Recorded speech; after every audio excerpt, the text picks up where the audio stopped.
Okay, so right out the gate, we need to address the microphone briefly and how it may or may not sound. Is it okay? Is there a general problem with it? Is it sounding all right? Hi. We always have to address it. Yeah, we do. It may surprise you to know, right, because I know this is very out of character for me, I'm having technical difficulties with my microphone.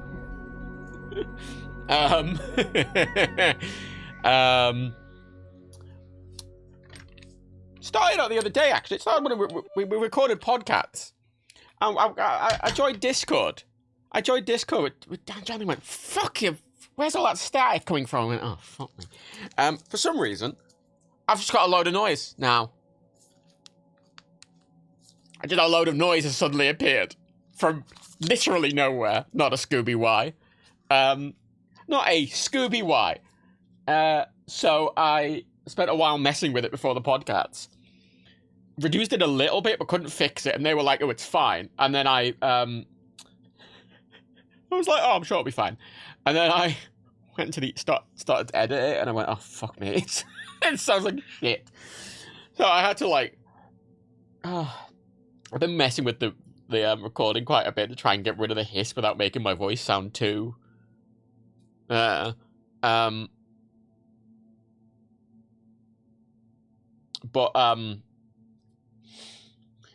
the such a pain.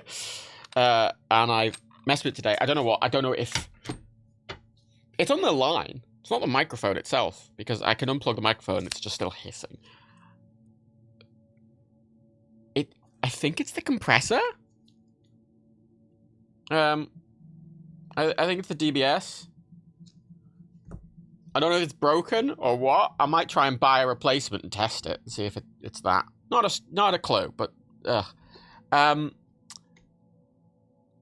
sounds worse than usual. Yeah, so to get rid of the hiss, I spent a while messing with it, and I've effectively completely changed the vocal thing. But no, nothing's changed. You must understand. Not like I've had this set up for months, and noise has suddenly started. Nothing has changed with the setup. Like, obviously, cables are near power, but I've insulated them. I've highly insulated them. It's not electrical interference. Nothing. There is no change. If something has suddenly changed, it's because something is broken, not because. So I don't know. I think DBS might have fucked. Obviously, something has changed. Yes, but no, it's not. It's not the microphone. The noise has been introduced because I can unplug the microphone from the rest of the chain, and the noise is still there. So I was like, oh, maybe it's on the cable. But then I tried doing it directly. It's only happening with the compressor. So I think it's the compressor. I think it's the DBS. So I've had to change I've had to change it a bit, which is why I sound. Someone said I sounded flat. I don't know if flat might be the word, but I'll probably sound over-compressed. Like, I can turn that up a bit, and we're gonna have a little mess with it. Because I was like, oh, I'll do a stream. This will be fun. I'll do a little stream. Small stream while I do some other stuff. And I spent a while fanning on with classic Matt. I actually, the podcast annoyed me so much the other day that I bought a backup mic. I went on Amazon, I bought a H2N, Zoom H2N, which is what Daniel uses for his, every recording he's ever done. Like, every video Daniel's ever done pretty much has used it at H2N. All the podcasts he's using it, but it's a standalone mic. Like, it's just on its own. It records directly to it, and it's battery powered or USB powered. So it's just, it is completely unchained from anything, and it's like £100. And I thought, well, it'll take a good backup thing, and if I'm traveling as well, it's a good mic. It has a different sound profile, which I don't know works well for my voice, but I've just bought it as a backup because fuck me. It's a lot to be said for Garlic Claw if you want to swap to a. I don't want to swap to a simpler setup. I like my setup. I like my setup. I don't want to change my setup. I have a Shure SM7B that goes into a GBX286S that goes out, and it quickly goes through a power isolator, noise isolator thing, which just stops any the specific term for whatever. That's not introducing noise. It's a really simple little thing. Goes through that, goes into a Universal Audio Apollo Twin, which doesn't give it any gain at all, and then that feeds it into a that's from the Mac, and that feeds it into a Elgato XLR thing, which adds another compression layer and a limiter and a bit of gain, and then that goes into OBS. What's annoying about this setup is this is like a really nice radio setup, and because it's really standardized as a setup, there's an expected way it works, and it worked previously, and I liked how it worked previously. But as I say, something has clearly broken. because something must have broken. Something must have broken because I can't see another reason why it would just suddenly be doing something weird. Also, it's a very expensive setup as well, so I'm not changing it out for no reason. If that were us, I really don't get the UA stuff. The built-in processing power is really not that useful, IMO. Oh, I think it's very useful. I really like it. The reason I like it so much is because if you don't know an Apollo Twin, they're universal Apollo Twin audio interfaces are really quite expensive, but half the reason they're so expensive is because they have built-in processing power. And they can do all of the vocal chain audio processing directly on the device, and they can emulate real-world things. And I don't use it for vocal processing. It's just a nice, clean interface. It's a nice, clean output for headphones. But it's really good for instruments. So it can simulate a load of amplifiers really accurately and with no latency at all. And not only can it emulate those amplifiers, it can also emulate the impedance of the input. So you can make it so it will be providing the exact amount of power through the cable to the guitar as the actual amp would, and everything's correct. And it's perfect. And they're perfect. It is the best sounding virtual amp I've ever used. By a long way. It is wonderful. And I adore it so much. And it's a really clean interface as well. Like, it's really, really clean. That's all good, but just your guitar rig. No. This is a different level. It's on such a different level. I have used so many virtual amps over the years and stuff like that. And the one that the UAD uses is on a entirely different level. It sounds so good. It's perfect. Because it's doing the processing on device. And you can do it. I like it a lot. I really like it a lot. And I like the interface a lot as well. It's perfect. The interface is fine. The interface is perfect. The interface is clean. The input is clean. The output's clean. Everything's fine. It's the compressor, which is earlier in the chain. When I'm talking about my audio chain, they're all physical devices. Like the microphone goes into a cable into a big compressor, which is like a rack-mounted thing, and then it goes out of that into another physical thing, and then it goes out of that into the Apollo, and then that goes out of that to another. But the noise is being... I spent a long time doing this, and I wire all my own cables and everything like that, and I made sure it was not noisy, but the compressor's noisy suddenly. No, whatever. The mic's going to sound a little off today. I go Walrus for simple. Simple tends to sound bad in some ways. I mean, there's much to be said for Dan and Rebecca. They have Elgato Wave 3 microphones, which are really good for streaming. And they have a lot of similar vocal effects to this, and they're supposed to sound similar to this for talking. But the thing is that I want over anything is I don't just use this mic for this. Right? If I was just streaming and that's all I use a microphone for, that's fine. But it's inflexible. So simple isn't bad. It doesn't sound bad, but it's inflexible. This microphone, this setup I can change to do anything. It's really flexible. It's really flexible. If I want to actually record instruments or vocals with it, it's really flexible for that.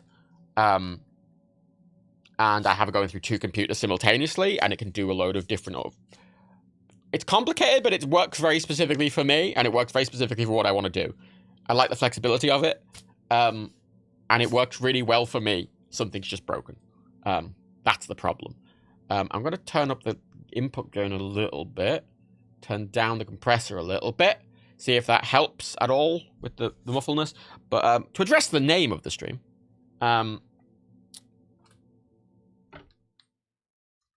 it's literal. It's literal. Also, someone mentioned that Dan and Rebecca wanted a new webcam because theirs doesn't focus properly. Until they ask, if they say it offhand in the stream, it's not an actual request. You must understand. There is only one answer to that because I have the exact same webcam that they use, and I have the exact same problem with it. And there is literally only one webcam I know of that can do exactly what both of us want. Also, Rebecca is not doing those streams, so frankly, it's not Rebecca's request, it's Daniel's request. There's only one camera that can do the things that they are wanting to do, and also do what I wanted to do. And it's the new Elgato one, the 4K one, which is £350 each. which is why I have not replaced my 2 with them, because they are so expensive. But you can control everything with the new Stream Deck XL Pros as well.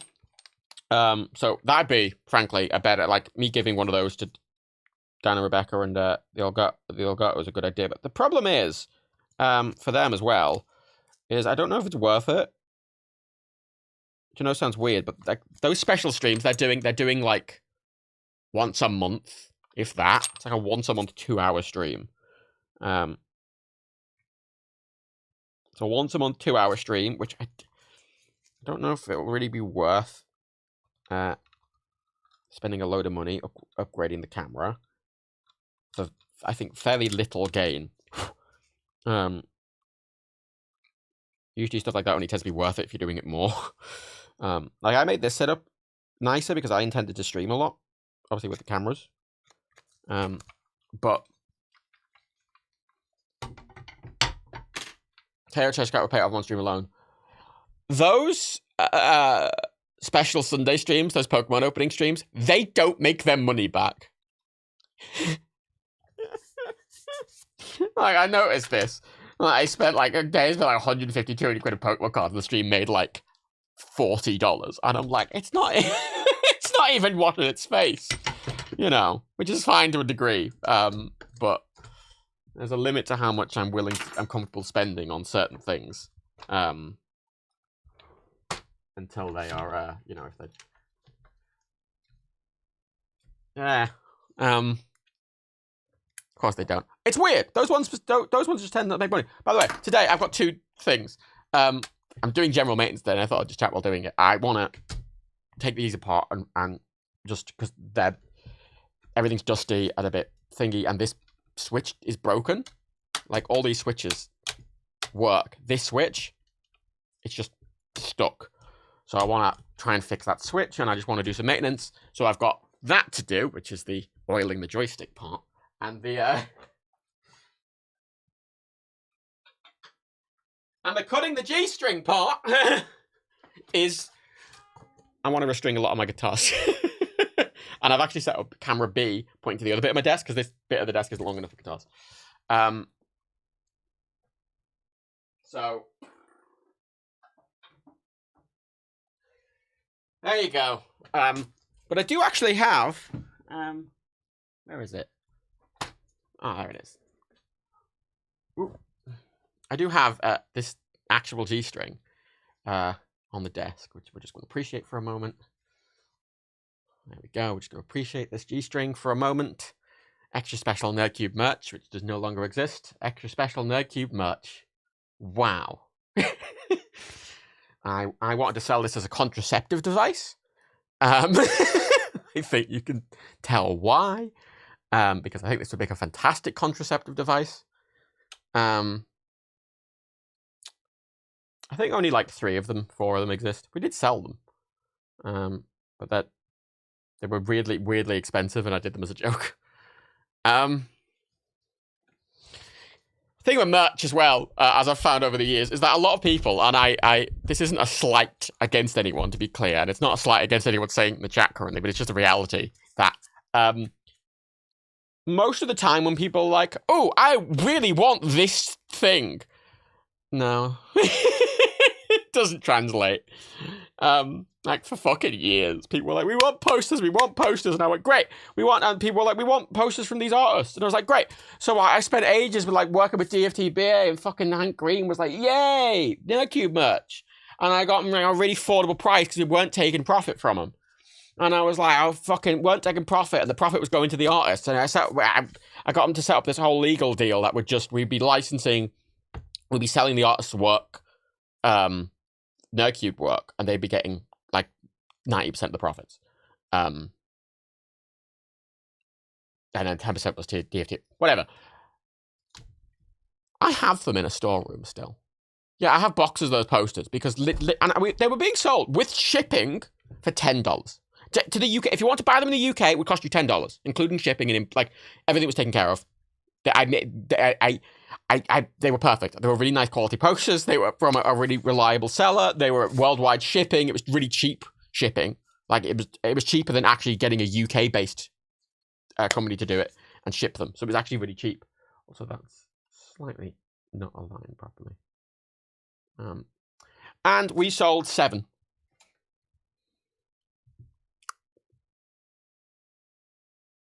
7.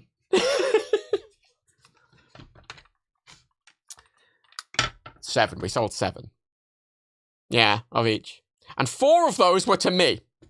So that's 3 in total over the course of a few months. And this is like peak channel Nerd Cubed as well. What?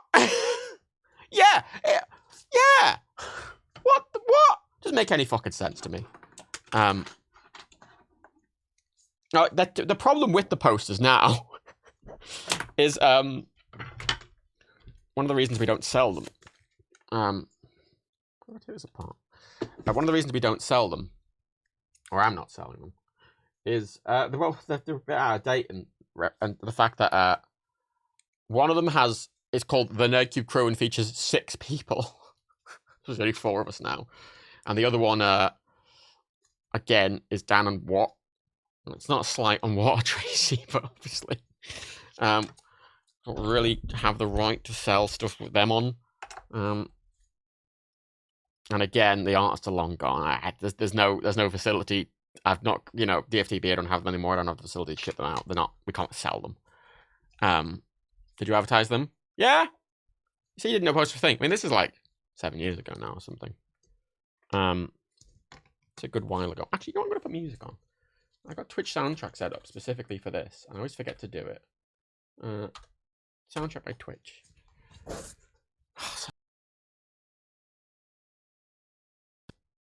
Oh, the camera crashed.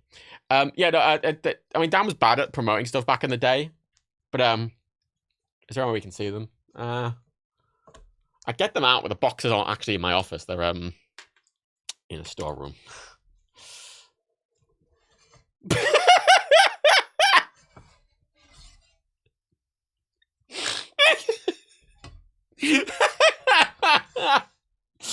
I just open a box. There's another box inside. Is there anything you can do with them rather than let them sit out forever? I mean, no. That's why they just sat. I don't want to throw them away, but like, I mean, Derpy Chap bought my old Switch and I used them as fucking void fill. I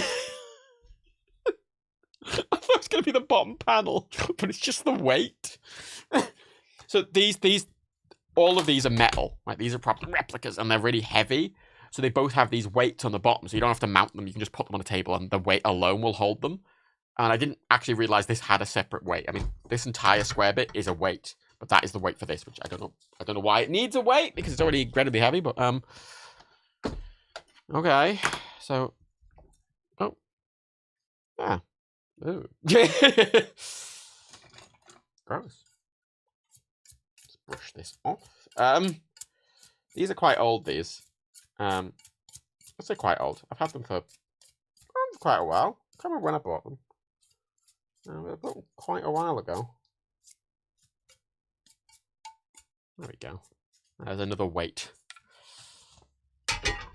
How old do you think? I can check. Hang on. Let me check my Amazon orders. I always like looking at my Amazon because I can look at orders from like, hey, you orders in 2007. I'm like, oh. Mudhog. 2016. 2016. So they're like what? 7 years old. 7 years old. And they've never been stored in a drawer, which means they've just gotten dusty over the years. Oh, it's polystyrene. Could you include some of the posters as part of the Patreon prints? Well, no, because the posters are a fucking A3. They're posters. I can't fit them in the Patreon prints. Oh, for God's sake. The Patreon prints are A5. So yeah, no, I can't unfortunately. Oh my God! Sorry, I've just noticed. There's Lego in here. There's a Lego eye! Why is there a Lego eye? Folding posters. I mean, even if I fold the posters, it'd probably go above weight limit. You know, when we ship out those Patreon prints with the you know how we did the Christmas cards? They're just below the weight limit. They're at 97 grams with the Christmas card, and the weight limit's 100. And that's just a small card. Like if I folded, even if I had a poster on it, even if I folded the poster over 4 times, it's gonna weigh double the card. So it'll be over the weight limit. That's the thing. I have thought about all these things. It's not like I've just, like, I've had them for years. I don't want to throw them away, but fucking, like, you know, there's only so much I really want to do with them, as I say. Think some more fell further down. Oh, why is that Lego in here? Let's put music on. Jazz. It's not capturing. Oh, no, the soundtrack is capturing. I have to use the soundtrack workaround because the default plugin didn't install. Oh. Let's fix this camera again. There we go. My rule is the camera should be just aligned with the bottom of this. I should be able to see these numbers as my camera aligning rule. You know, I want to, is that loud? What's the volume? Is the volume on that fine? Cut the posters in quarters, and yeah, I collect them all. Are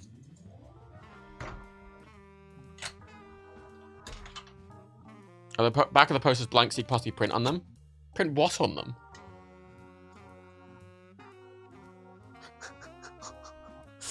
The shiny posters.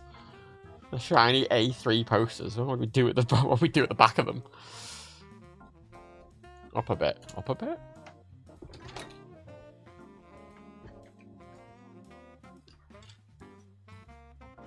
Fucking Lego. Just the colour's not right. Yeah, I really... These webcams... these are Logitech Brio 4Ks. Same one Daniel's got. I think they have nice picture quality, but everything else about them is shit. Like they, if you don't set them up right as well, they can be shit. You have to install the software to get them to work properly in the first place, and even then, their autofocus is terrible. Like awful. It doesn't work to the point I turn it off, but it doesn't stay off. It doesn't stay off. You have to turn it off manually every fucking time.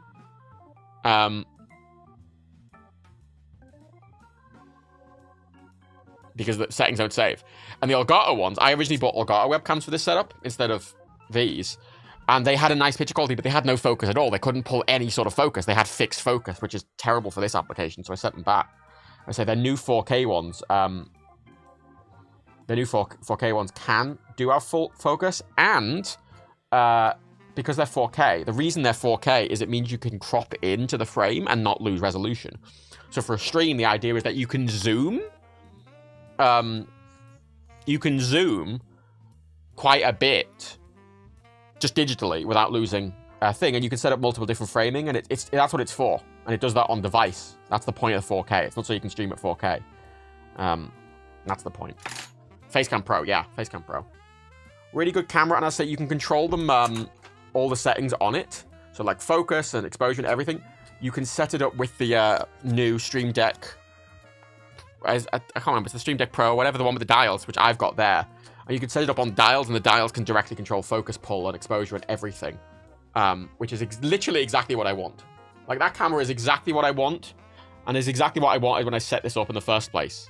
And if that existed when I was setting this up, I probably would have spent the money, but because I've already spent 150 quid in each of these fucking cameras. I spent 300 quid in these 2 fucking cameras already. I don't want to now spend another fucking, what, that's 300 quid each, those Facecam Pros. I'd want 2 of them. I don't want 1. We're spending, what, like a fucking grand on 3 webcams? Which we don't really just have lying around. We're a bit, cash flow, not cash flow, we're a bit, cash poor at the moment because, I've had to save money in the long run, and to make everything nicer, I'm buying, printed versions of the mailers for the art prints. But there's a minimum order quantity, and we save based on take it down, Peter. We save based on quantity. So I'm buying 7,000. I'm buying an entire pallet's worth of them. Which is gonna cost like 5 grand. 6 grand. But that's like a year's worth of the mailers. Mine would be printed. So it works out as cheaper in the long run. Easier as well, because I don't have to put the little branding stickers on them, and they'll look nicer. But it's obviously just a lot of cash in one go, is the problem with it. 7,000, it's about a year's worth. Just over a year's worth. Including spares. It's a nice amount. So it's a pallet worth, so I've had to... I budgeted in like an actual storeroom for them to go in and everything. So obviously I can't fit a pallet in my office. And even with the price of renting a storeroom and everything, they actually still work out cheaper just because of volume. Just because for printing and getting stuff manufactured, like the art prints, they are exponentially cheaper with volume. Like we could order double the amount of art prints that we do now, and it only costs like an extra 20 quid or something ridiculous. But obviously to get 50 art prints costs you a lot of money, and then to get another 50 is going to cost you a bit more money, and then it just gets less and less and less and less to the point that, you know, so the issue with us scaling up the art prints wasn't even cost of the actual prints. It was just physical ability to package them, and obviously postage doesn't go cheap with volume. Postage is the same price no matter how many we're shipping. But mailers go down in price the more we get. So yeah, it was cheap. It actually worked out. It's cheaper even with all that, just because the ludicrous volume savings. I mean, it's not. The problem is for production stuff like the cameras, I obviously can justify the cost because it's for production purposes, you know. It's equipment, but I kind of. It's less about kind of affording it and more about justifying it. Again, like for example, for Daniel streams, he's doing one of those a month, and I don't think it has a huge material impact on the thing. He's doing, and frankly, no webcams have good autofocus. From what I can see about the webcam, that 4K webcam, it doesn't actually have good autofocus either. No webcam. You'd have to buy a dedicated like full camera setup and stuff like that, which Daniel doesn't want. But you can just pull focus with a little dial that's there rather than having to click in and go to a setting. I think your autofocus is a little better, but still not good. They're not good on any webcam. And as I say, it's just... I mean, I can. Daniel wants it. I'll get it for him. It's just one of those things that unless specifically wants it, I'm not gonna, you know? Right, so this switch that's stuck. I'm not actually sure how to repair it. Like, I figured if I needed to, I could, in theory, just replace the switch. Because it's just a standard thingy switch. In theory, I could just replace it. Just unsolder it and solder on a new one. But I don't know why it's stuck in the first place. And I'd rather just be able to fix it. You also notice there's paint on it. Do you have multiple stream decks? I do! I have 3, actually. Because every time... There's a slight annoying thing with Elgato in that they now make everything I want exactly how I want it, but when I bought my stuff originally, they didn't. So, like, the first stream deck I got was the little one, and then I started doing these streams, and for all of these fancy transitions and stuff, I need a load of buttons. So I bought a Stream Deck XL, and there's no point, like, you can't sell them really for much. So I just kept the old one connected to the Mac, and I just used it for, like, ejecting my external drives. But I was like, oh, I want dials. I want fucking dials. I want volume dials and stuff like that. And I was like, I wish Elgato made one. And they hadn't. And I just kind of put up with it. And now they finally made the Stream Deck dials. And so I got the Stream Deck dials. It's got less buttons, though. I use all of them. I use all 3 of them. I use the big one for all of the transitions and stuff. And then I use the XL ones currently set to control just audio and sound and light. Like it controls. I've got a dial on there that I can actually manually turn up and down this light and change the color temperature of it. Which notably, I can change the color temperature on it, and then the camera changes the white balance. So it doesn't really make a difference anyway. Like you can see it changing, and then the camera changes the white balance back anyway. So it doesn't really matter what temperature I have it set to. But set to 47. Turn the brightness down a bit. There we go.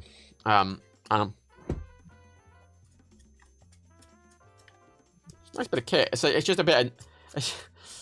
My whole thing over the years, it's one of the reasons I have a complicated audio setup as well, because you can do a lot of the stuff with my audio setup now with, like, a lot of new devices. Like, it's built in, like, Elgato make, effectively, this same sound profile thing, although in cheaper. And it looks the same, and it looks as nice, but when I got all of this, they didn't exist. And I'm not changing it now. What the fuck is this? I'm not changing it now, because I spent all this money on this setup. There's not really any point in spending loads of money on changing it, because it works, you know. And I do like it. Slightly annoying. Oh, no, weird, Matt. Do you have an email for official shit? Ask him secret reasons. For Nerdcube stuff? I mean, fun fact, every Nerdcube email goes to me. I do mean every Nerdcube email. So, I mean, aside from, like, you know, Dan's one and Rebecca's one, everyone goes to me. So, like, if on the nerdcube.co.uk contact page, it's like, there's like a business email, there's forms and stuff, they all go to me. But notably, also, there's a catch-all address, like, contact@nerdcube.co.uk is the default contact email. But any other email will forward to that, because I've set it up as a wildcard, so you could, like, send an email to poopooppp@nerdcube.co.uk, and it would still end up in that email inbox. Like, you could send an email to Adolf Hitler at nerdcube.co.uk and it will end up in my inbox. Please don't. I say that in the hope that you won't spam with emails, because I have very little patience for jokey emails, because I get a lot of fucking emails, and frankly, jokey emails aren't helpful, and they're just fucking annoying, because I'm using it for work. So I respectfully ask that you don't send me fucking jokey emails, as tempting as it is. Because I do not laugh at them. They're annoying.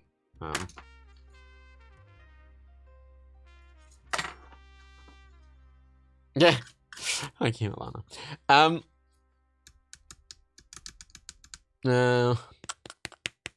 Yeah, Stream Decks, you can have loads of other purposes. I mean, one of the things I was saying to Daniel earlier is there's like a Flight Sim plugin for it, like Microsoft Flight Sim plugin, which can turn all of the buttons into individual flight instrument displays, and you can set those buttons to actually do flight stuff as well. So you can set it up and be like, okay, that's going to show my horizon, virtual horizon. That's going to show my speedometer. That's going to show my vertical speed, and you can set those buttons to do stuff in Flight Sim.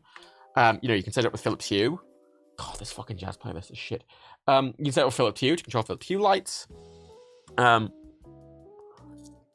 know, I've got it plugged into my Mac, and on the Mac, I've got it set to open a server connection to the PC just in a single button press. You can set it up. You can set one button to obviously just do loads of stuff. So, for example, the reason I need it for the streams is because when, like, I press the button to when I press a button to transition, OBS can't do that natively, right? Like you know that stream opening where I press a button and it fades and it goes whomp, and then the stream comes in, and then the chat comes in at the side, and it's all seamless. That's like, in OBS is context, that's 4 scenes that it's switching between. It's switching between 4 scenes and actually doing an animation to bring in and turning on and off a filter to bring in a thing on a separate source. So it's 4 scenes plus another source overlaid on each other, and using a load of sounds that's triggering a load of stuff. And when I press that button, it does that at an exact timing. So it changes the scene, and then it counts an exact amount of milliseconds. It changes again, it counts an exact amount of milliseconds, and then it unmutes my mic exactly when the camera goes through the starting soon thing. So my mic comes on right on cue. And it changes my Twitter name changes to live now. That button does all of that in one press. I press starting stream when I'm on the, like, starting, you know, the thing playing the music. I press that one button, does everything else. I've got the foot pedals.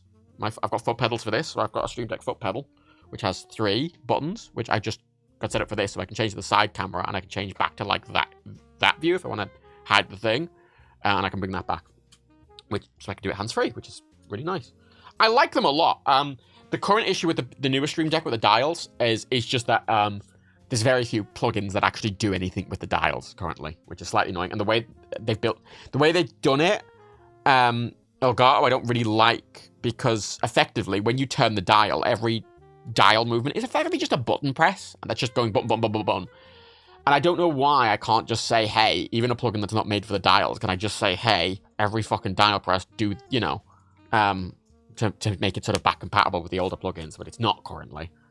which is, the current limiting factor of it. There's loads of stuff I want to do with it that I currently can't because there's no plugin to do that with.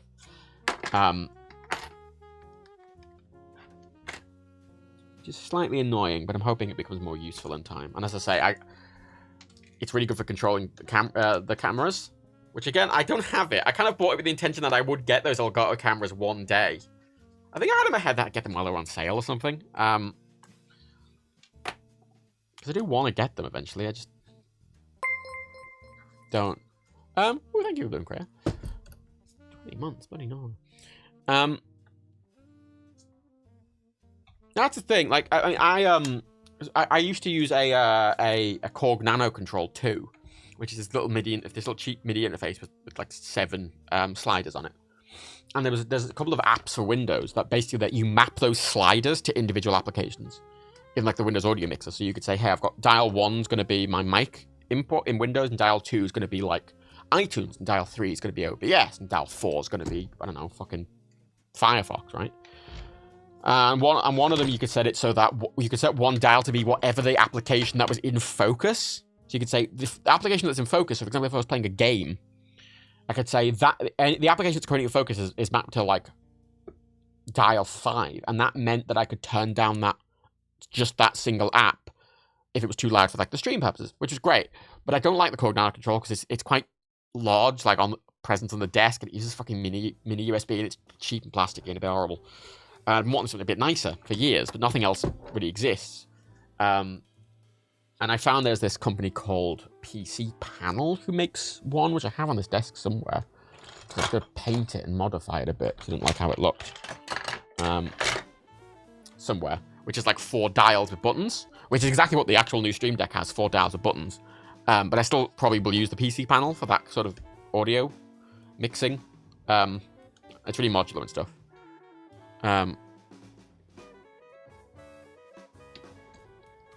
But yeah, so actually, if you want a cheap way to do it, buy a Korg Nano Control. They're like 20 quid on Amazon, and you can still do it. There's a couple of apps that do it. There's one that was on, I can't remember what the name of it was. It's free. Download it from GitHub. And there was another paid app which was called like Volume Mix or something, and you could just assign MIDI input to do stuff. And that was a paid app, but it was like a cheap paid app. So if you actually want to do that, you can do it with the Korg Nano Control. I mean, you can technically do it with any MIDI mixer. It's just the Korg Nano Control specifically was like, hey, here's just 7 things. It wasn't specifically obviously made for controlling volume Windows, but it was just a MIDI controller. Do a lot of Windows. The thing, I found a bit of a frustration with Windows in that, well, apply that to literally anything, but a lot of stuff like that, you kind of end up relying on like one app that was made 15 years ago and barely works and is hideous, right? Like, and you end up relying on that, and like no one's made a new one because they're like, oh, this one exists. And one of the reasons I've always liked Mac better for those kind of apps is because what happens on the Mac is every like 4 or 5 years, an app made like 6 years ago will stop working usually because, you know, like the Apple Silicon transition, or they've you know, a few years ago Apple went, oh, we're not, you know, 32-bit apps won't work on the newest version of Mac OS or whatever. So what ends up happening is like small developers who are using these apps go, oh, I better make a new version. So then like a new version appears and it's way nicer than the old one by a different developer. So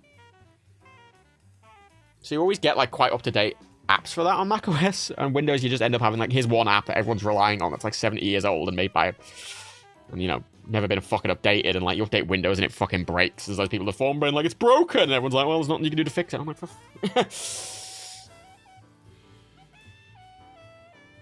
Windows. I'm pretty sure some of these are open source. It's just that I say the problem with Windows to a certain degree is people don't update it themselves. And I shouldn't have to be a fucking coder to do it. Like the dev community on Mac is very different to the dev community on Windows, which is something I've always liked. There's a big sort of indie dev community on the Mac.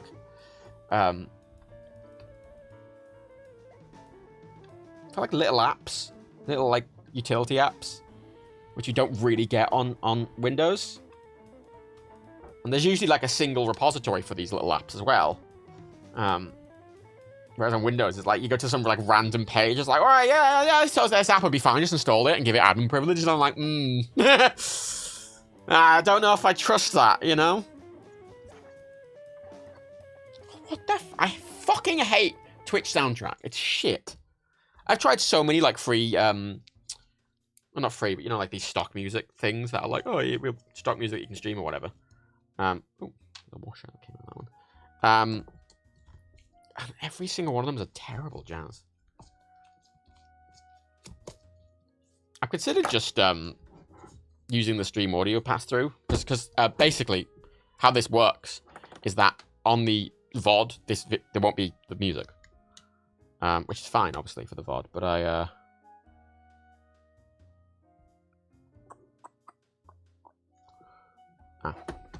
does that entire panel need to come out?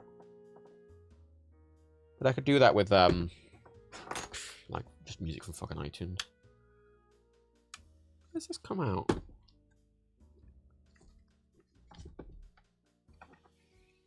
There's 2 screws there, but I didn't think it was all one panel. I'm Mega the Virgin. The main thing I bought the Wave 3 for is the audio interface where I can put the sound where I want it to go. I barely switch the Wave 3 itself, but the audio interface I'm thankful for every day. It's a shame that I got a lucky ability to use it to the hardware.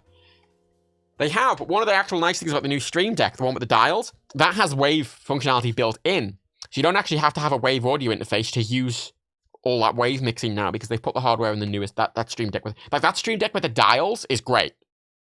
I mean, if you just want a single device that can do loads of stuff, that Stream Deck with the dials could just do everything. It's all in one thing.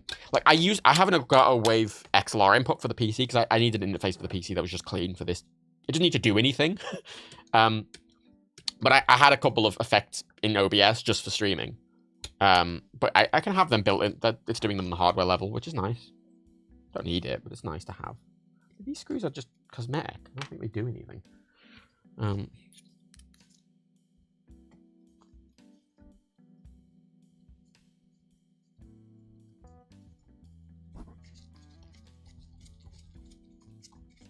No, just a stack.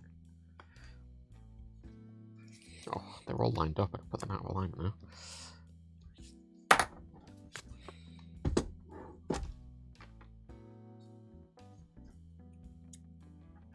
Oh yeah, I like their stuff. They just... And one of the problems, especially early on, I'll have this kind of slight thing in that the devices were like a bit cheap. I didn't like that face cam, the first one, because it was quite expensive for what it was. I had a really nice picture quality, like at, you know, arm's length away from you, where you'd actually have if you're using it as a face cam, it worked really well, but only as a face cam. It looked really nice, but it was built really fucking cheaply. Like, God, it was the most plastic thing I'd ever used, and I screwed it into a mount. I screwed it into an official Elgato mount, and it snapped. Because, like, oh, you've over-tightened it? It's like, I haven't fucking over-tightened it. I'm sorry. If your thing is breaking when I'm tightening it just that, with that small level of pressure, then there's a fucking problem with it.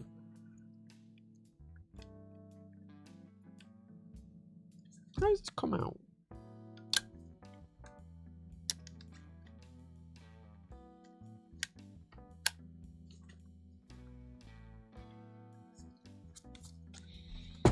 I've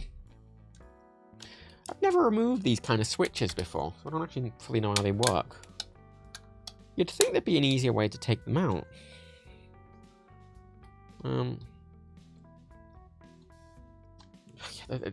This is a bit of a weird HOTAS. I mean, me and Daniel were chatting about HOTASs earlier.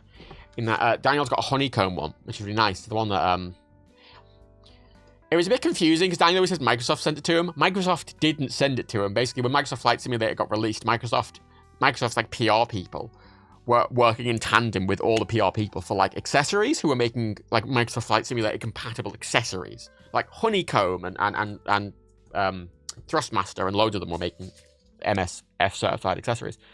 So effectively, the PR person from Microsoft arranged to get items from some of those hardware manufacturers sent out to people who were getting press review codes for Flight Simulator. Is it like this sort of tandem thing? So Microsoft wasn't sending it. Microsoft were basically just going to Honeycomb and being like, hey, there's this info, blah, blah, blah, can you send the thing? So Honeycomb, the manufacturer sent it. But it's a really nice HOTAS. It's like a nice yoke with buttons on for like civil flying.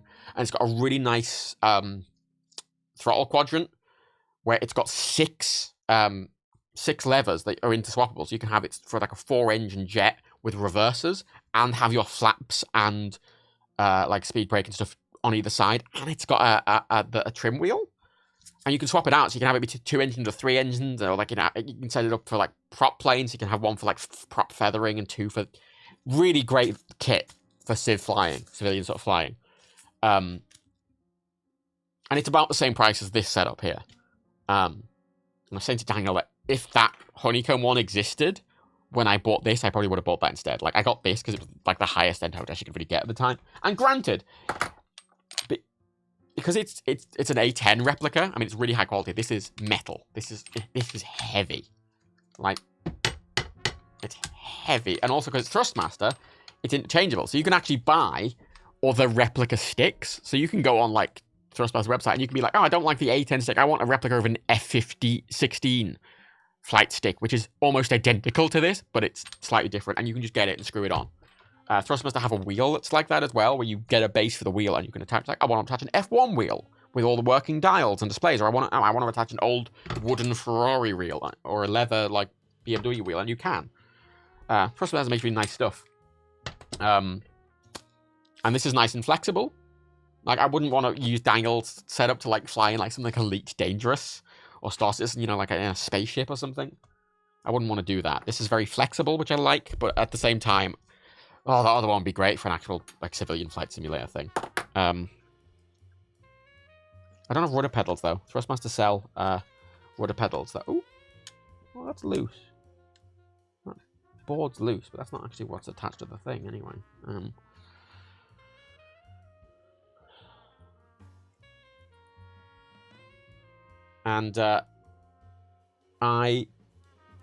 I really like Thrustmaster stuff.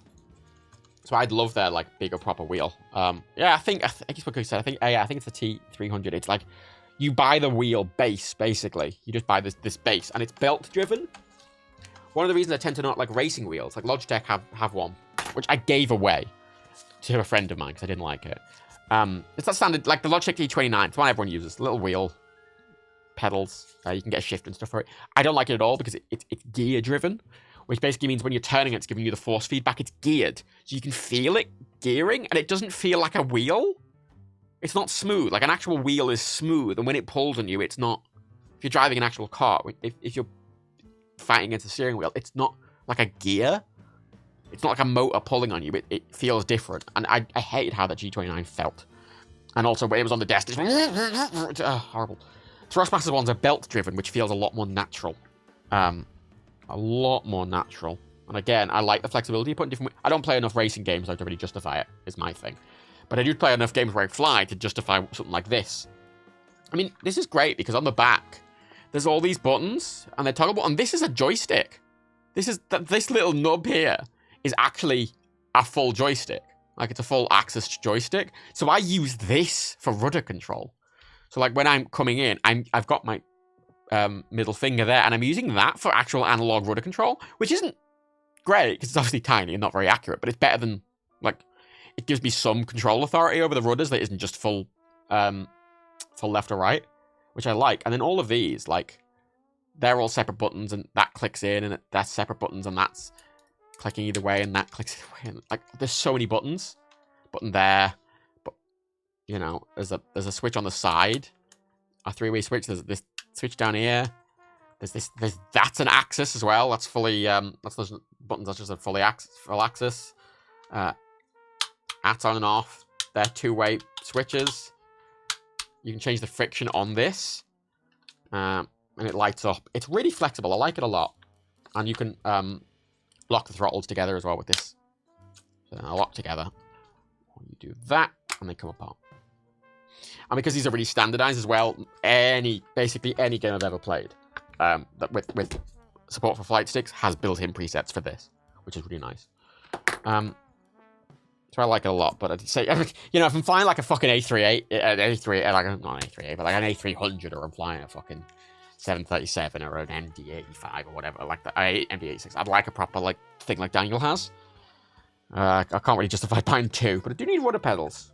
Daniel's, he really likes his honeycomb setup, but he doesn't have a honeycomb rudder pedal. He has a Thrustmaster rudder pedal, which is, I think, kind of meant to be paired with this. It's a big metal thing with black.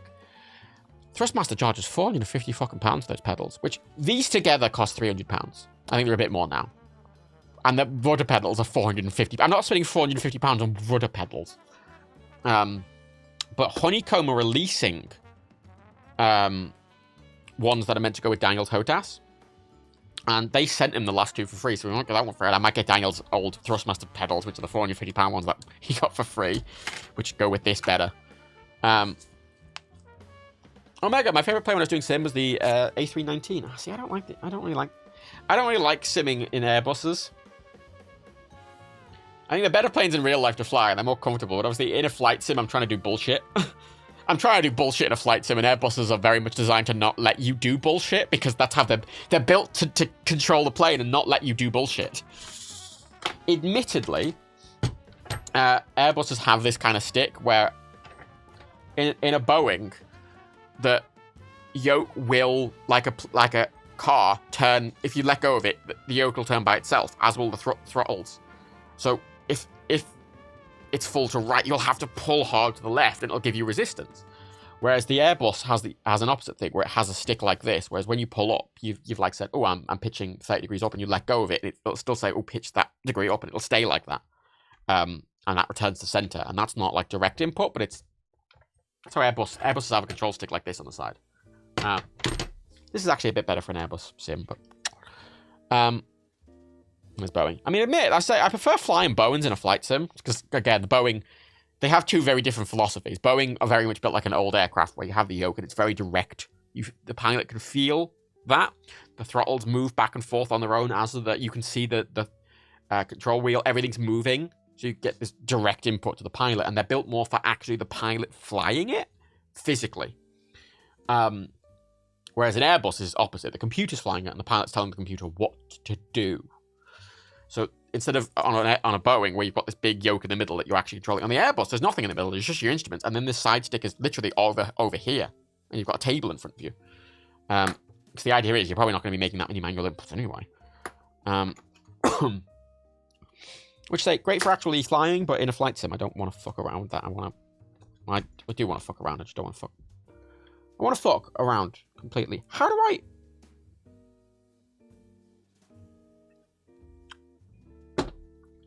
Does anyone have any advice for actually removing these switches? Because I don't... Is there a way I can...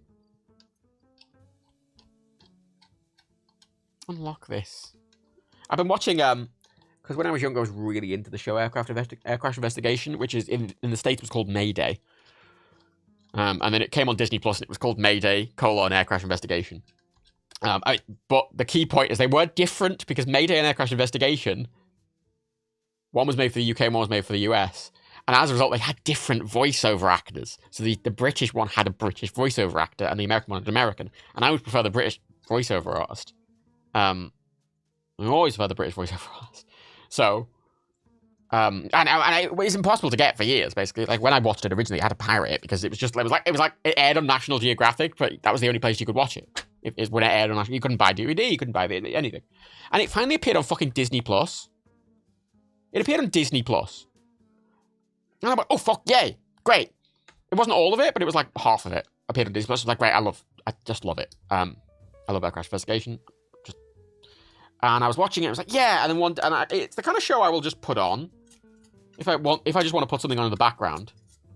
Well, not even in the background. If I just want something on, I'll put that on just because I like them. And I went to one day, it's gone from Disney Plus, just removed it completely, and I'm like, what the fuck?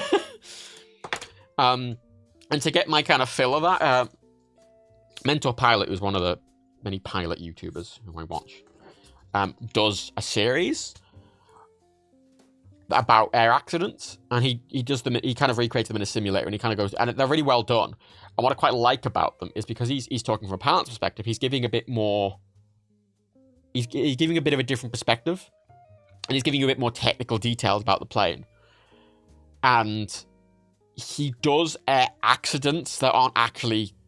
He does air incidents that aren't actually accidents. He'll do one that's just like, oh, the pilots had a thing and they landed safely. Whereas Air Crash Investigation wouldn't do that. Like if there was a thing that was just like, oh, the pilots had a problem and the thing yawed to the left and then it was fine and they landed. They wouldn't do an entire hour-long episode on it, but Mentor Pilot will, and I think it's really interesting learning about. I like I wanted to be a pilot when I was younger. Still wouldn't mind it. I just can't deal with all the other random shit involved in them. Oh, string dom. IRL switch to lock with nuts.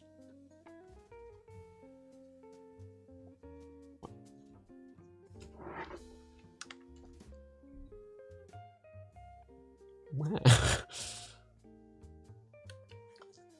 I believe you, but how do I...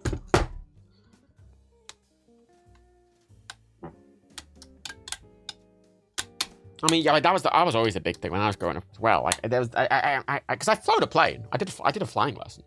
I flew a little Cessna, around Blackpool for fucking places. And it was kind of one of those careers where I was like, oh, I'd like to be a pilot, and then I started looking into it, right? And I went, oh, fucking hell, like, because it's so expensive to get a commercial pilot's license. It would cost you about £100,000 to get a commercial pilot's license. Like it's. Like, you think fucking university is expensive, get a fucking a commercial pilot's license. Because my thing as well is, you know, I could fly a little fucking, I could do general aviation, you know, fly a little, you know, fly a little Cessna or whatever. But my interest is in, you know, commercial aviation. I like these big jets. Not huge jets. I wouldn't want a 747, but you know, I'm a fan of the A330. Big fan of the A330 as a jet. Nice wide body, but not huge, you know. But this is the thing, it's so expensive, and I realized, I looked at it and went, oh god, it's a huge amount of expense that I won't be able to afford. It's a huge amount of work and time, and I'm like, oh, do I care enough? And I went, no, I actually don't care enough. And I didn't, but I'm still interested in it. So, still interested in it. Private jet pilot, no. I don't like little planes like that. I like a bigger plane. I like a heavy plane. If it has heavy on the, If the flight number has to be amended with heavy, I want to fly it. Oh yeah, a lot of companies sponsor you. I mean, I did look into the fuck is it?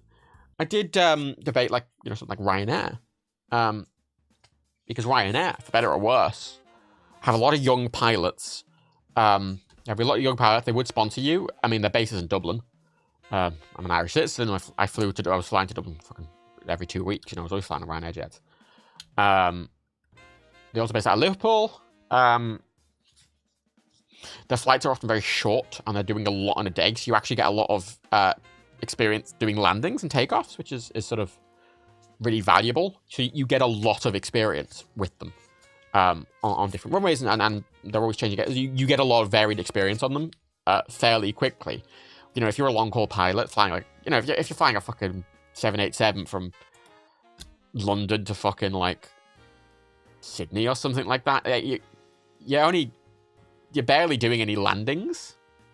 So there's two things. So this switch is loose, and this is stuck. Now that's got a knot on it. That has a knot. I think that knot just needs to be tightened. I'm not really sure how to tighten that knot at that angle, but EasyJet will sponsor you as an example, but you'd have to sign your life away, because if you fuck it up, you're paying for it. But that's the thing. I debate it, but it was one of those things that, much like a lot of my younger life, I was like, I'm interested in this, but I'm not interested enough. There's a lot of things I want to do over time. It's just been like, yeah, I'm interested, but like, it's not enough to dedicate my whole fucking life to it, you know?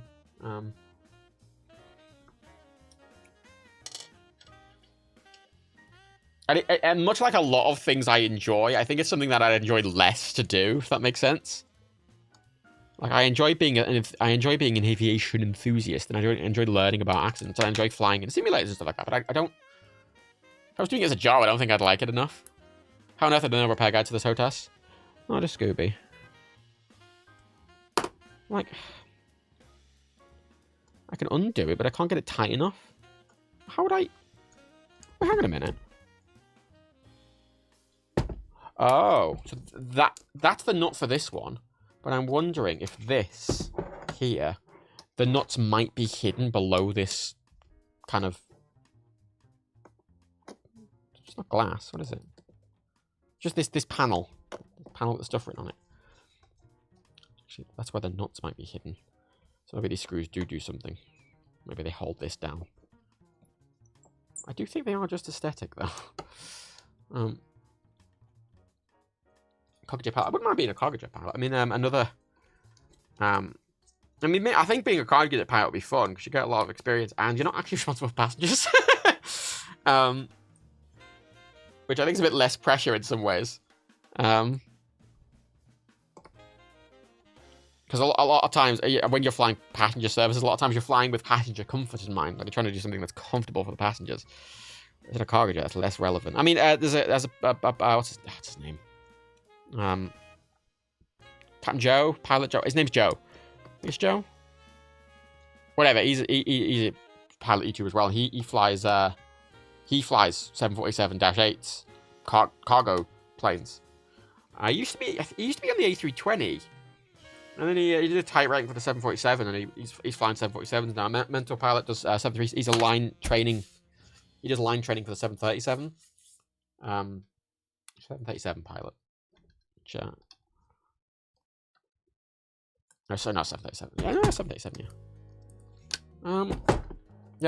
Yeah. He used to fly commercially on A320s, and now he's doing cargo for 747s, which I wouldn't mind doing. But like, if I was a pilot, it wouldn't really matter to me, does it? You're still flying a big jet. It's kind of irrelevant who's in the back. Thrust master. What? Hong. You hear Boeing got the last 747? Of course I heard Boeing got the last 747. Please. Yeah, I mean, that's a big jet. The big jets are sort of... They died a death. You know? They died a death.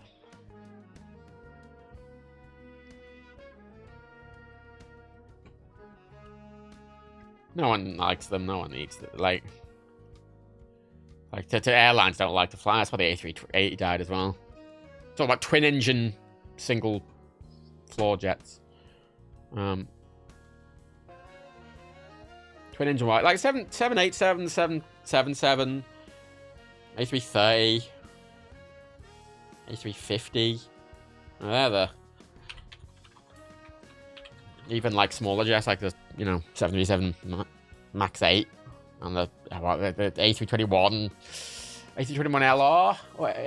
Well, these extended range smaller jets that can do these like point-to-point flights.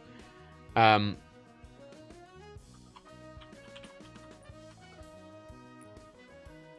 trying to find these fucking anything about the fucking any advice for like opening these to repair.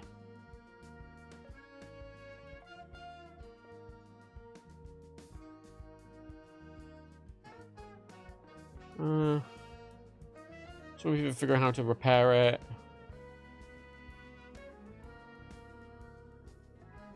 It's like, oh, there's these places that do part replacements. Like, yeah, but I don't.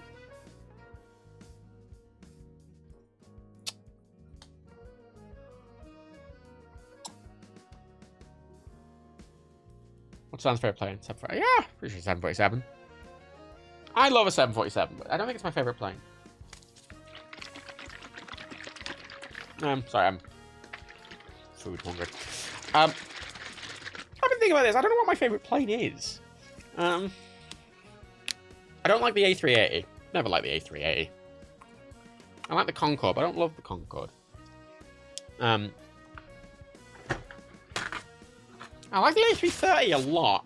It's not a very interesting plane. It's the problem with the A330. I think it's very interesting. I just like it.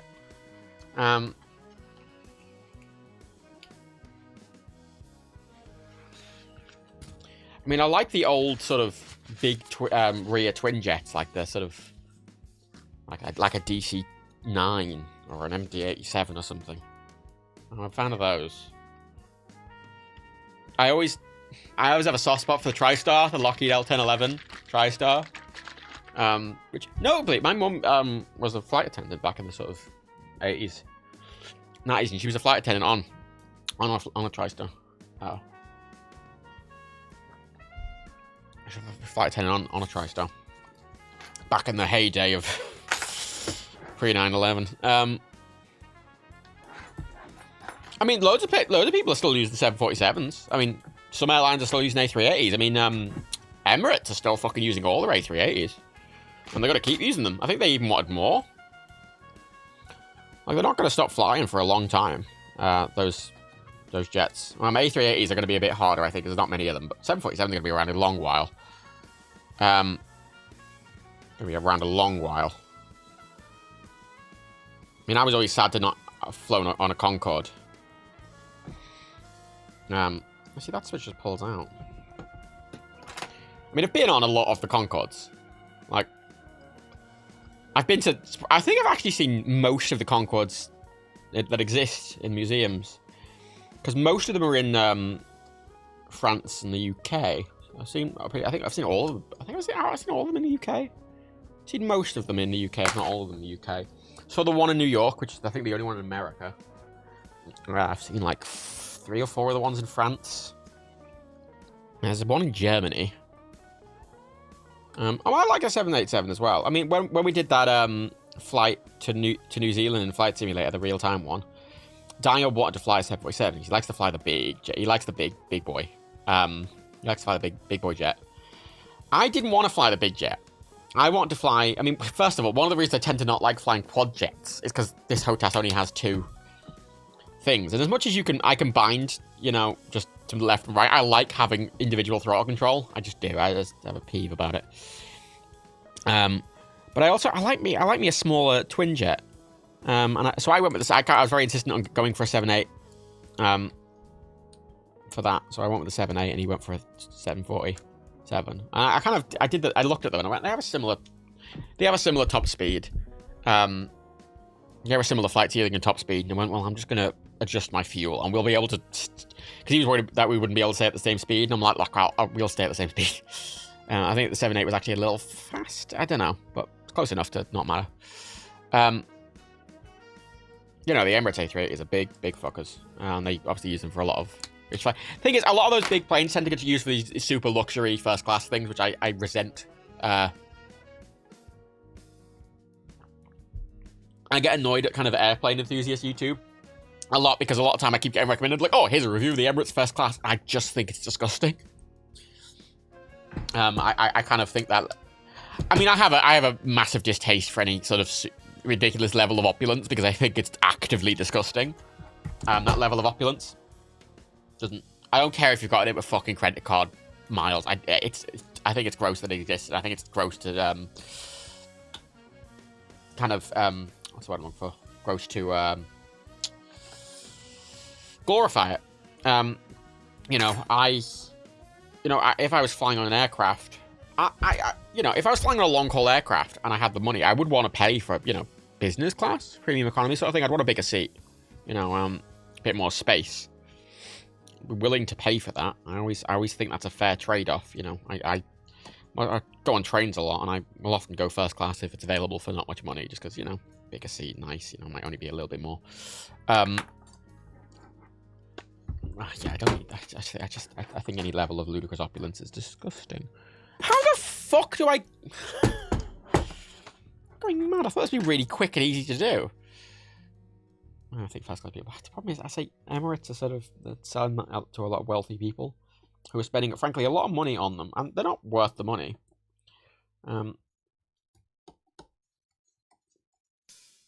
Abolishing first class wouldn't really. It's not really the solution. I think it's just I still think it's gross. I think that's great. You see all these fucking thumbnails, like, oh, Emirates first. Oh.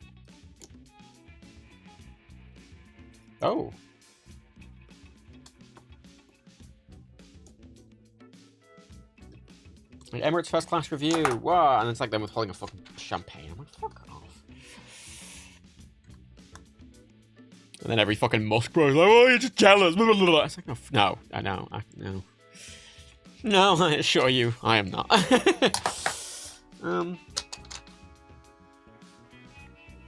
Is it glued?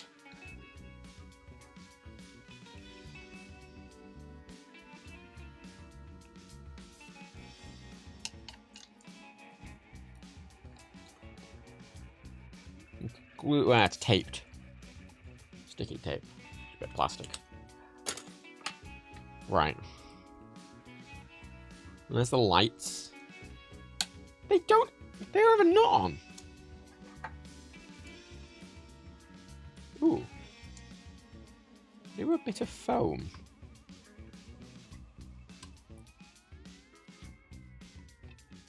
I've just pushed down for some reason.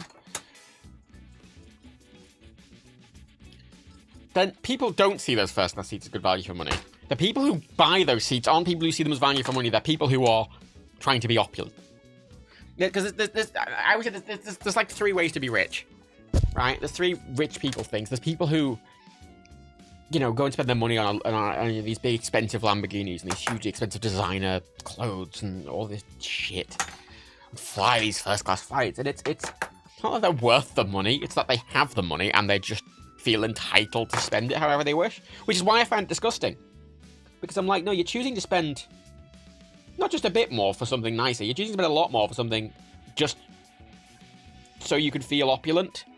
When the amount of extra money you spend, like, you know, the amount of money... Oh, there's the nut. Oh, fucking hell. How do I get to that? It's like, it's super recessed in. What tool would I...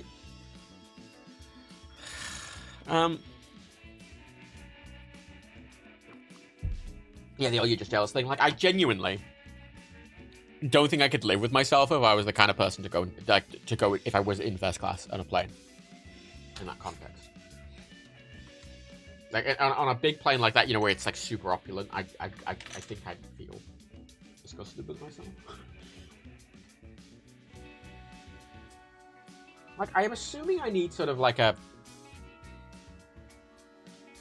assuming I need something like that.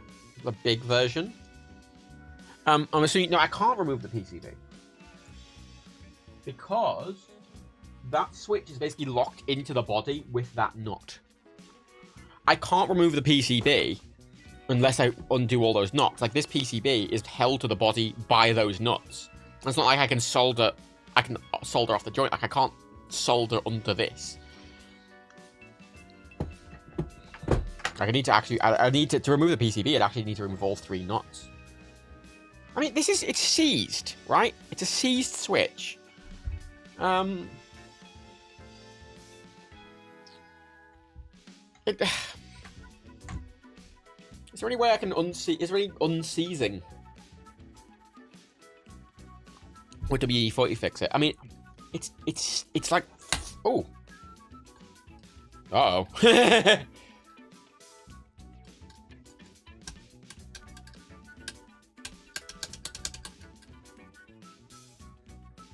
Oh, okay, this is 2 problems that have just happened there. No, I simultaneously broke it and fixed it, which I know is a weird sentence. So, that is actually switching the switch. I think. But the switch is like loose now. But I'm pretty sure that's actually switching it. Yeah, that's actually switching the switch. But yeah, it's loose. Like, I can pull it up and down inside the housing.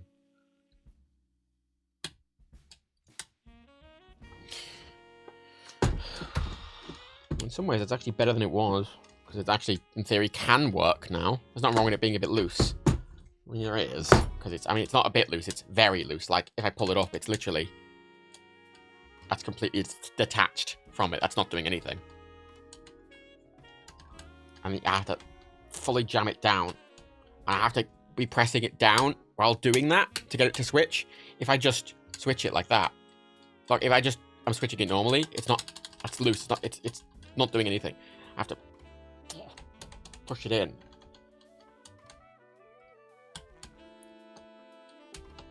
I can use it now, which I couldn't before, so that's something.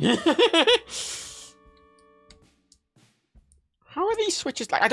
So here, one of my things, I don't actually know how these switches work. I've never opened up a switch like this. I've never done maintenance on anything that uses a switch like this. So I don't know how these work. Does anyone know what these type of switches are actually called? Like, what's their actual full proper name for these kind of switches?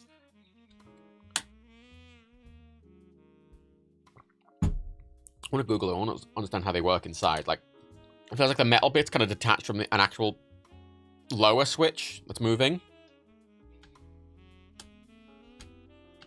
String job. That happens a lot with those mechanical knife switches. There's a physical metal thing inside. It's just the stem that probably bent or broke. It still work. Well, yeah, that's... But am I able to actually open the switch up to that point? Are they disassemblable enough for that, or are they just these, like, enclosed units? Because the thing is, obviously, a joystick and a controller, you can open up the joystick fully.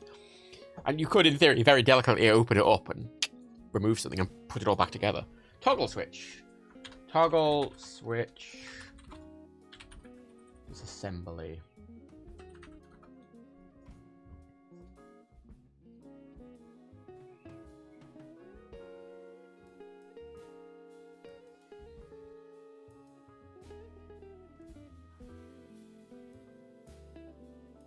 I mean, my thing is, I kind of...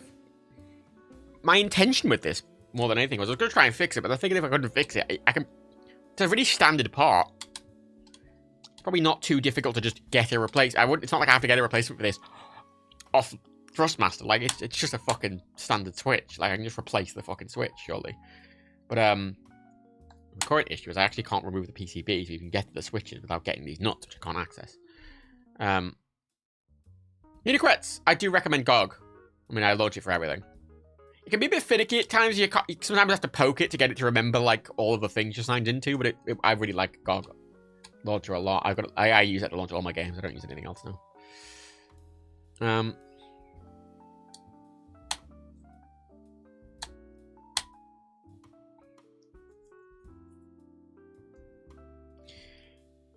Looking at images of them, they appear to sort of be enclosed units that are held in with metal, and you can in theory undo those metal clips and get into the unit. And inside it looks like there's like a metal rocker. There's like a metal rocker with a pin that's moving.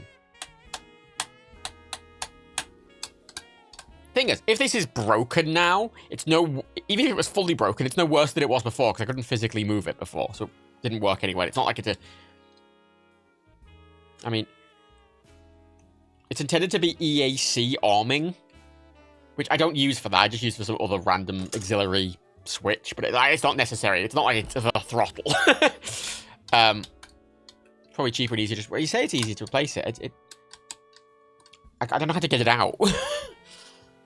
I need a specific tool to get that out. And I have some like little wrenches that could do that if it was flat. I could do it from the side. But I feel like I need a what are they called? Like that, which is like that kind of wrench where it's enclosed. So I just need a big version of that. I think I've needed a big version of that for something else lately as well. I can't remember what they're called though. I mean, can't actually remember specifically what they're called. Well,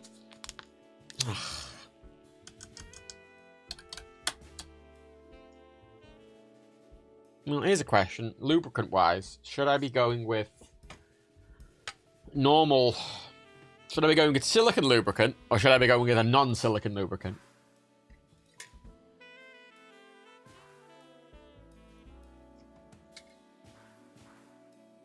I feel like normal WD-40 would probably be better. I'll be honest, I'm not really sure the use case difference between using silicon lubricant and not silicon lubricant.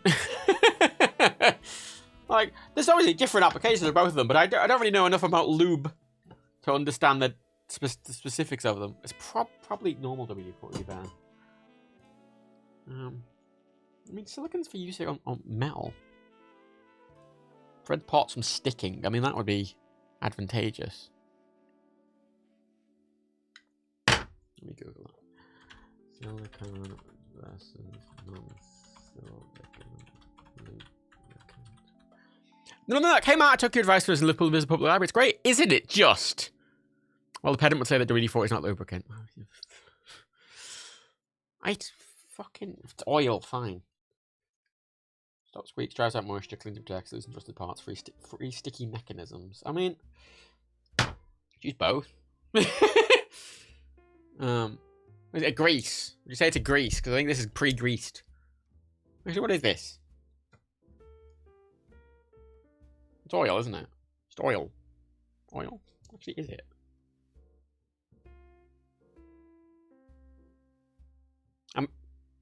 Must be just oil.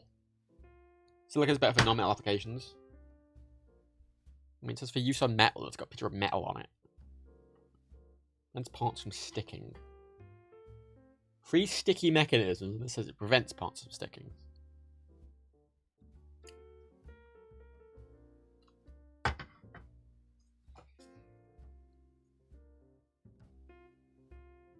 Silicon shouldn't be used where pressure or load bearing is involved.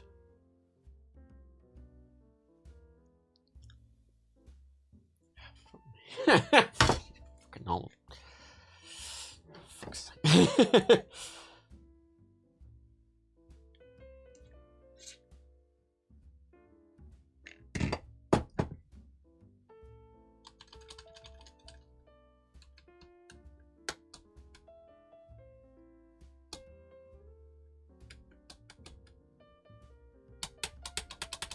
Like, yeah, if I have that pushed down as much as possible, it will work. It's sometimes there. That's actually losing the, like, it's losing its lock. Like, it sounds like it's clicking, but it's not. But like, that's actually moving the switch. You can feel the difference. Like, you can tell when it's working and it's not. Like, that would actually be working there. WD-40 can kill plastics. Ah.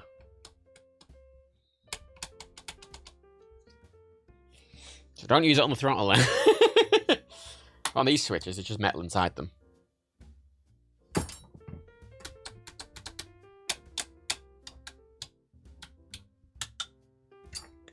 Well, in that case, let's use the silicon lube. Let's use, I've used WD-40 in this one. I mean, I probably should have tried that first, admittedly, before I clicked it, but fuck it. Let's use some silicon lube on these joints.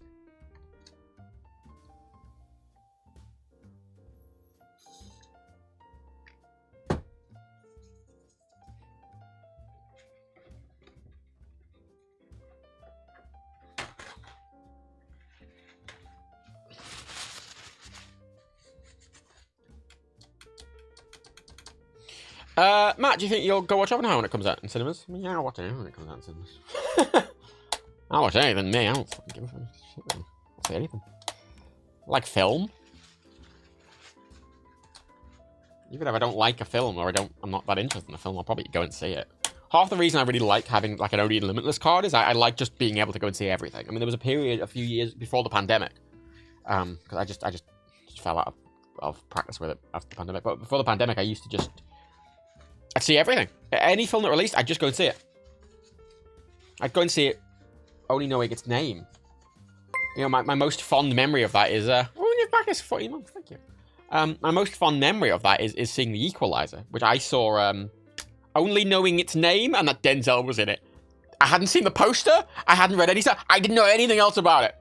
I'd never heard of The Equalizer before. So when I went in, it was like an hour of just this kind of like drama of this man going to a coffee shop and like meeting this prostitute and like him just being sad about his dead wife. And I'm like, oh, this is a serious drama starring Denzel Washington. Like, you know, Denzel has a very wide range. It could be in a serious drama. It could be an action film. I don't know. So it's like a serious drama.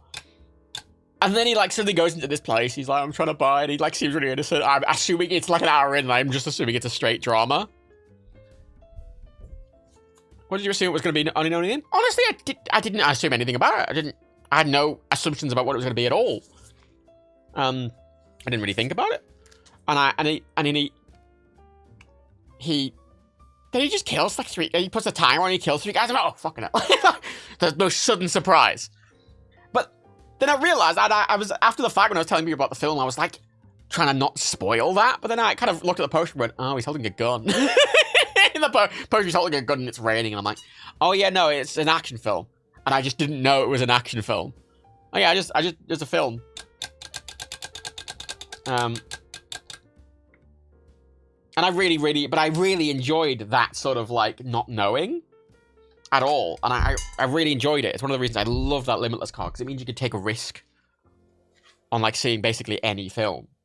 Because there's no cost to it. That's the point of those cards, is you're not spending any money on them. I don't know if these bits of foam have to be at the top, but I'm going to put them at the top anyway. And I really, really enjoyed doing that. And I've started trying to do it again.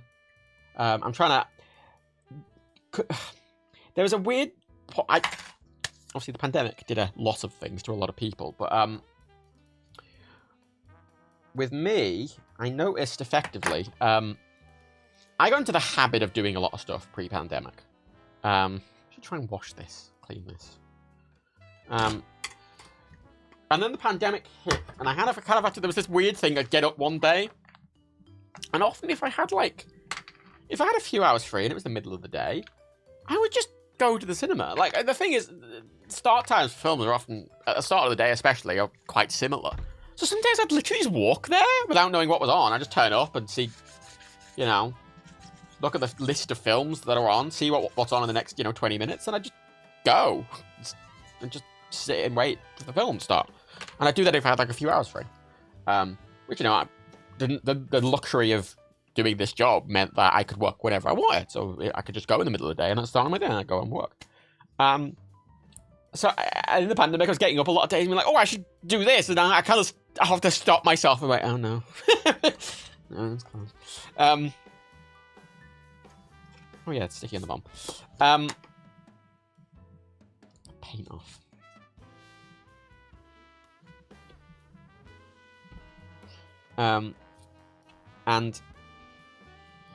But then I got so I had to untrain myself for doing it. And when the thing with the pandemic as well is, I think everyone was on the assumption it was going to kind of end in a bang.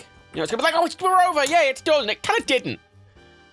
It was like it didn't end, did it? And we're still in the pandemic, right? But like, it kind of just went. It didn't really have a distinct end point. Whereas like, everything's back to normal now. It just sort of like slowly started coming back, and it kind of made this weird middle ground where like, I was at risk, and I'm still at risk. And everything was kind of opening up, and I was like, oh, everything's not. Oh, okay. At risk, and I don't want to put other people at risk, and the government was being shit, and I'm like, oh, I don't really want to. So when everything was opening back up, I wasn't doing anything, and then even film-wise, even when the cinema was open back up, obviously no films been fucking made, so it was not on.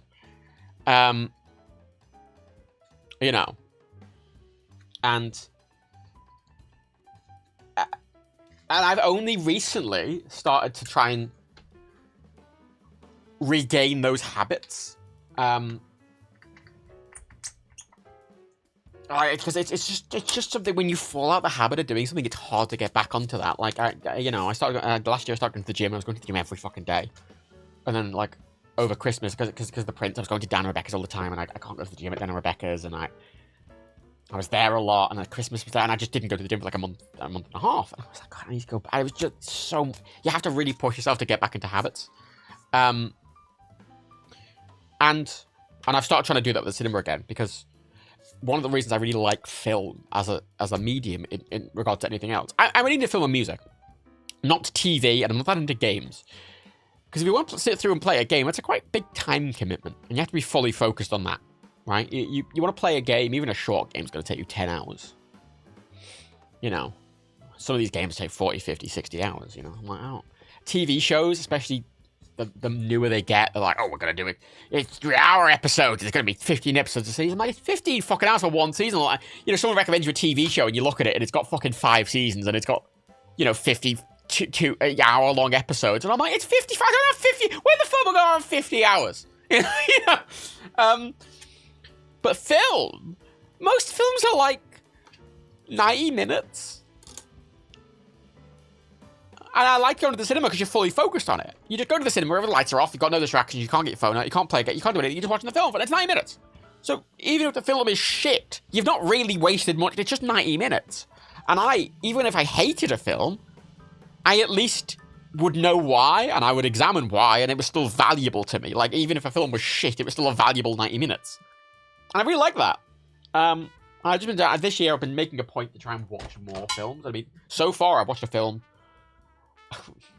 I don't do New Year's resolutions or anything, but I kind of made it a sort of vague goal that I would watch a film for every day of the year. Or try to watch a film.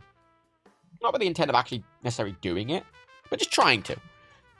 When I say watching a film for every day of the year, I mean, like, by the end of the year, I would like to have 365 films watched.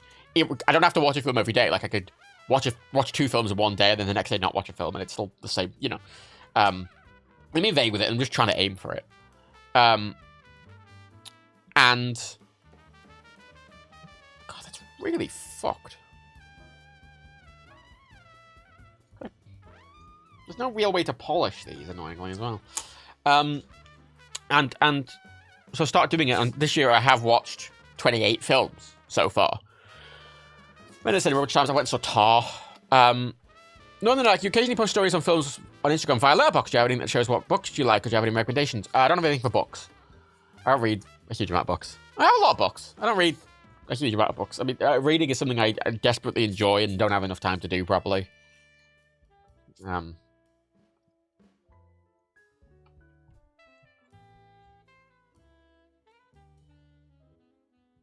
I think I made a Goodreads a few years ago, but I don't read enough to actually make full use of it.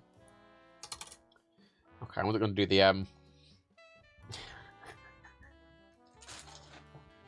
going to use a non-board approved cleaning solution.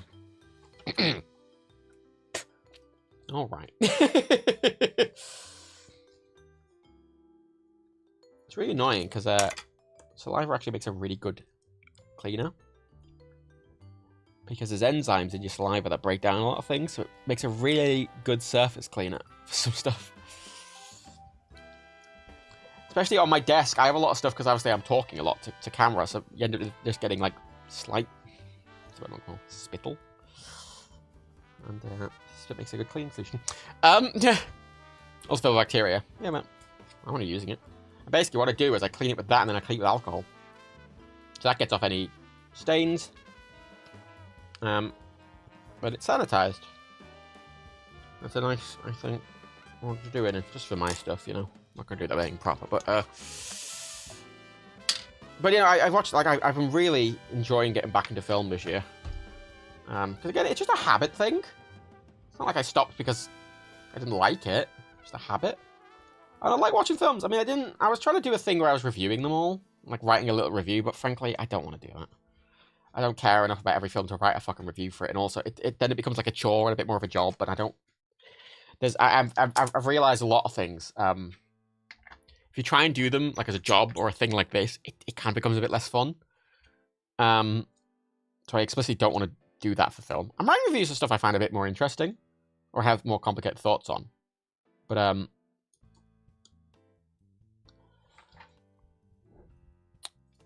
you know, I'm not really doing it with much.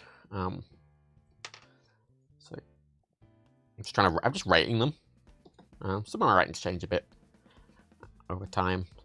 I might rate something like a 4 the next day. I'm like, actually, no, that's a 9, or I might, you know, put it up or down 1 score or something. But such a wide variety of films as well. There's this. I mean, last year I especially tried to get back into film, and I did to a certain degree. I tried to watch a lot more films that I hadn't. There's a lot of areas of cinema I'd never really explored very much. Like classic horror was one of them. I'd not really explored a lot of these sort of old Cronenberg films, or these old sort of Sam Raimi films, and a lot of these old, you know, I hadn't watched The Evil Dead, I hadn't watched Child's Play, I hadn't watched Hellraiser, I hadn't watched Halloween, I hadn't watched, you know, a lot of these films. And the thing, and I was like, fuck, you know, I've missed out. So I went and watched through all these people's fucking filmographies. I really enjoyed them. Right, so those throttle levers, they're quite smooth action-wise, and they're controlled by this belt here that controls friction, which just sets how much friction you want on them. And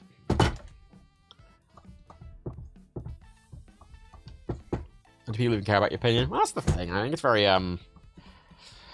very what's the word? Pig-headed to assume people care about what you think.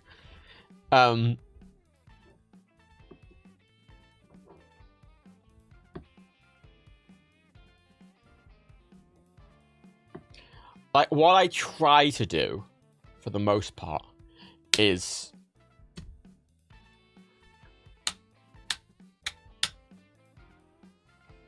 I try to just recommend stuff, right? And my whole goal with stuff is very much like, oh, this film is actually really good and you should see it. And that's like, I'm recommending it, right? Rather than like, maybe actually I think this film's quite good for these specific reasons. I've changed the letterbox to be more like, oh, I really like it. It's really good. I really recommend it. But these things are a thing. And, you know, for some people, like, everyone has a bit of a different line that they draw with film. I don't have a line with film.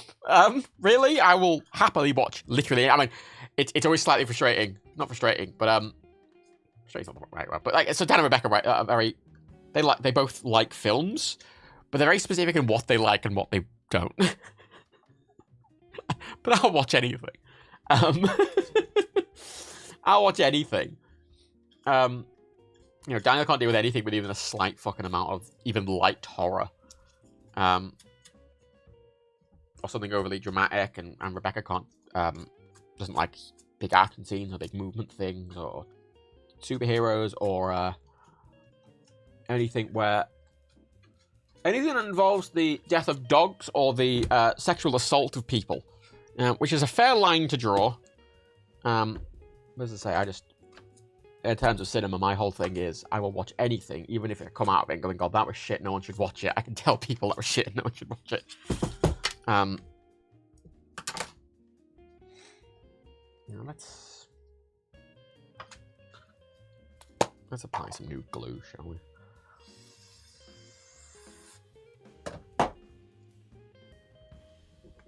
Sticky stuff remover. It's tape ready, so I need to peel it up. I'm hoping that'll just release it a bit. I'm just putting new tape over it, but I thought, there we go. Oh, oh, there we go. Oh, look at that. Delightful. Rebecca's bad with horror, but also really good with horror at the same time. Rebecca really likes horror, but is also is not a pussy, but is also a massive pussy at the same time, which is very Rebecca.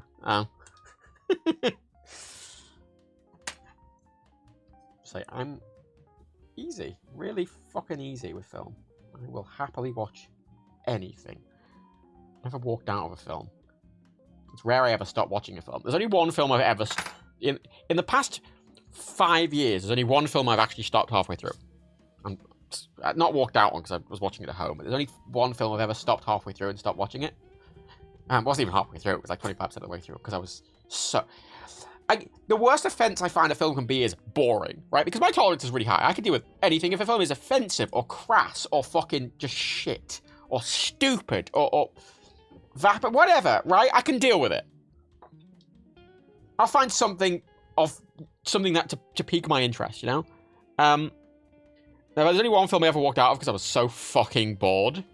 I turned off, and it was the fucking Eternals. It was the Eternals. Oh, and Cobbler. I mean, I turned off that as a watch party. Admittedly, if I was watching The Cobbler on my own, I probably would have finished it.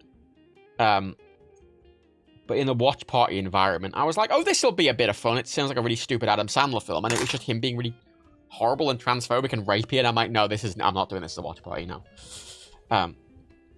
Because I say, my line is different to a lot of people's. And it's one thing me being like, yeah, I can deal with this isolatedly for me. But obviously, it's in that context, I'm subjecting other people to it as well.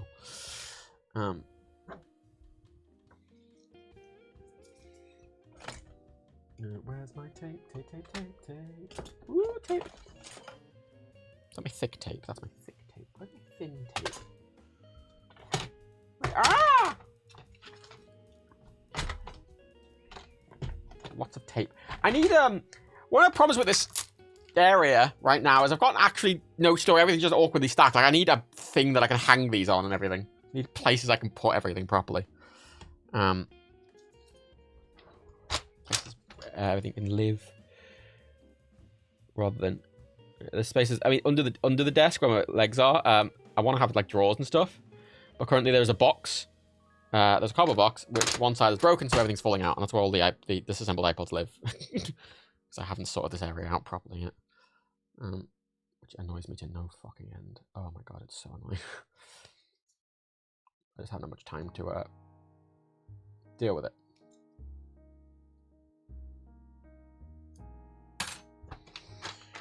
Right. Yeah, The Eternals, literally, it's a Marvel film. And, like, every Marvel film I kind of go into without a huge amount of care. Right? I kind of go into them and, like, I don't really... Even if it's a bit boring or whatever, I'll get something out of it, you know. As I say, my thing with film is I will get something out of a film. I will always get something out of a film. I was just watching The Eternals, and I'm like, my thing with Marvel as well is I like to try and keep up on them. I'm not like a big Marvel guy or anything. Like, I just like film, and they're doing something kind of quite unique in film and trying to have this big shared connected universe. And I like to try and vaguely I like to keep up on it. You know, I like a lot of the Marvel films. Oh my god, I was just fucking bored out my fucking mind watching it. So fucking bored.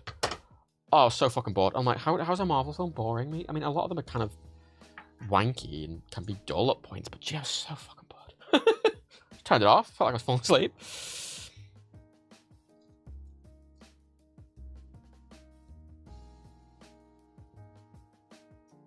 There's some films that are slightly odd. That I mean, Tar's a bit of a weird film because I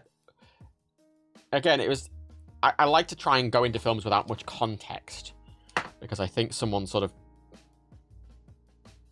not perception, but you know the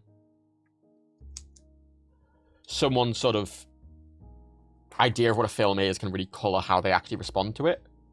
So I like to go in as blind as possible. I mean, that was half my thing with Pentiment, right? Like I Pentiment as a game, I really liked when I decoupled it from what I thought it was going to be. Because I kind of went into it going, oh, it's a detective game. And it's not. And if you treat it as a detective game, it's a fucking awful game. It's a terrible fucking detective game. But then I realized, oh, if I just went into it completely blind and it was like, oh, it's a game, I would have really enjoyed it because it wasn't really a detective game at that point. It was a kind of narrative history sort of explory game. And I enjoyed it way more for that. And in that vein. I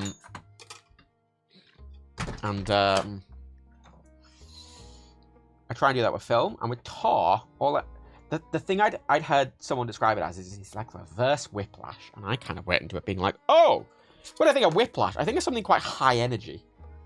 Whiplash as a film is very high energy. I mean, we watched Whiplash as a watch party, and I think Whiplash is a fantastic film. It's one of my favourite films. Wonderful film, Whiplash. But it's very high energy. Very high energy films. Got a lot of momentum, and the scenes are very charged. Not my fucking time! You know, like, properly fully, and it's that kind of, even when it's quiet, it's never quiet, right? It's never slow. It's got quite a pace to it.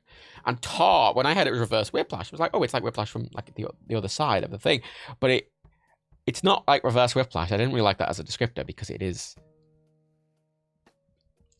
outside of it being about, like, a conductor abusing people, tonally, it's not at all like Whiplash. It is incredible. It's very slow and deliberate, and the pacing is very slow on purpose, and it's very not calm, but it's very low energy and different to Whiplash. It's a very different film. You know, I think someone could easily like Whiplash and really not like Tar, and vice versa. Because they're very different films. But, you know, when I was in that, I'm kind of, because I went into it thinking it was Whiplash, I was expecting to be a bit more high energy. And I remember at the start of the film, because it starts with the credits, which is like a lot of old films, but it's a bit different in that it's like a normal style credits, like a normal credits crawl that you'd see at the very end that's listing the entire, that lists the entire production staff. You know, like, here's the fucking best boy, and here's, you know, like the really long credits that most people are walking out on. You know, hadn't mentioned the actors at all. And it did that at the start. In like 5 minutes it took for those full credits to roll. And it was just the cast. They didn't actually show the cast. They just listed the crew, which I thought was interesting. And it took ages. I remember being sat down. I was getting a bit antsy. I was being like, come on, do it. And the film started, and I thought it was just going to do this quick introduction of like, oh, this is her. And this is her vibe. And it starts with this like Washington, New Yorker or Washington Post interview with fucking Cate Blanchett's character in it. Her being Tar. And I thought it was going to be this like quick scene of being like, oh, this is the contextualized her. And it's like this 15-minute long scene that they're kind of discussing classical music theory and interpretation of composition. And a lot of films where they're talking about stuff like that, they kind of just give it a bit of a glance and then they continue on because they don't want to get that into the weeds. But that film just kept with it. It just stayed with this interview for like 15 minutes. Which is absolutely not a problem with it. When I thought it was going to be high energy and I went into it with that impression and it was really slow, I got quite antsy, but then I got really into it when I sort of reframed it. Rise Skywalker was the only film I've almost walked out of. It sounds good. Yeah, I mean, so the Star Wars films, at least all of them bar the 7th one, the first of the trilogy, the sequel trilogy, I saw at a midnight release. Which is weird, because I don't care for Star Wars. So you're like, oh, why'd you go to a midnight release? You don't care about Star Wars. Well, I live, 10 minutes away from a cinema, and I go for free, and I'm awake at night anyway. And I like the atmosphere of a midnight showing, because most people there really give a fuck. And even though I don't really give a fuck about Star Wars, it's fun going to them.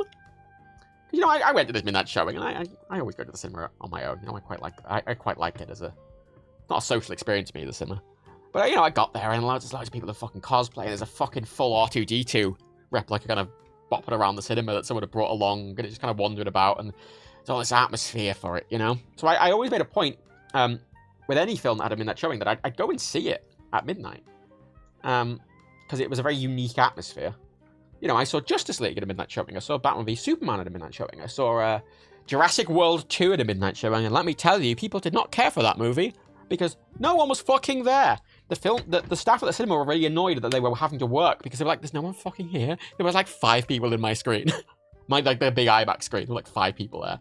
And the staff were so annoyed that they'd been made to come in when no one was there. They're like, I don't even know why we're doing a midnight showing for fucking Jurassic World 2. But I went to them for Star Wars, and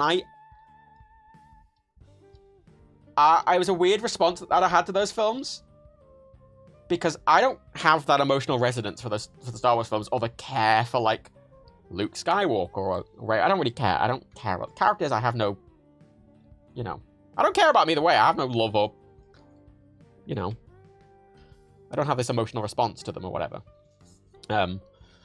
Or this value to them. I'm just like, fucking space wizards just jumping about with big light swords going, pew, pew, pew, pew, pew, zoom, zoom, zoom, zoom, and it's like, whatever, I don't care.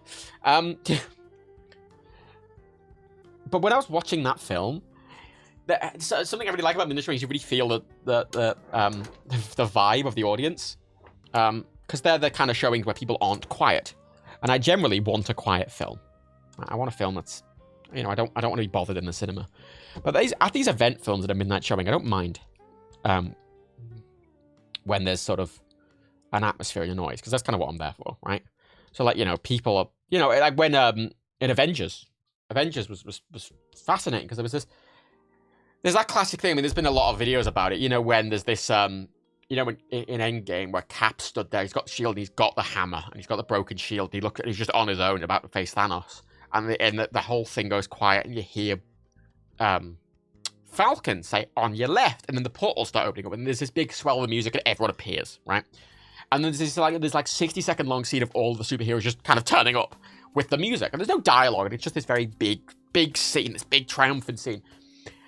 And in the cinema, and I saw it in videos, people cheered. I was like, yeah, and everyone was like, yeah, and I don't really give a fuck. Nothing, I don't care. But the atmosphere of everyone being like, yeah, was really cool. It was really cool, and I know people don't really like people cheering in the cinema and stuff like that, but A, midnight showing, which I expect it. B, that part of the film was definitely mixed and edited to be able to fit that in and not be weird. Like, it didn't, people cheering absolutely did not take away from that scene. Yeah, the midnight showing is more an event. That's what I like. That's what I like about them. So, like, that was really fun, and when, every Avengers movie I've ever seen at a midnight showing, everyone's kind of came out being like, yeah, feeling really good about it. Everyone seems reasonably satisfied, for the most part. And then there's fucking Star Wars films, like the second one was kind of dull. Not the second one, sorry. The first, I watched them in I saw 4 Star Wars films at midnight showing. I saw Rian Johnson's one, which I liked, but a lot of people didn't. So there's this really mixed reaction when leaving the cinema. Everyone was a bit weirdly quiet. And I saw Rogue One, which I really liked, and most people didn't. I saw Solo, which a lot of people seem to like leaving the cinema, I hated. And then that fucking last one. You know, when fucking Sheev is like, it's me, Sheev, I'm alive again. Now I'm a clone. Whoa, it's Sheev. Sheev, not Sheev. And Sheev is like, I'm your grandfather, Ray. It's me, Sheev. And I'm like, fucking hell.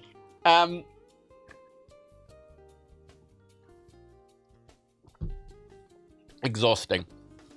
And you could hear this kind of muttering from the rest of the audience. And the film finished, and you just heard, isn't it? You get a real sense of energy in those. Because they're fully packed as well. So you get a real sense of energy, and the film fucking finished, and everyone just seemed annoyed. Everyone seemed really insulted by it. And I can see why, because if you'd invested in that, and this is the thing, it's one of the things I quite like about how I respond to film, because I am not invested, but I'm enjoying it. I'm enjoying the vibe. I'm not invested, I don't really care, but I'm enjoying it, you know? It's a weird thing to not be invested and not really care about Star Wars, but be at a midnight showing. So, you know, I'm not losing anything. I'm not, like, in the Star Wars fandom being, oh, look at the Star Wars, you know, but a lot of people were. A lot of people there clearly were. It's just this everyone just seemed really fucked off. It was quite funny in a way. Everyone being fucked off. Not in a kind of good way, but it was just, there was something slightly amusing about it. Just everyone's being fucked off, and I'm like, yeah, fucking J.J. Abrams. People keep getting being not J.J. Right, yeah, J.J. People keep being bitten by J.J. Abrams, and every time it happens, I don't know why people are surprised, because he's always done it, and he keeps doing it, and every time you're like, oh, I wasn't expecting that. It's like, what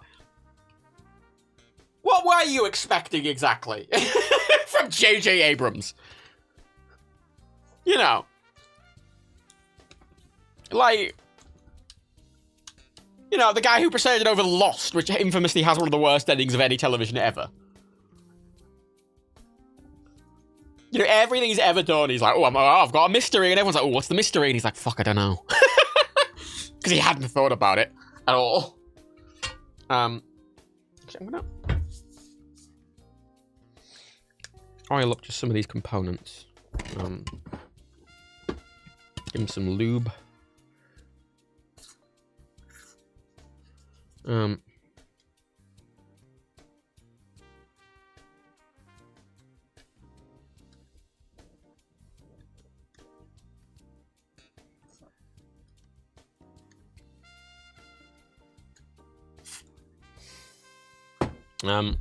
It's just you fucking. It's a weird amount of trust put in. Like, why? You keep biting it. He keeps burning everyone. I'm like, why? Why are you surprised? Every time, everyone's like, oh, I'm so surprised. I thought it was gonna be something more than that. And I'm like, yes, fucking J.J. Abrams. He's not.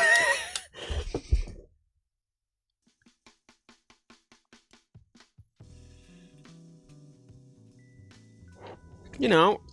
Like, he's, you know, because he's fucked with everything at this point. And he has, you know, I care about Star Trek. And the thing is, when he fought with Star Trek, I didn't not care, but I was invested, obviously. But the thing is, I don't really care about the original series, and I don't really care about the cast of the original series very much. I like the films, but I don't really have that, again, that sort of thing with them. And JD was like, oh, fuck it, alternate universe, I don't care. And I kind of worried, when the first one came out, I was just worried that it was replacing the Prime timeline. Like, he was going, no, this is Star Trek now, and that was going to be the new default, like it had overwritten the Prime timeline. But no, it was very quickly established, like, no, this is just a separate universe. And I'm like, that's fine. You do what you want. Yeah, separate universe, whatever. Everyone got really annoyed at the fucking, like, Beastie Boys section, some of these switches inside are a bit loose, like that one. You can see, look, it's kind of going left and right a bit inside the thing. And this one, not at all. Oh, actually, no. Move it a bit. Whatever. Oil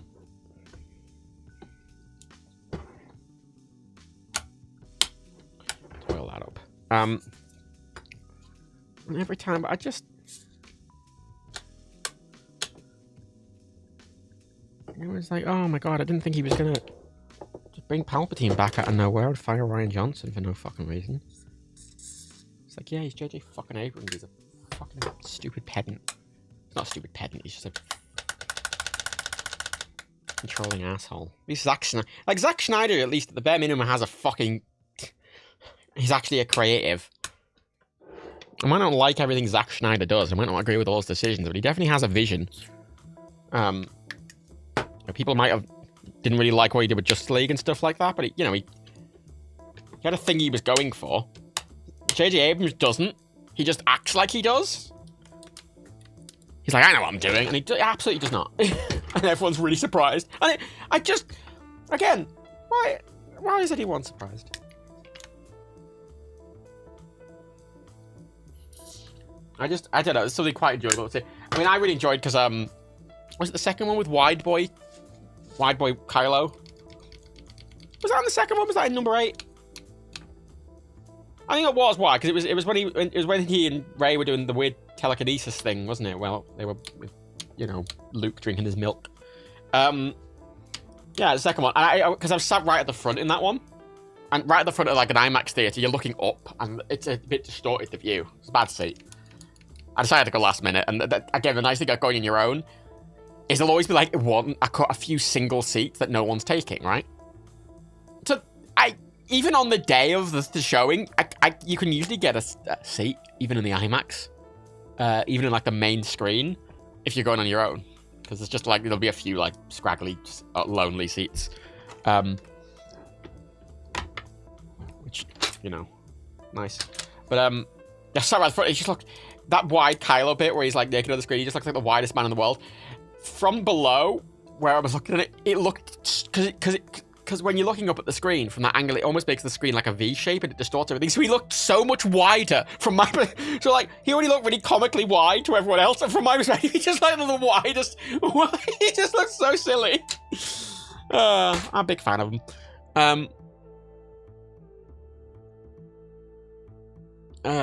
Excellent.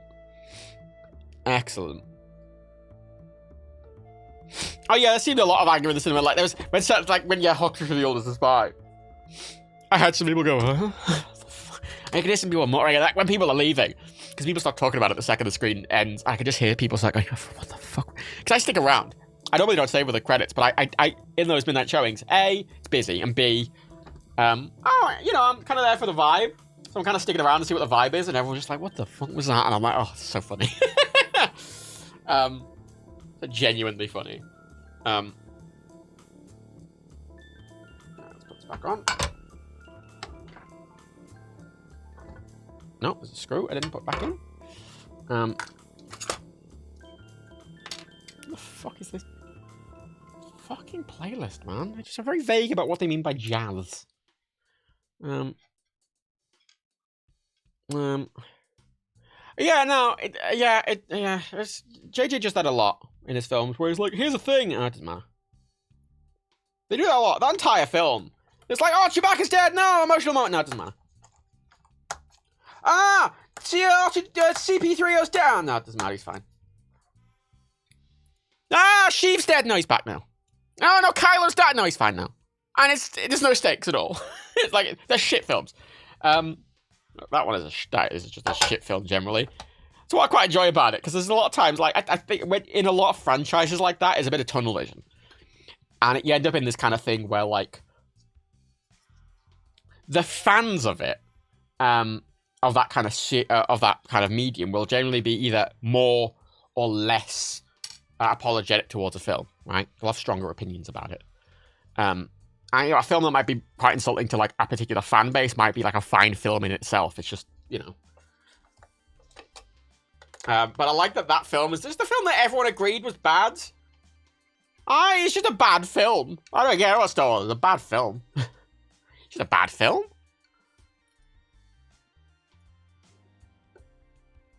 It's a bad film. Badly written. Bad film. So because you watch it and everyone's a good actor. That's some great fucking actors in that film. Fantastic fucking actors. Alas. Still funny.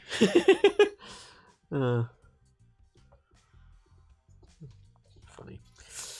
Now I'm not going to mount this back to the weight because I have ordered some desk mounts specifically for these two. They go on like a mountain and they're mounted like slightly below the desk. Because previously I put them up on the desk like they are now. Well, I guess the other way around, and I just do them like this, but my arms are awkwardly raised, and I've wanted them to be lower where they're supposed to be. So I bought a specific little desk clamp that these just both attach to the clamp, and you can quickly take the clamp on and off. So I'm going to leave the weights off them so I can attach them to the clamp when it arrives in a couple of days. Are the Indiana Jones films something you enjoy? I mean, we did a watch party for the trilogy, and I like the trilogy.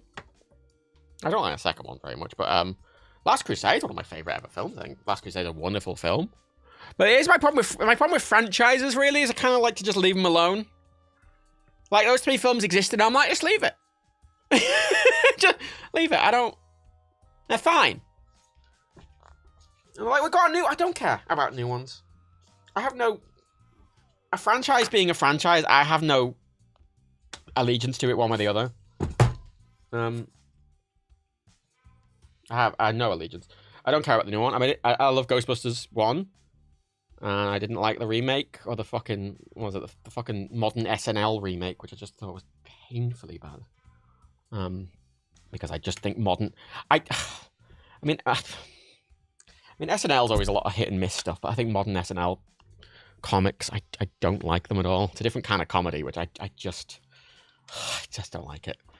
And that film is just that exact kind of SNL humor, which I hate. Like, this is jazz, and this is... What the fuck is this? This is an electric guitar. What's that about?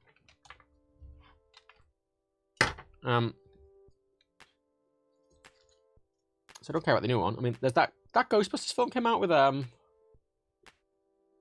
fucking Ant-Man, didn't it? Which I haven't watched. Thing is, out of all films, I tend to care about those kind of films less, because they're entirely predicated on, like, nostalgia. And, brand recognition, which, for the most part, I don't have. I was like, you remember Ghostbusters? I was like, yeah, I like Ghostbusters, but I'm not like, oh, Ghostbusters! I love Ghostbusters! I like anything with Ghostbusters on it. I don't care. And the films tend to not stand on their own merit, so I tend to care about them less, because they tend to just be bad films. I like watching them out of curiosity, but they'll always be the bottom of my list, for even just for watching stuff.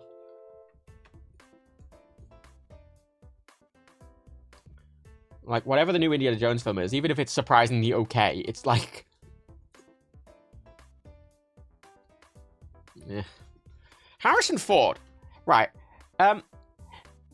He's came back to all 3 of his most famous characters as, like, an old man, and then there's a scene in all 3 of the fucking franchise where it's like, look, he's old now! And I'm like, just let him... Just leave the films alone. Just leave them. Just don't touch them. And I was like, oh, they're great! And I'm like, yeah, leave them. If they're great, then just leave them alone. Make a new film.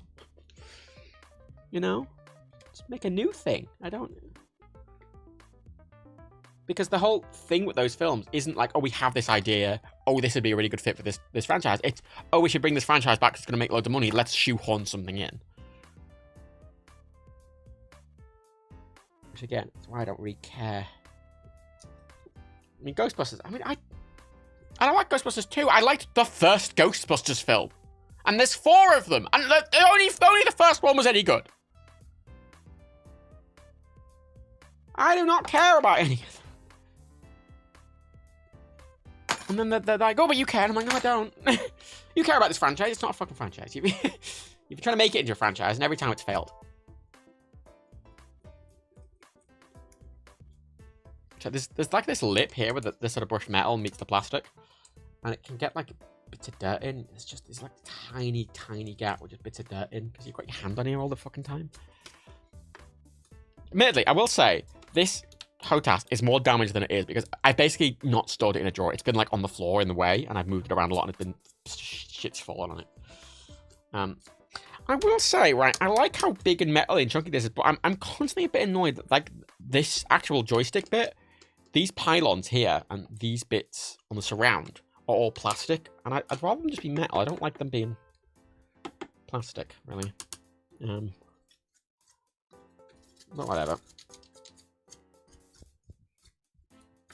It's lasted. It's been a really good thing. And I thought, I mean, it's still true. If I want to replace any of these switches, if I do want to just physically take the switch off, it's a standard part, so it probably won't be too much of a fanny on. But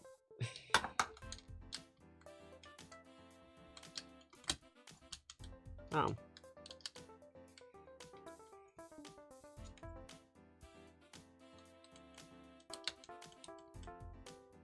Oh.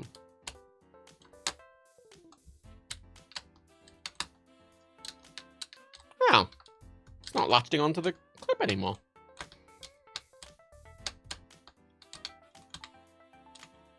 It's stuck again. It's locked up. I think that switch is just fucked. Completely fucked. It's more fucked than it was before. It was already fucked, so. Like, look how much it sinks in. Like, look how. Like, that's what it's supposed to be, and it just goes flop.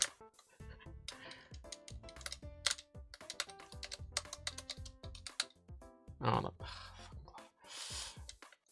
The reason I wear these nitrite gloves is because they're supposed to be less rip prone, more rip resistant apparently.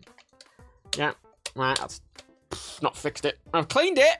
It's clean, but I've not fixed it. So I'll have to like buy a new switch maybe and take it out and solder it off or something. Oh well. I'll send it to fucking Thrustmaster.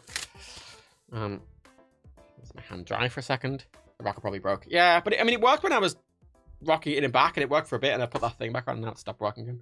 Fuck it.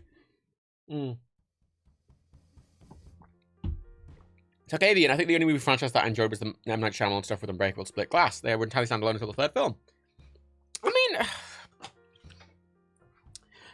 there's this weird thing with a lot of films now. Like, oh, we have to put them in the shared universe. I'm like, why? One of the reasons I like films so much is that a film stands on its own as a singular work of art. And a quite short, very accessible work of art. You know, I think Tar's very good, and Whiplash is so good, because, you know, Whiplash is, what, a 90-minute film? It's really concise, you can feel the passion. It's this beautiful combination of all of a load of stuff I like. And it's over. And that's it. It's done. And you've got this small, like, piece of just good. And then, so I just, when you try and shoehorn in a franchise, it's not always shoehorned in, but I often think it's unnecessary. I mean, something like Glass. Actually, I saw Glass, but admittedly, when I watched Glass, it was that period where I was just seeing any film that was in the cinema. And I'd seen Unbreakable, but a long time ago. So I don't really remember it, and I hadn't watched Split, and that was the slight problem with me going to see films without any context. But obviously, you kind of need context for that film. It's unavoidable in a lot of instances. Obviously, so you can't go into every film with context. I mean, there's this slightly annoying thing in the MCU. I mean, I don't like. I enjoyed watching Multiverse of Madness, but I do not like the film Multiverse of Madness. Right? Because it's called fucking Multiverse of Madness, and they go to one multiverse, and they're like, the difference is, oh my god, it's red for go! And I'm like, wow, wow. Wow, you could do literally anything you wanted, and that's what you did. You could go to literally any type of place, and that's what you did. The lights are, wow! And I'm like, fuck, yeah. Wow, what madness, you know, like, and then second of all, it didn't really, even if you'd watched all the MCU films, it wouldn't really make much sense, because suddenly you've watched Avengers, and you're like, oh, Wanda saved the day, and you go to this film, and then Wanda's suddenly like a fucking mass murderer, and you're like, what? And unless you've went and watched fucking WandaVision, it doesn't make any sense at all. It gives like a vague nod to WandaVision. It's like, yeah, you watched WandaVision. I'm like, what if you hadn't watched WandaVision? Doesn't make any fucking sense.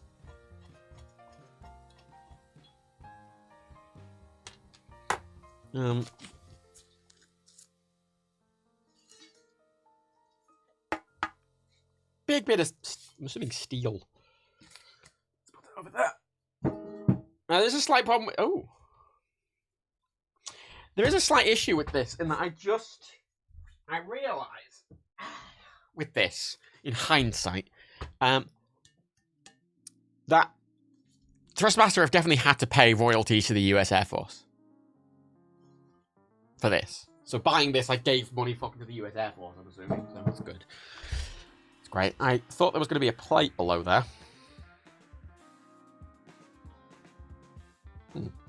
See, what you want to do is, if you've watched Batman v Superman, just because Batman v Superman's a weird film, and it's got one of the worst scenes in comic books next to one of the best scenes. I think one of the most fun scenes. Like the worst scene in the film is next to the best scene in the film, because you have the Martha bit, which is like what the fuck, and then after the Martha bit, Batman leaves. He gets to the Batwing and he flies to the warehouse, and then he does that excellent fight scene, that really good, really brutal fight scene, which is excellent. And in between that, when he gets off the Batwing, Alfred is in like, Alfred's, back of the Batcave, and he takes control, and he pulls out, from under the desk, he pulls out this HOTAS. Like, that's what the prop department used. They bought this HOTAS, and it's the one that Alfred uses these to control the Batwing. And the other things, the throttle's just on, like, clearly a drawer. Like, just on, like, two things, and it comes out, right? And it's there, and it locks into place. This, however, it comes out like this, and Alfred goes click, and then it's in position, and it's clicked up. It's on this. This comes out, and it goes click up. And I went, oh, that's really fun. I want to do that. Oh, I want to do that. I had a debate for a while. I was going to come up with this sort of locking system where you could pull it out from under the desk and flip it up, and it would clip into place. And then I was going to basically have one of these, make some like pogo pin contact pins, because it's USB out, and it's just 4 wires. It's just 4 wires. You just need 4 pogo pins, and have this USB cable then attach to the desk, and then when this clips off, the pogo pin just attach, and then it fills the connection, and it's on. And it'd be like, I need to make a little locking clip. I'd still love to do that, but every time I've ever thought about doing that, I've kind of went over the amount of physical space I need under the desk to fit them on either side. I don't have, because there's something there. There's like audio equipment, there's drawers or something, and I'm like, I don't use them enough to necessarily warrant doing that either. So I thought it'd be fun. Sounds good, works. My own problem with Batman vs Superman is the Batman uses a bazooka and has machine guns in the Batmobile, and isn't Batman's whole deal that he hates guns. I mean, the thing I like about Batman, because people always say about Batman v Superman, I actually don't think that's a problem, because the thing I like about Batman is you can do what you want with him. Like, as a character, you could be like, this Batman kills people. Fuck yeah, that's just a different Batman. This Batman's a goofy guy. He runs around and he says, cut C. C for Catwoman. The C. C. I like Batman because he can be anything you want. He's just like a guy. Yeah, he's a rich guy and he dresses a bat. That's really the entire premise. And I just like that you can kind of do whatever you want. So I am totally fine with there being a Batman who's really jaded and kills people. That's fine. And the way they set up that Batman as well is that he's really jaded and angry and he just doesn't give a fuck anymore. And it fits with the character of that Batman. I'm fine with it. Was it less earned? I mean, yeah. I think they should have set it up more. I would have liked that actually, a couple of Batman films leading up to that. Maybe. But I'm fine with it. Surely then he's just an aesthetic and not a character. Yeah, to a degree. Yeah. That's what I like about him. That he's just, you can do anything you want with him. There's so many animated films. I'm like, shit, what's Batman this time? He's a medieval knight. Okay, what's he do this time? He's working with Sherlock Holmes. He's a Victorian Batman. I'm like, okay. He's like, he's a samurai. He's Joker's. They're in Japan in the 1600s, and Joker built a mech out of a village, and Batman's a samurai. And I'm like, okay, whatever. What's this one? Oh, Batman. He's really serious in this one. He's sad, and he lost his friends. And he's really serious. It's a psychological thriller. And I'm like, okay. He's like, what's this one? He's running around with a big comical bomb. He's running around with a big round bomb with the word bomb written on it. It's got like smoke coming out. He's like, oh my god, everybody get rid of them. Excellent. I love Batman. All of those, every Batman's valid. I don't give a fuck. Lego Batman, all of them work. I don't care. That's what I like. I like that you can do basically anything you want with that really simple character, and I just like that. He's the only kind of character anyone's ever really done that with, and I think it's interesting and fun. I don't have to do much with this, I just have to clean it.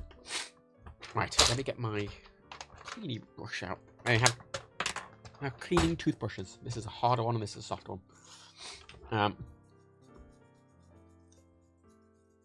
Scooby-Doo meets Batman. Oh yeah, shit. I've watched most Batman stuff. I've read a lot of the Batman standalone sort of graphic novels. I've watched most of the animated films. I've watched all the live action films, obviously. I mean, I bought the 1945 serials to watch. You don't have to buy them. They're obviously fair use at this point on YouTube. But I was going to watch them, but equally, oh, God, I don't know if I can tolerate 50s Batman. Actually, sorry, there's 50s Batman. But there's also 40s serials. Is it 40s? I think it's early 40s. I think there's a Batman serial from 1941. But it's the first live-action Batman film, but it's also got the slight problem that it was made as a black and white American war propaganda, and I'm like, And I'm like, I don't know if there's going to be any fun in watching a serial from 1941, even if it is Batman. I'm just curious. That's why I want to watch it. But equally, it's a bit of a time commitment because it is a serial, so it's fairly long. But I am curious. I wouldn't mind doing it as a watch party or something. I don't know if it'd be that fun. Just interested.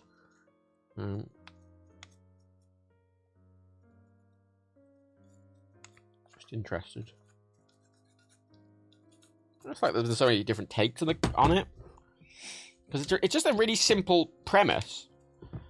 I think everyone understands, right? I think as the premise of Batman, everyone doesn't really matter who they are, just kind of understands, you know. He's a superhero, he breasts it with a bat, he's just a guy. He's a guy with toys. He's a guy with toys, and he's got a Batmobile, and everyone knows. You know, most people you ever ask, even if they're not into comic books or they're not into superheroes or whatever, they've heard. Like, my dad doesn't give a fuck about comic books or superheroes, but like, you know, talking about Batman, he fucking watched Adam West, you know, when he was growing up. You know, it's a cultural touchstone, and because of that, it just works. You can do what you want with them. I mean, I desperately enjoyed. I watched I was at Dan and Rebecca's once. I put on okay, see, whenever they go out and I'm still in, we put on like a film, just because Little's an anxious little dog and gets really nervous when Rebecca's not around. I find it's a good idea to put on like a film or sort of background noise, you know. So I put on a film so it wasn't just quiet. I just stuck on Batman 66 because I like Batman 66. I'll just kind of stick it on.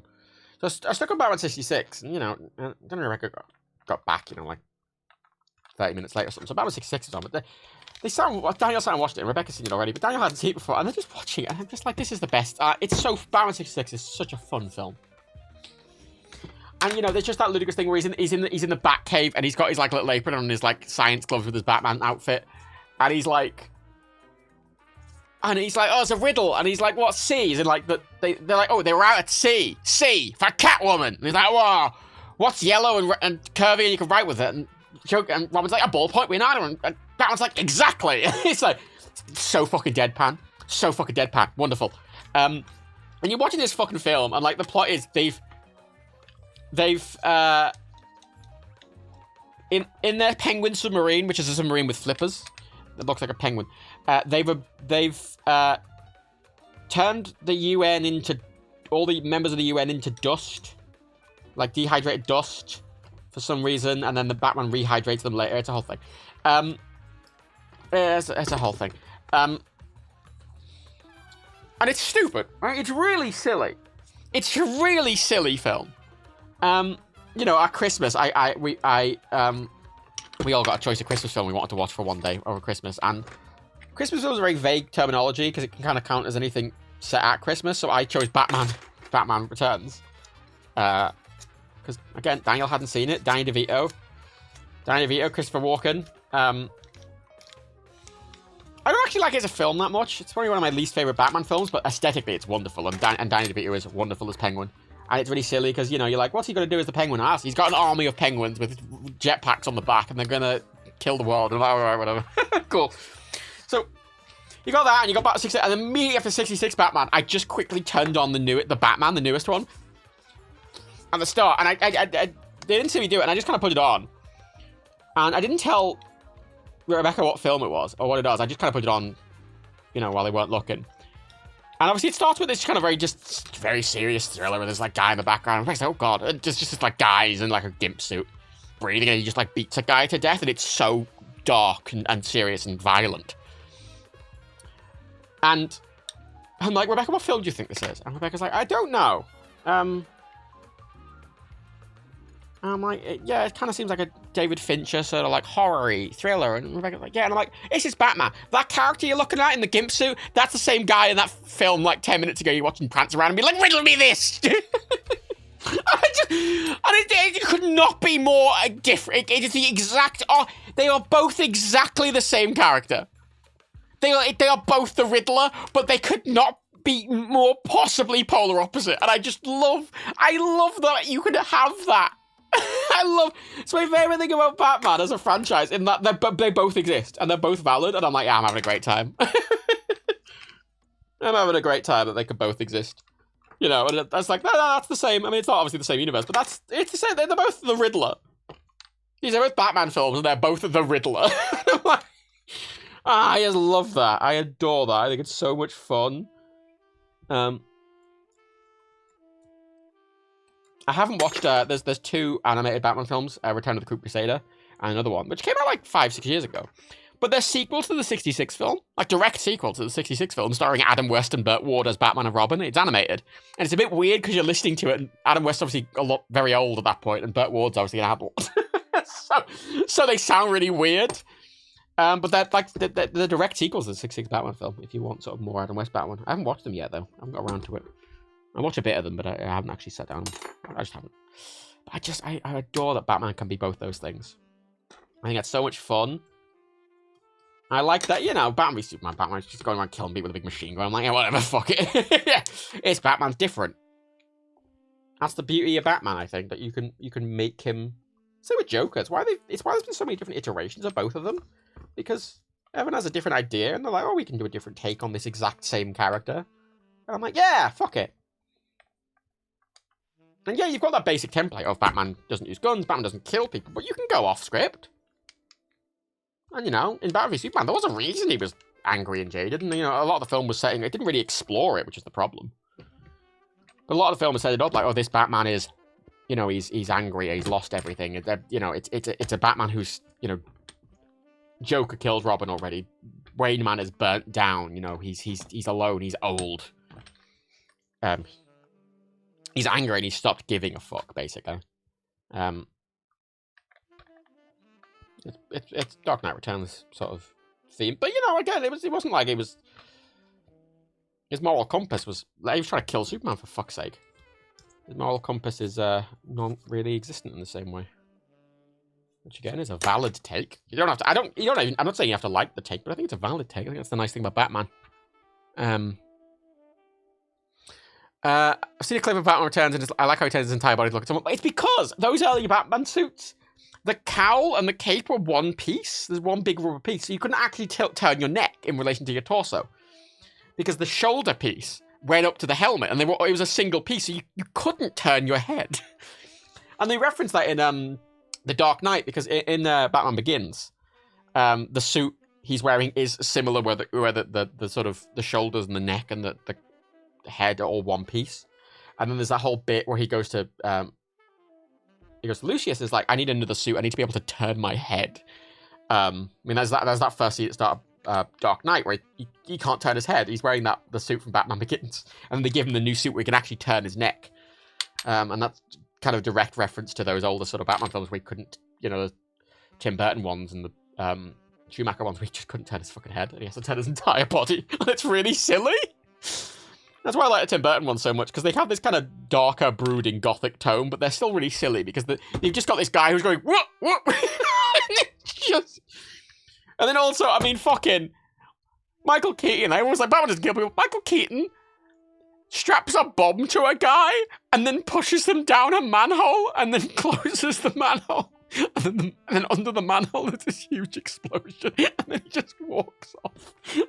He definitely fucking murdered that guy. Like, that guy is fucking dead. Oh, he does it so casually. Oh, so funny. I love Batman. I love Batman, but the whole reason I love Batman is I like the variant, so I'm not a Batman purist or anything. I just actually the more it's weird that the Batman films, the more because I rewatch them obviously regularly because of me. Every time we rewatch The Dark Knight, I actually like it a little less. I still think it's a fantastic film, but I like it less every time I watch it. I enjoy it less every time I watch it, and every time I rewatch Batman 1966 or Batman 1989, I like them more. Every time I like them more. Every time I watch fucking Jack Nicholson fucking dance around the art gallery painting on things in one take, I like it more.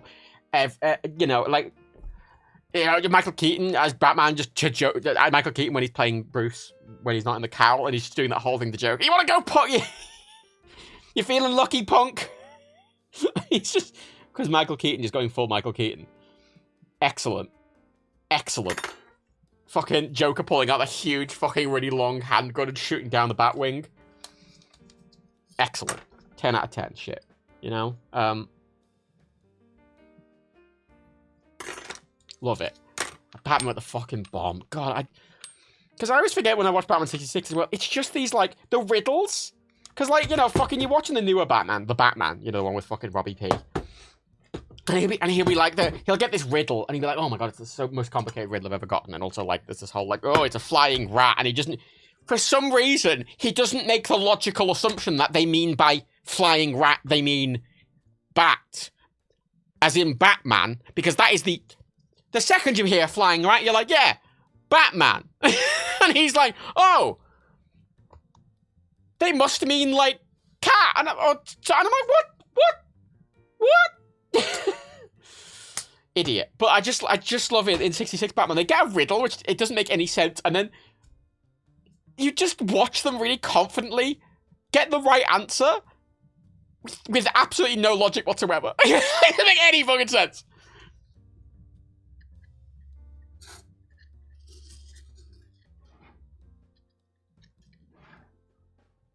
I just adore it. I think it's so silly.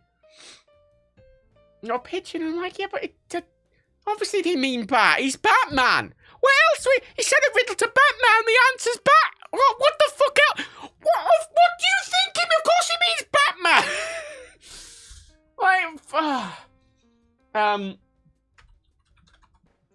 I need to look up the script for riddle for the riddler. Riddle me this.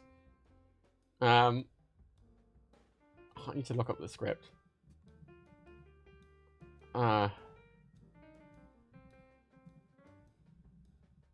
Wait.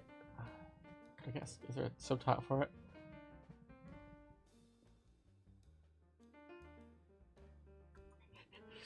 Why is it orange like a... Wait. I need to read... I just need to read... I'm not gonna...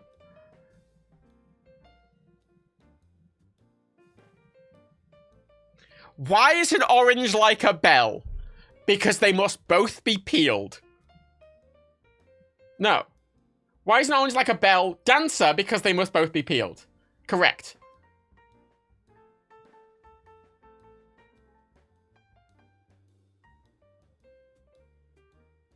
Okay, you know what? I'm just going to unmute the desktop audio. Why am I...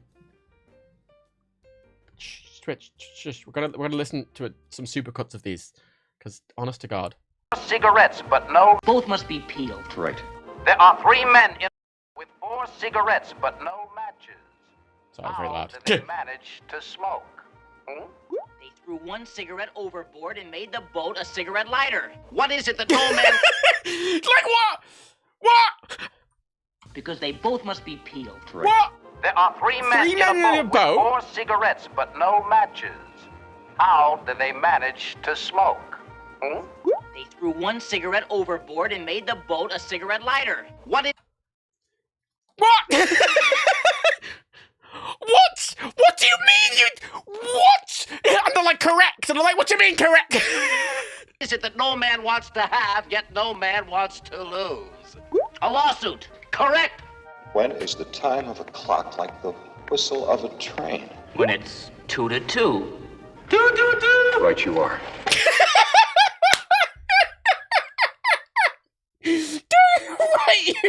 Excellent. Like, What has neither flesh, bone, nor nail, yet has 4 fingers and a thumb? A glove, of course. Could it be an address? I've got it. 222 Glover Avenue. just the logic jumps required. It's the most like a point and click Sierra fucking game of logic jumps, and it is wonderful. Is a quarrel like a bargain? Well. The answer is it takes 2 to make it. What kind of pins are used in soup? Terrapins, Batman. Right. What was Joan of Arc made of? Joan of Arc was... Made of Orleans. How many sides is a circle? Answer 2. Inside and outside, right? Right. What president of the United States wore the biggest hat? The one with the biggest head. What? Why? What? With a cane or 3 legs in the twilight. At noon and 3 at twilight. Man! That's it, Batman. Man travels on all 4s in the morning of his life or as an infant. And on 2 legs at noon in the Well, morning. this is the one for the movie. On 2 legs at noon and 3 at twilight. All. Or a nest egg. Oh, come on. Riddler's after a nest egg. What is it that travels on all 4s in the morning? On 2 legs at noon and 3 at twilight. Man! That's it, Batman. Man travels on all 4s in the morning of his life or as an infant. And on 2 legs at noon or as an adult. With a cane or 3 legs in the twilight of his life. When is a floor like a puzzle? Just... Hold up his pants. Why are you like a clock at midnight? Answer. Where's the fucking... There's the fucking C. C for Catwoman. C for Catwoman. Be any one of them. Could be any one of them, but which one? Which ones? Pretty fishy what happened to me on that ladder. You mean where there's a fish, there could be a penguin? But wait! It happened at sea. See? C for Catwoman. Yet, that exploding shark was pulling my leg. The Joker. All adds up to a sinister riddle. Riddler. Riddler? Oh, thought strikes me. So dreadful, I scarcely dare give it utterance. The 4 of them. That's how they get to the logic that it's them. Batman goes out to sea and a boat disappears and he gets attacked by a shark and he comes back and he's like, it was on the sea, so they must be Catwoman. He's like, oh, I mean, Riddler. Oh, it must be Riddler. All right, and the shark is pulling my leg, so it must be Joker. It's like, what the fuck are you talking about? Like, it's absolutely demented. Absolutely fucking demented. And it does it so confidently and so deadpan that I love that movie. Because Batman, every time there's a ridiculous answer, Adam Wood just goes, of course! Like, completely deadpan, like Leslie Nielsen levels. Wonderful. Absolutely wonderful. I want an oily inside of this a bit, because it feels a little stiff.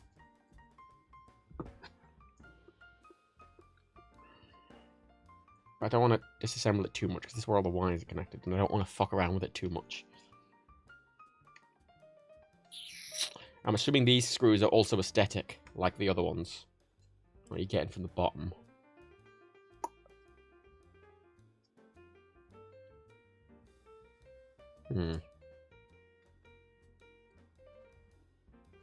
Those 2 screws, I think, hold a plastic shroud on. These 2 little silver ones hold this little bit of plastic on.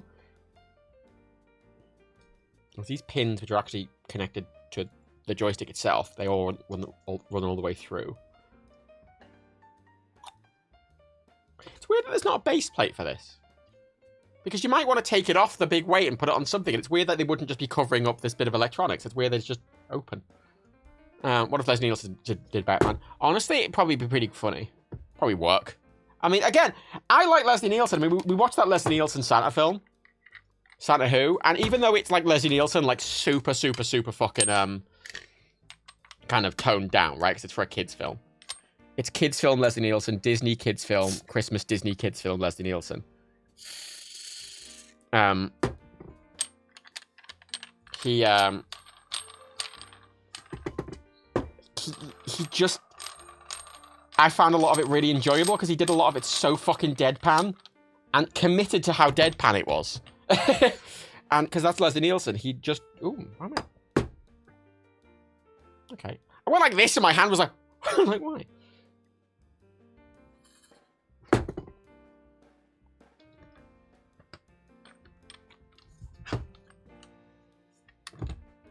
That's the thing. Batman can be that most ridiculous thing in the world and also be modern Batman. Because modern Batman, I mean, someone mentioned... Who was it mentioned it earlier?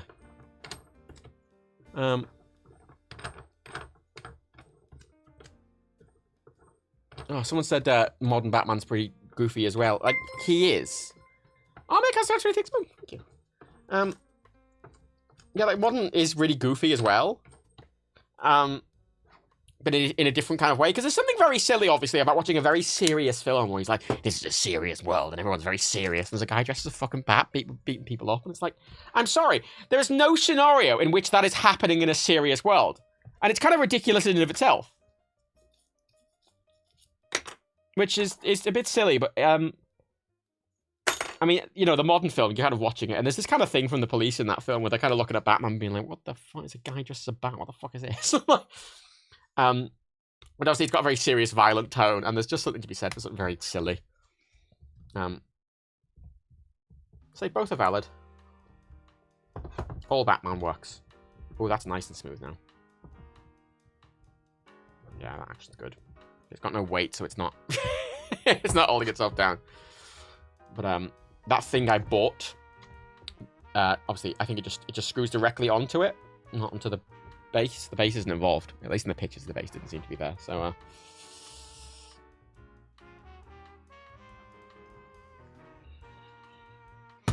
gonna screw these screws back in. I don't think the thing comes... I think it does come with screws to mount to it, but I'm gonna put these screws back in just so it's somewhere to live.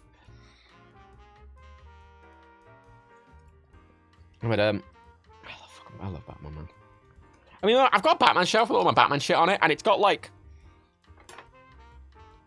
It's really dense, and what's on it is I've got a, Batman New 52 Joker mask, which, the New 52 version... I think it's the New 52. The New 52 version of Joker, which was, New 52 was like a reboot, right? Like, the Justice League, it was a full reboot, basically. And it went, okay, here's a completely different... Everything's been reset. It's its own universe, doing its own thing. And the big thing is the Joker in that universe was a lot seriouser. He was literally this guy who had stapled a face onto his own face. So it's kind of horrific, right? He's got this, like, layer of skin over, like, just the musculature, like, literally stapled on. It's very disgusting. And he's got the smile from the fact it's stapled. Like, it's gross.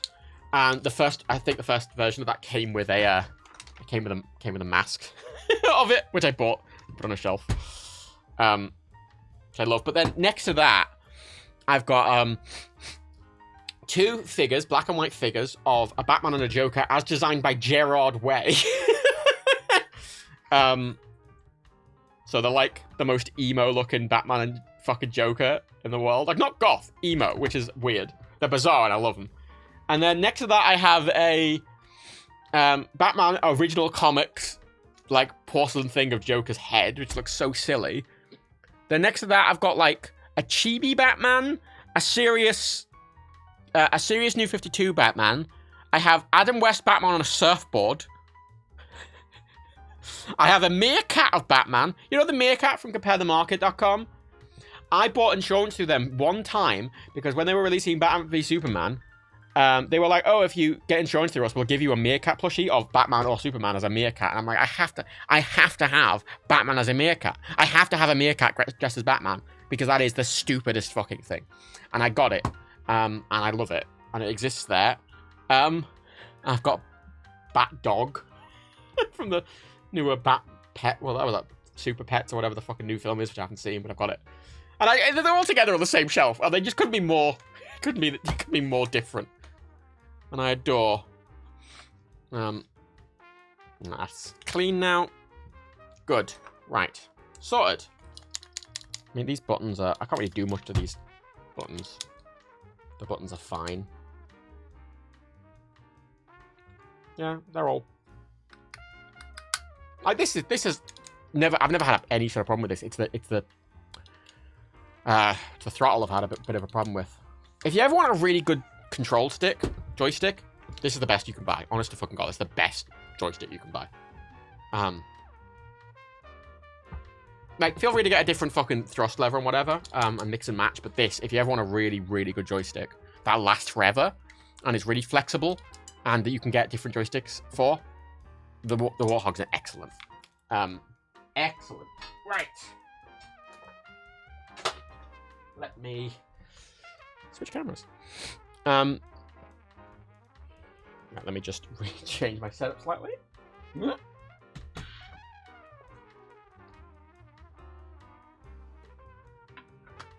Gotta move my my keyboard and shit over to the other thing. I just don't mind me. Just clearing the other side of my desk, which I don't normally leave clear, but for this I want it to be. Need to move my water on the floor for now, which I'm sure won't bite me later. Phone there. Right, how does that look on the other camera? Is that framed correctly? Yeah, that'll work. Yeah, that framing works. 2 seconds. You can't see the framing, you're gonna have to trust me. Right, the next goal is that ever since I moved my office around, I haven't actually played my guitars because they've been just kind of in the way. Not in the way, but they've all the guitars have been out the way, and I haven't played them. And as a result, all their strings have gotten rusted, and they've all gotten kind of dusty. So I need to do a full clean and restring of all my guitars, basically. Well, actually, I need to do a full clean of all my instruments because then I'm wall mounting them behind me. So they'll be easily, fully accessible. Right, so I'm going to switch to the other desk cam, which... Is that set up fine? So I'm checking the framing and switch to... Oh, okay, this is the MX Keys mechanical.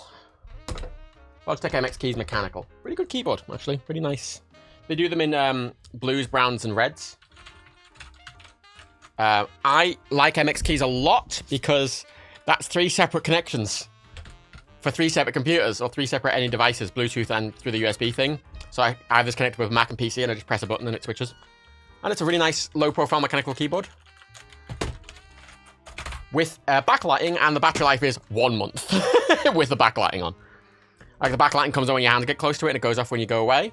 And the battery life is a month. Both of these have a month battery life, so I charge them once a month. Excellent. These are the blue ones. I have one in brown as well because I had one, and one of the keys got a bit sticky.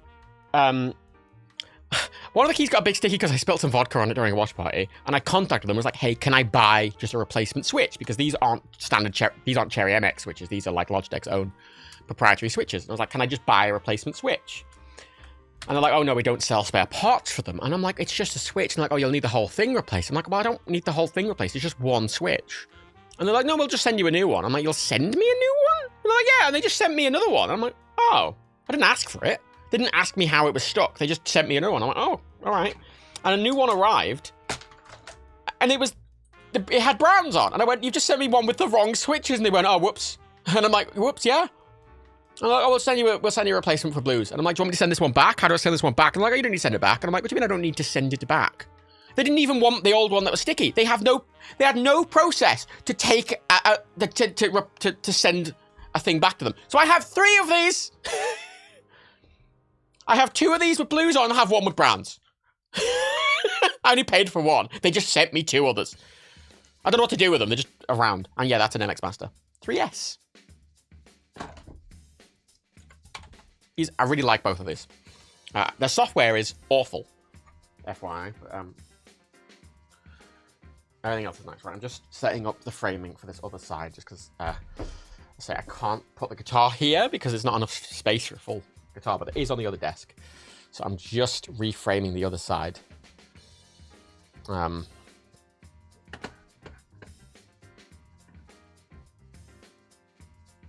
Properly. So you can see the guitar with nothing else being in the way. It's a bit of a weird framing, which I will not be using very much, but gonna have to accept it for what it is. Right. Oh, can we move that somewhere as well? Oh, for God's sake. No, Siri, I don't... I'm having to move some things that are not meant to be moved off my desk out the way because they're in the way of the shot. I did want a longer thing here, by the way, just the size of the room and the where the desk is, I couldn't have a longer thing here. I'd rather have a much bigger workspace here, but I don't, so gotta deal with that. Right. Framing change in 3. 2. I really like it. Really good mouse. I used to have Corsair mice, but I switched to these. Logitech software, to be clear, is genuinely the worst thing I've ever used. Logitech support, the worst support I've ever used. Their software and their support are absolutely god-fucking awful. Their hardware, great. These two, fantastic. Physically, excellent. Wonderful. Love them. Software's a piece of shit. So, just know that. But I'm using them, but I say the main reason I use them is you'll notice this keyboard. Might as well show you while it's on camera. It's meant to be used with a Mac and PC simultaneously. So you'll note, like here, it's got Command and then a little dash and then Alt, Gur. Because on a PC, that's Alt, Gur, but on a Mac, that's a Command button. Same with here. That's the Start key, but on a Mac, that's Option. That's Command or Alt. Those buttons are different. So, and it's a US international one, so it's, the rest is, if you've got a British layout one, it'll have some other different buttons. But it's literally for someone who's meant to be switching between a Mac and a PC constantly, which I am. And I have the other one linked to an iPad, but I never use the third one, so. Nice, though. Nice keyboard. Really nice keyboard. Anyway, let's switch camera angles. Let's press this button. And, oh. Wow, it's to the left of where I was. The other bits, I've got an L desk, it's like that. And this is this bit. This is the actual main computer bit. Wow.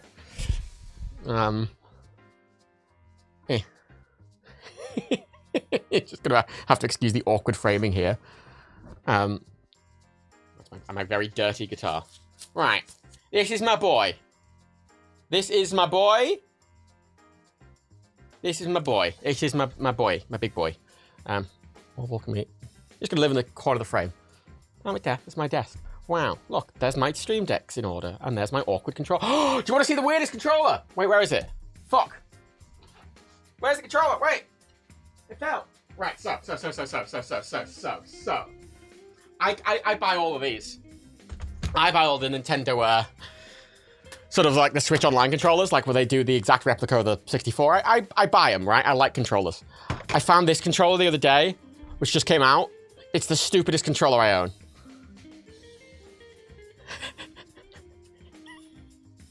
It's a GameCube style controller,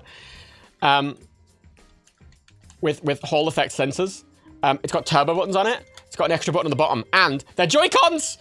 They're full Joy-Cons, so they come apart like Joy-Cons, and you can put them on the side of the Switch, and they're huge. They're huge, and they still have the buttons, so you can technically play them like this if you so desire, which is the the stupidest thing.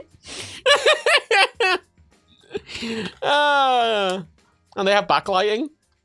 It's the stupidest. I really like as well. They've got these. You can take these off because these are the ones with like these are the octagon ones. And you can swap them for round ones if you don't like it because you know you can swap them. They have round ones. It's quite comfortable. It's very big. It's like it feels like almost a Duke controller. It's huge. My hands are reasonably sized, but it's huge.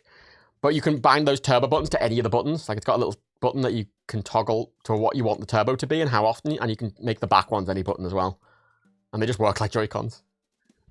Hideous. Absolutely stupid. It's 30 quid. This is $40. including shipping. $40. It's great. Oh, it's great. It's got full vibration and everything. Really nicely built. It's nice. It's weird that it's got two. Because it charges like a normal Joy-Con, and they work wirelessly. So if you put them in a Switch, they'll just charge like normal. But it's also got USB ports on both of them if you just want to charge them on their own, but they're separate. Absolutely disgusting. I love it. It's so stupid. Nixie? NYXI. I bought it from their website. Can you get one for PC? I mean, it's just a controller. Joy-Cons work on PC. I mean, I don't know. Look on Nixie's website.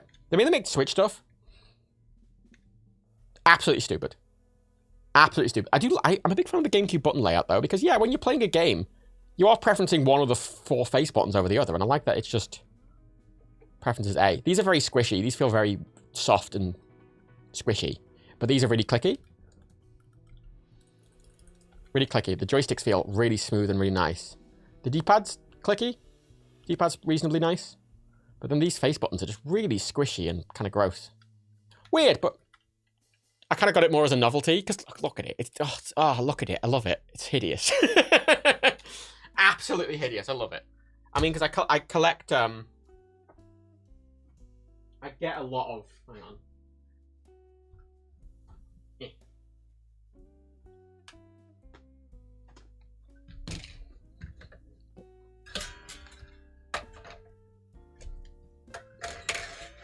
You can see the NES ones there, and my PlayStation 1 and the Xbox One and the Switch Pro controller. And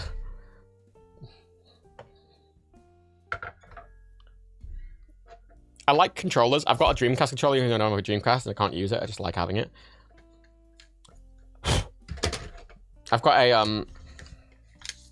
a NES Blaster. I almost bought a Genesis Blaster because I saw it in CX.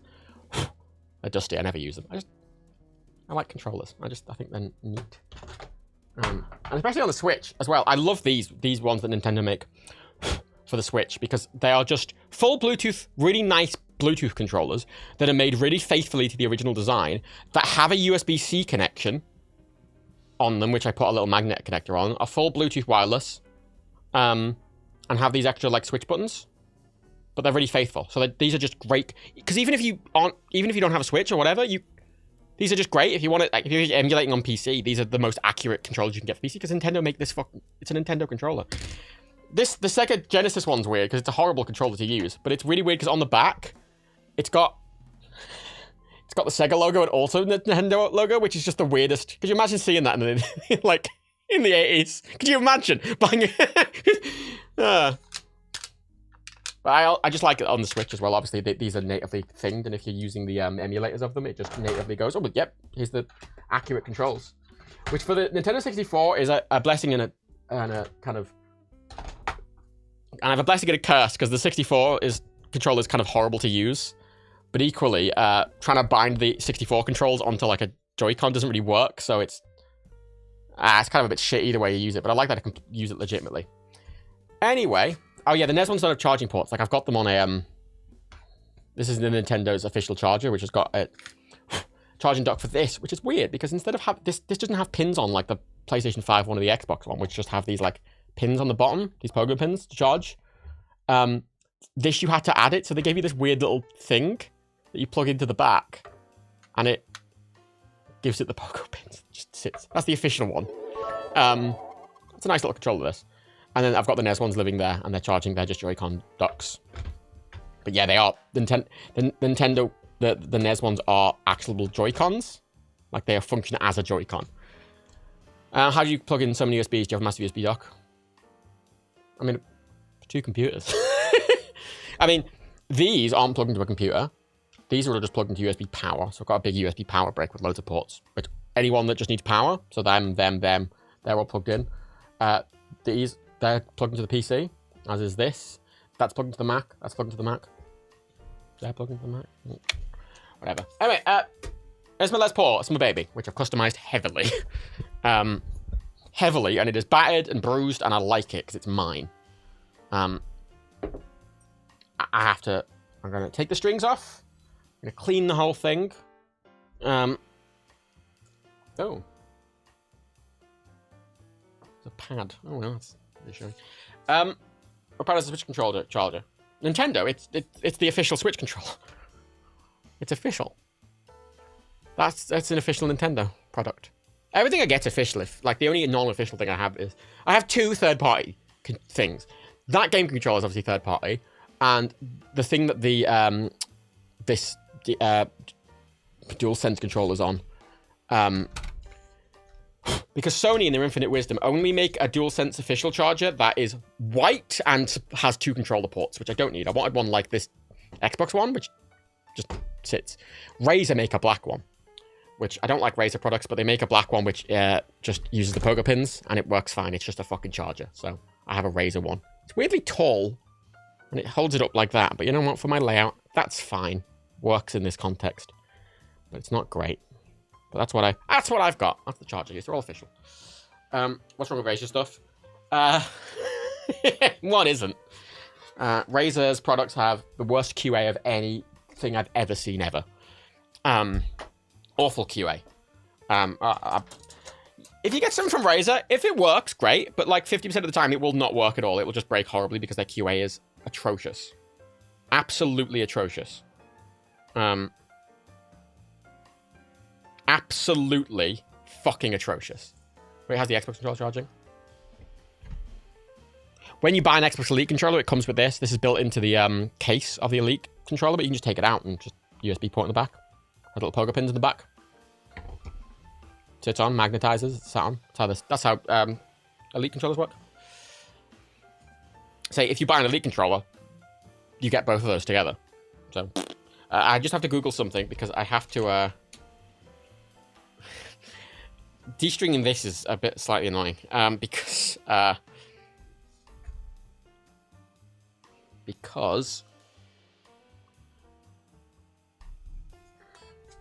got this electronic tuner on the back, so I can't just untune them using a little wrench or anything. I have to use the motor because I'll damage the motor if I don't. And every time I have to Google how the fuck I get to the settings. Because the new ones have, like, screens, but this one you just have to kind of know what each button does. So I have to Google it every time. Right, let me get the fucking Tronicle Tune guide up. No, not the... Is it the plus? Oh, fuck, I don't know. It is the plus. Index. Annoyingly,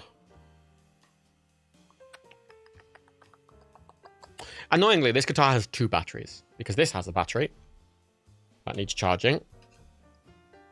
And it's got active tuners, which means there's also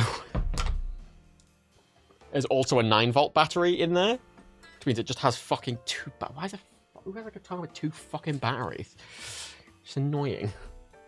I'm not a huge fan of the active pickups in this, to be clear. I actually looked into swapping them out. But... why the fuck? But because of the way active pickups work, where they're powered separately, I would have needed to replace all of the electronics in it. All of the electronics, not just the pickups. Which would bring it to get genuine Gibson parts would have been quite expensive. It would have been like 500 quid.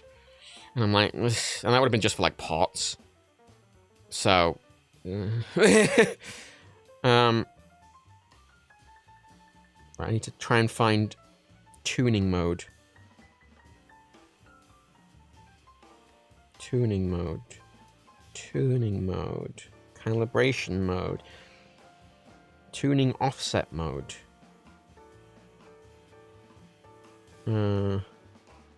Custom tunings. Capo. Oh, no. Fuck me. Every time. I had a little quick guide printed off and I always lost it. And I only ever... the strings I use...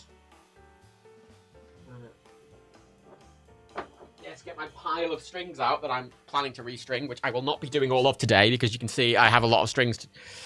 They're the ukulele strings. Oh my god. They're the ukulele strings I'm going to use. They're the acoustic guitar strings I'm going to use. They're the electric guitar strings I use. I have quite a few electric guitars, and I have spares. Put them over there. Oh, that's strap locks. And they are the new bass strings I'm putting on. Nice big flat ones. Look at those flat ones. Delightful. Finally putting flat ones on my nice base. But I use these really nice elixir. I recommend these highly because, oh my god, they last for fucking ever. They last for fucking ever. Oh my god, they last forever. they just normal guitar strings would like last me like a fucking month, and I restring my guitar like twice a year for that. Normally, I only have to restring my guitar because I will break a string before it will actually, you know.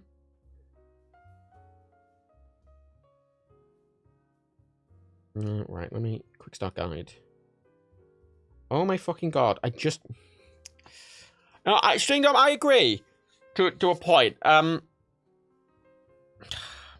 find this super helpful, and again, I don't need to charge. I rarely charge this battery because it's rare that I'm actually turning that on. And then the D battery in that is annoying, but it lasts like a year. I got a rechargeable battery, but for some reason, rechargeable D batteries are incredibly low. They hold an incredibly small amount of power. So like a normal disposable D battery, 9-volt lasts about a year. The rechargeable ones lasted like a month, if that. Oh my fucking god. Charcoal tuner. Restring. Stringing mode. Jesus Christ. But yeah, I constantly, because the charger for this is weird. You take the battery out, and there is a tiny port that you plug a little cable into, and that's how you charge it. So fucking weird. You think it'd slot in, but no. Right. Oh my fucking god. I've debated upgrading to one of the new ones that has an actual screen on. And thank you for watching. Oh my fucking god. It's a 2-minute long guide! Ah!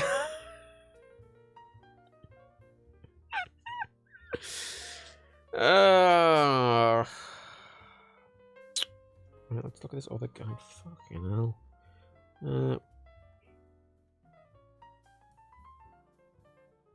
String up and down mode. String a guitar, that one.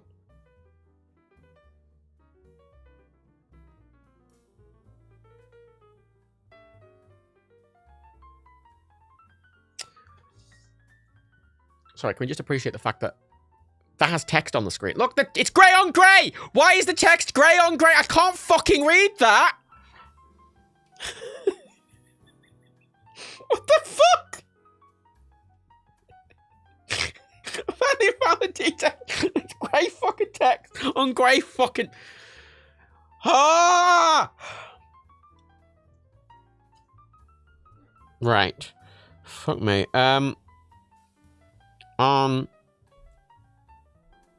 Bat. What?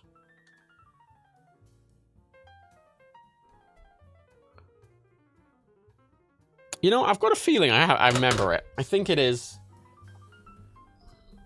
I think... That's fucking awkward to do anything with. 1, 2, 3, I think it is, and then... Enter. No, fuck, wait. 1, 2, 3. And then... B, and then... No, that's done something completely... Alright.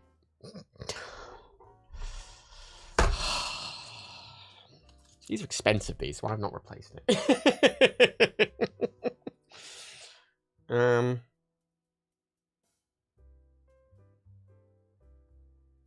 Push on. Yeah. Press the back button to enter tuning selection mode. Oh.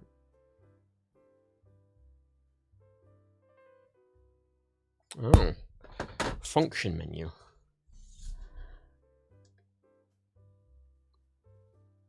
Hold it up till it lights white.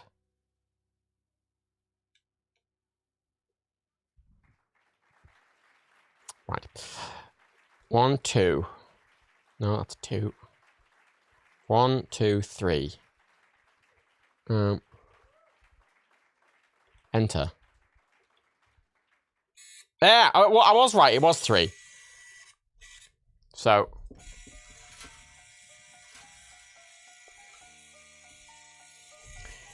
It's not that fast, but you have to do it this way because if you don't, you can damage the motors.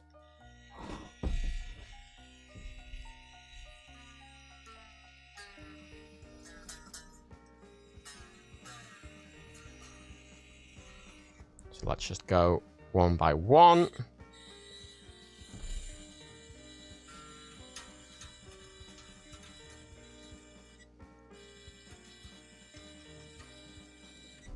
Get them loose enough so I can cut them.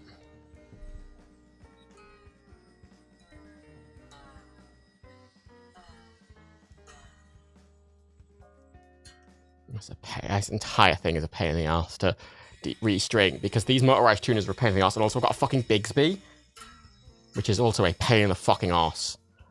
Which is why I put strings on it that I basically never need to replace. Oh look, everyone! Oh, I'm unwinding the G string.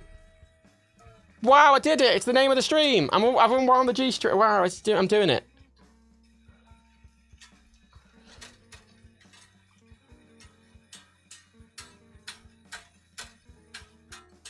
Alright, that'll do. Right, that'll do. That'll do. Now, do I have a wire cutter somewhere that's actually... Yes! Will that work? Yeah, that'll work. I have some small little wire cutters, but they're not... I'll probably damage the wire cutters trying to cut those thick bass strings off. Actually, that being said, struggling to cut the thin strings.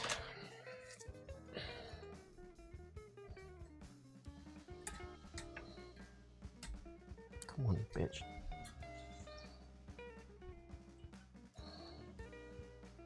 Fine, fuck you. Alright. Oh, I cut the G string. I did it. I cut the G string and I oiled my joystick. I did the things I said I was going to do in the title. Took the whole fucking stream. Right. So these are annoying because these are locking nuts. And they're like, don't use a screwdriver. And I'm like, but literally, they're so fucking tight. So I ignore what it says for me to do. Unicrets, in the quickest explanation possible, why do we need to replace strings? Because they're made of... They rust. They rust. They rust over time. So I don't know if you can see it on camera, but actually, I can see that on the camera. You see how it almost looks staticky when I put it up to the light? It should be really smooth looking, and it's not. You can see it more on this. I mean, I can see it loads on that one. Look. Like, it should be smooth silver all the way, and you can see that's got a bit of brown on it. It's rusted. You can feel it. It's like grippy and horrible. They need to be nice and smooth. Most guitarists replace the touring guitarists often replace their strings every day. Because new strings tend to sound brighter as well.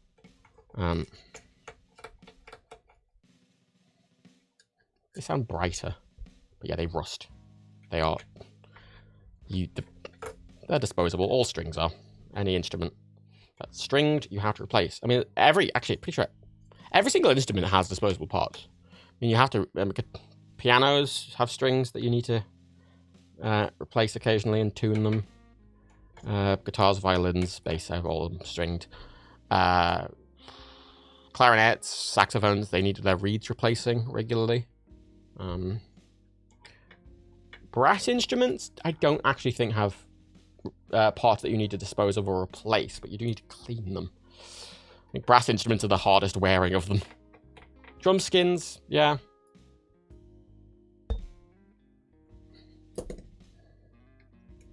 Right? God, fucking absolute pain in the dick to string this fucking guitar. When this guitar was new and it had a normal tuner, not a normal tuning pegs, and a normal what's it called? I forgot the name of it. A normal bottom. It took me like a minute or two to string, but because this has now it has a Bigsby, and locking tuners, and I got a rolling bridge as well for the Bigsby, and when the spring comes out, I take the fucking Bigsby off. It's a fucking pain in my ass.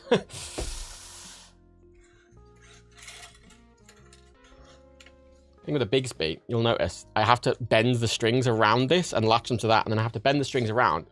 And while keeping pressure on these, I have to then pull the string up and then keep pressure on the top at the same fucking time, and it's a right fanny on. Absolute fucking fanny on. It doesn't take long to unstring the thing, but it's fucking right pain in the dick to fucking string. So I always do it first, because it's not a fucking way, and then I can just do the normal fucking ones after it. Right. All strings. Now let's give it a clean. A big clean, because oh my god. It's dirty and disgusting. There's also a slight annoyance with the guitar. This guitar is weird, very weird and unique. One of the reasons I quite like it. Where's my oil? Where's my polish? Where is it at? I don't have a Scooby. Where my wood polish is. Oh well. Microfiber. So when this guitar was new, it was Gibson Gothic Morte, released about 2010, I want to say. It's about... Yeah, it's about 15 years old, this guitar. 13 years old. And it was supposed to be like a metal version of a Les Paul. And they were like, we're only gonna make 1,000 of them, and they did an SG variant of this as well. It was the same, had the same pickups, the same matte black, everything. And I got it because I like the aesthetic, unsurprisingly to anyone who has watched me for more than 5 minutes. I like the matte black, all black guitar. But it was meant to be for metal. But the only way they'd made it for metal music is they'd put these pickups on it. And they did nothing else to it to make it metally, so it wasn't successful. No one really bought it. And they later made a second version of the Gothic Morte, which was a lot more successful, which was black and it had red accents and it had like a fucking full fancy metal tremolo and locking tuners, and it had loads of like stuff for like metal music, like other hardware, but this was just a standard Les Paul with active pickups. But then, if you don't know anything about guitars, the wood matters. The kind of wood matters. And how they're chambered matters. Like this is a Les Paul... It's a Les Paul Studio, I think, is what it's based on. It's a bit different. There's chambers inside this, resonance chambers and stuff. But the wood matters. And this neck, normally a black neck would be ebony. This is not ebony. This is not ebony. This is something called African Abochi. I can't remember its name. It had not been used in a guitar before, and I don't think it's been used on a guitar since. So, it's really weird fucking wood, which is supposed to have similar properties to ebony, but the whole point, I think half the thing was it was less rare than ebony, and it was less, it's an easier wood to obtain. I think it was supposed to have less environmental impact or something than ebony. However, one of the notable things that's different about it versus ebony is it's very, very soft. It's incredibly soft. It's a very soft wood. So, if you play guitar at all, you'll know that the fretboard gets fucking dirty and filthy because your hands work on it. You can see all this dirt. You can see all that dirt, right? Now, a lot of times you can get a bit of plastic, like a pick or something, and literally scrape it off with a light pick. But this wood, the grain one's like this, and it's so soft that anything you run across it literally can get stuck in the grain. And it's so soft that even a light pick like this can indent it.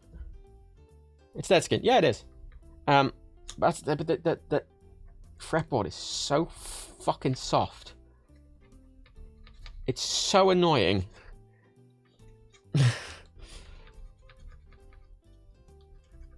If I were to ever commission a full custom Les Paul, right, it would look a lot like this. It'd have a Bigsby, It'd be all black. However, it would not have active pickups, and it would have a fucking... It would have an lacquered ebony fretboard.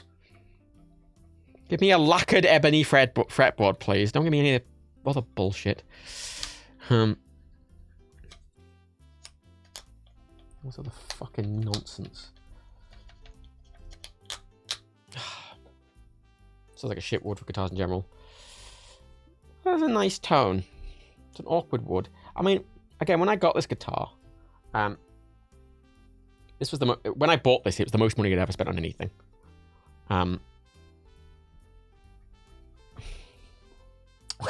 When I bought this back in 2010, a little behind the scenes fact. Basically, my parents had just divorced, and I sold. You know, they sold the house and stuff like that, and I'm getting the new places. And I think as a sort of like, not as a sorry, but as a way to sort of what's what I'm looking for, try and make themselves feel a little better about it.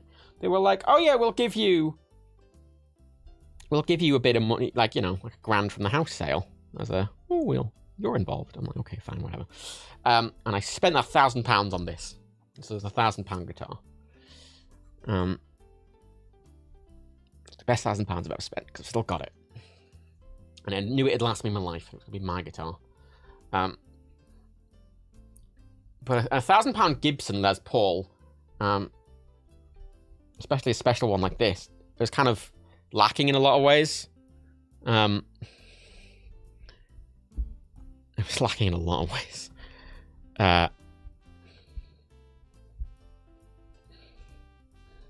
It's just a weird guitar. I like that it's weird, but I like that it's weird, but it's it's awkward as a result. Like this wood, it's just really hard to clean it. It's so awkward to clean it because it gets in the pores of the wood, and it gets in the grain of the wood. Any dead skin and stuff like that. And it's so... this is, again, why I don't like maintaining this guitar, because, you know, you get it out, and you go, okay, fuck, you get the strings off, and it takes you a while, because I've got to look up the fucking stupid manual again, because I forget every fucking time how to do it. I forget every fucking time.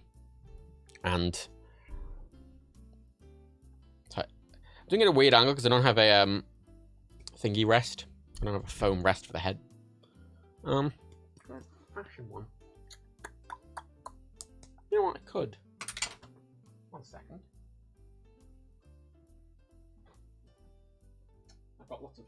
I've sound dampened a lot of the room, so I have spare foam. Oh. Oh. There we go. Rest that against some foam. So it's not just pressed into the hardwood of the table, and you can actually see what I'm fucking doing. Absolute fucking nightmare to clean. Absolute fucking nightmare. So I just don't bother. Where the fuck did my toothbrush go? Where the fuck? I just had it. Fucking idiot. Fucking idiot. Where did I put it? Where the there it is.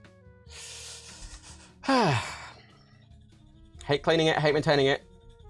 Fucking annoying. I have to toothbrush all the things individually. Cleaning the Bigsby is a pain in the ass. Restringing it's a pain in the fucking ass. Charging it all up is a pain in the fucking ass. But I like it, it's mine. Is that all that lemon oil would help with? I mean, oil helps with all wood. Lemon, I do use an oil on the fretboard after I've cleaned it, but to get all the stuff out, I just need to scrub it, basically. Scrub, scrub, scrub it. Takes a fucking age. It's never proper. I mean, you can see, I mean, even, there's marks, like in this, the fretboard, there's marks here as well, from where, when I first got it, I tried to just clean it, but it's so soft, it just indented the wood. So there's a few little indents in the wood from where I've tried to clean it over the years, and I've realized I can't do that, so I have to be a bit more gentle with it, which is annoying, because it's fucking a little dick. I guess Maple at lemon maybe. Yeah, I don't know. This is fine with oils. But as I say, I don't really know much about it because, from what I understand, this wood has never been used as a fretboard on any guitar before this or after. So, to say it's an uncommon fretboard material would be an understatement. Because I think there's only about, I mean, there was 1,000 of these made and 1,000 of the SGs made, and I don't think all of them were sold. So at maximum, there's 2,000 guitars in the whole world that I think use this fretboard wood, which is not a big sample size. So I do not fucking know. To kind of figure it out myself, really. Yeah, I got oil filled the wood. It's nice with an oil. I do have some. Don't know where it is.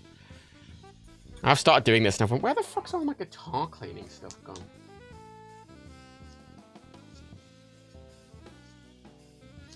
I think. It's supposed to be with the strings, but the strings were on their own, and they... Actually, I think it might be in a drawer downstairs, so... I might go and look for that once I finish scrubbing. It doesn't have to be perfectly clean, obviously. I just want it to be reasonably clean.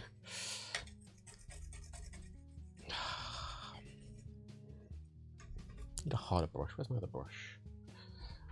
I have an ESD safe brush, which is harder, but I don't know where it fucking is.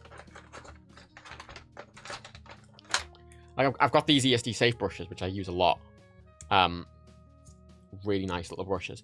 But I've got one that's almost like a toothbrush, big toothbrush, and it's got much harder bristles. Which I usually use to clean that. But I don't know where the fuck it is.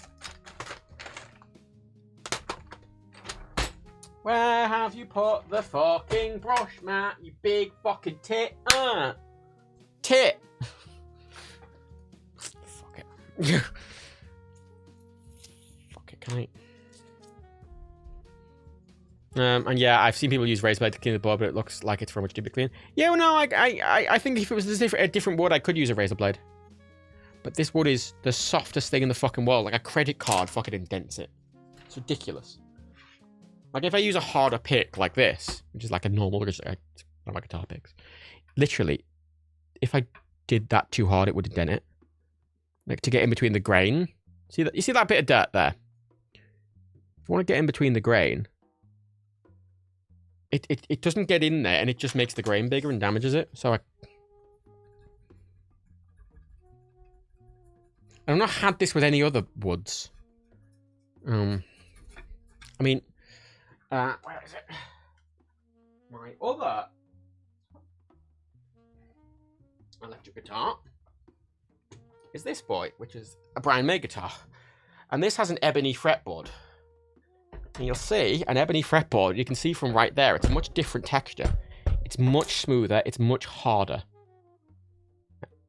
It's lightly lacquered, but it's much smoother and much harder. You can see it. You can see when I move that, the light reflecting off the... Look, you can see the light reflecting off that fretboard. That's clean. Nice and clean. Easy to clean that. Takes no fucking time at all. Takes no fucking time at all. This is completely matte. Like, that shine is just from the dirt. Pain in the fucking arse, mate! The newer ones of these Gothic Mortise do have ebony fretboards, as a note. Because they realised, why would you not want an ebony fretboard? Why would you want a weird fucking wood no one fucking used before or since? You need a larger brush. Yeah, I do. Don't know where it is, though.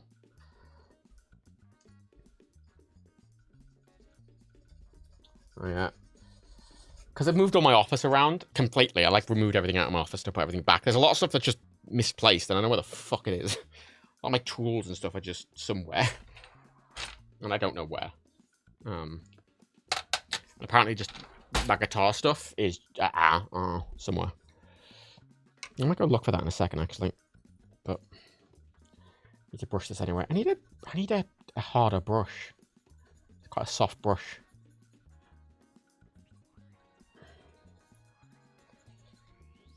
Motherfucker. I'm quite excited to play guitar again. I realised the other day, I did a piano lesson, I came back and I went, when did I last play guitar? And I haven't actually played guitar since I set up this office, this new space. Which I set up ages ago. And I went, oh, I'll play guitar. And I haven't played it, I should play guitar. And I picked up my guitar to play it, and it looked like this, and it had all that fucking dirt, and the strings were heavily rusted, and I went, oh no. So this is a soft dark wood board. I could look it up if you want. Feel free. African Abochi. I should Google it. African Abochi wood. Abochi? Hang on. There's Paul Gothic Mort. Fucking get the actual stat for it. Fucking. Ooh, pictures. Les Paul Gothic Morte. Yeah, that's that. Product discontinued. New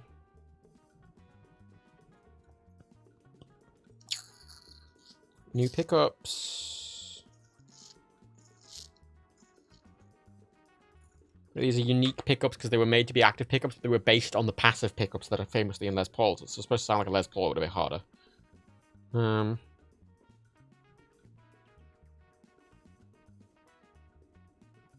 Carved maple top, mahogany body, which you can see. African Obechi. The exotic African Obechi used for the guitar's fingerboard, a dark, dense alternative to ebony. It's FSC certified, so fully sustainable. No inlays or binding.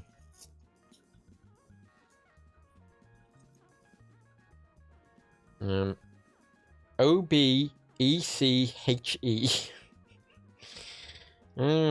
Fret board. I think they wanted it to be matte. They wanted the whole thing to be matte, right? Not shiny. I think they made it... They didn't put any lacquering on it or anything.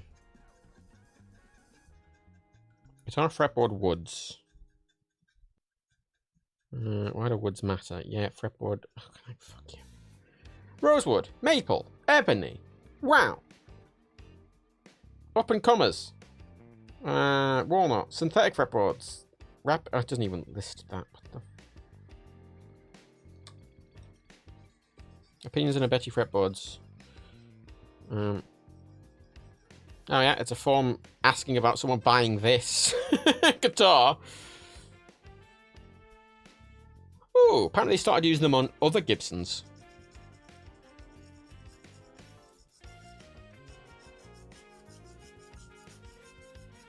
Apparently it's in the middle of ebony and rosewood with sound. Yeah, apparently they started putting it on other fretboards after this one.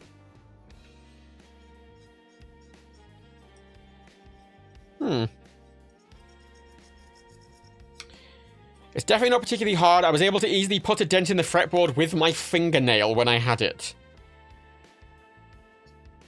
It's dyed. So it's not dark by default, but they dye it. Okay. And it's so soft that they were able to put a dent in with the fingernail. Yeah, I don't really... I say it's supposed to be more sustainable, but I don't really know why you'd use such a soft wood. I mean, it has an interesting tone. I mean, admittedly, I've had this for 15 years and I played it pretty hard, and it's fine. It's just annoying. Yeah, apparently a lot of the Les Pauls they started using after this, Les Paul LPs and studios started using, and Les Paul Junior started using these woods. Sometimes they just weren't always dyed.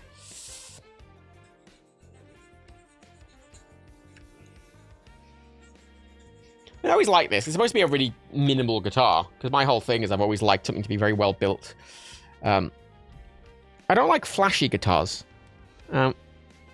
One of the more expensive guitars you get, the more flashy looking they get. They kind of get gold accents, and they get a lot of these kind of gold accents and ivory trims and sort of, you know, mother of pearl inlays and fucking and I don't want any of that. I just want a really high quality, very simple looking guitar. And I really liked how understated this looked. I like stuff looking like a bit of a sleeper, you know?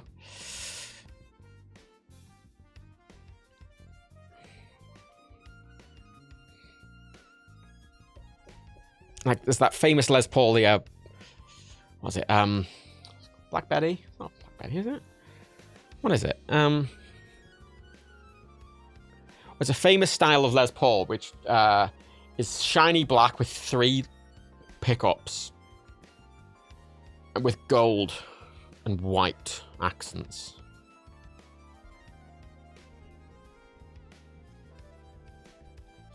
That's the famous sort of black Les Paul. But I really liked how understated this Les Paul was. I liked that it had no flash at all to it. You know, there's no, it's not shiny, it's not flashy in any way. It looked so understated. Because even other Les Pauls, they usually have some sort of, I mean, a lot of guitars kind of try to look a bit more like this.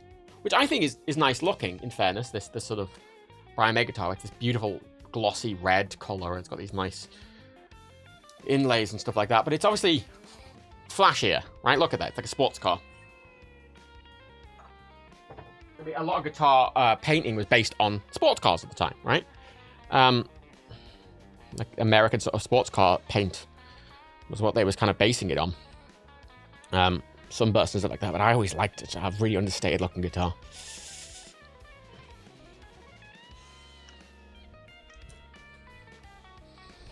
I'm not going to clean this perfectly, by the way, because it's kind of impossible to get clean perfectly. Looks a lot less obvious once you put some oil on it as well. Which I'm going to go look for in a minute. Because I need to look for some wood polish as well for the rest of it. Because I accept this guitar will not be perfectly clean, and it will be a bit dented and wrecked, and I don't care because it makes it's mine. I don't want it to be perfect. Far from it. I want it to look used and played and cared for. But, I mean, something I really like as well is it's got a maple top, which you can see here. You can see where the paint's come off. You can see the maple top below it, the sort of light maple wood.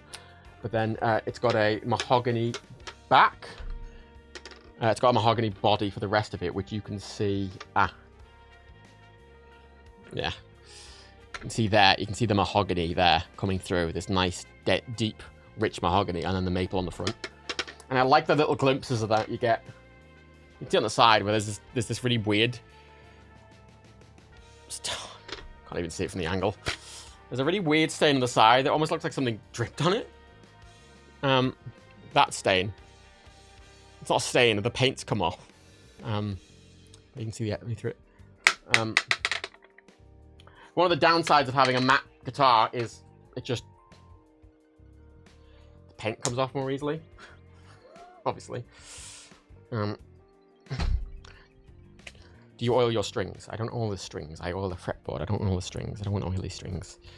It's multiple times you said mahogany, as opposed to what? As opposed to what? Is there a northern way to say mahogany?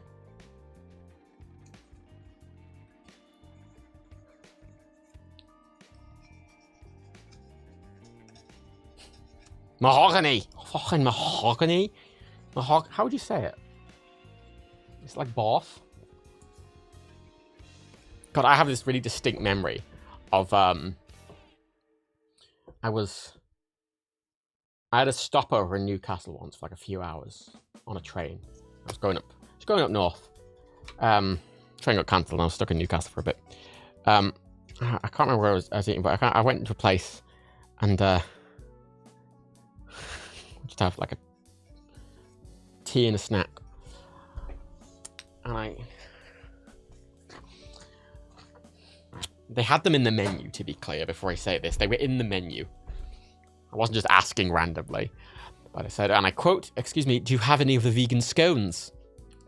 And honest to God, I thought I was going to get fucking punted. Oh God, it's something about Newcastle asking for a vegan scone that just, oh God, I just got fucking daggers, mate. Fucking daggers. Fucking daggers. Fucking vegan scone. Being vegan and me pronouncing it like that combined just definitely gave a problem impression, yeah.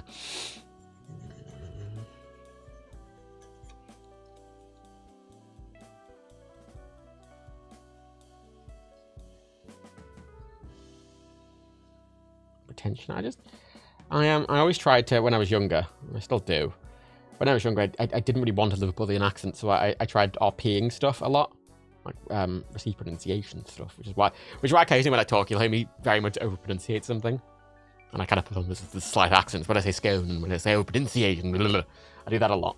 That's a holdover from when I was a kid, and I was trying to keep my. I wasn't necessarily trying to keep my Irish accent, but I was trying to avoid a Liverpoolian accent, which I didn't overly succeed on. And now I just have this weird accent. I have this really weird accent. Which some people say is Scouse. Scousers don't think I have an accent. Irish people know I'm Irish, and Scottish people refer to the amount. I've been in cabs in like Scotland, and the amount of times I'll be in a cab and they'll ask, "Are you Irish?" And I'm like, "How do you know I'm Irish?" And he's like, "Oh, I can hear it in your voice." I'm like, "How can you hear I'm Irish in my voice?" Because I do have a bit of an Irish accent, apparently. It's a little enough of it's there that some people recognise it, but I don't hear it. I mean, I went to Dublin a few years ago with my friend. I took him over. Gave him a tour.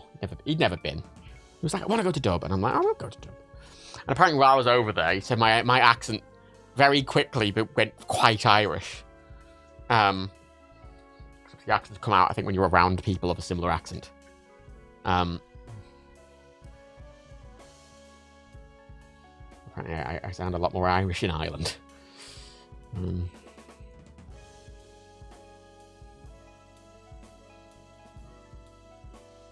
Scots and Irish, when you say that. Tell it to all the fucking Orange Order people in fucking Scotland. Jesus. Jesus.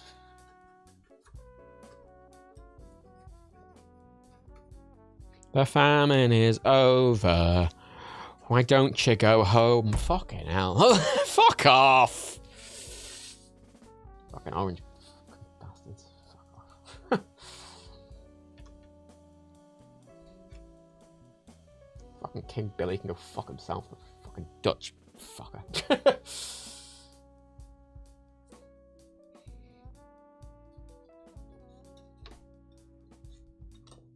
I realise a lot of people aren't actually aware of the Orange Order.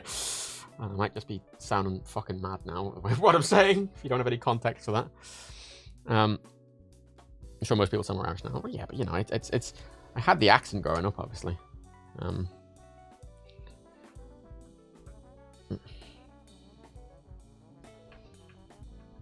It's a bit weird. The rare time I've seen like a video of me as a child, I have an Irish accent.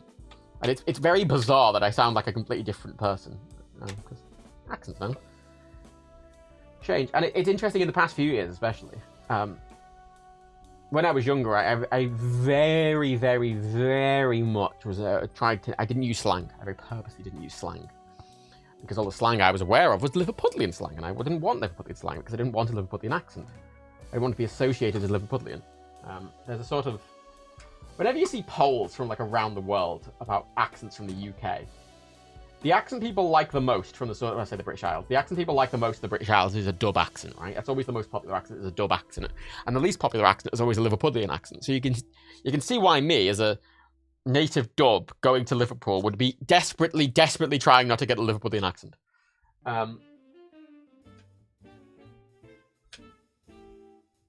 So I didn't really succeed, but I very much tried not to use slang. Very conscious of it. But in the past few years, I've tried to incorporate more slang into my vocabulary. But more just like general slang. I mean, to a certain degree, I've gotten a lot of it from sort of Daniel and Steve. So spent a lot of time listening to them, obviously. You know, like... When I say, like, not a fucking Scooby, mate. Like, not a fucking Scooby. That's definitely something I picked from like, Daniel and Steve and stuff. I'm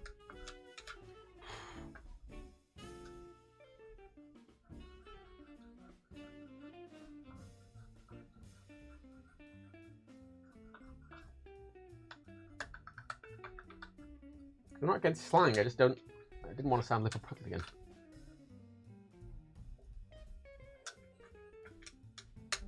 I found the Liverpudlian accent to be gross. Oh, me from fucking Scran, mate. Fucking hell. Well, Essex London. Yeah, but it's more that, like, I don't sound like I'm from Essex. When I, you know. It's more that, I don't want to call it Liverpudlian slang because it sort of enhances any sort of, if, you know, because I do sound a bit Liverpudlian. And if I do Liverpudlian slang, it sounds even more Liverpudlian, you know, which I'm trying to avoid. I'm trying to really downplay any Liverpudlianness in my accent, so I don't want to accentuate it with, like, a slang, you know.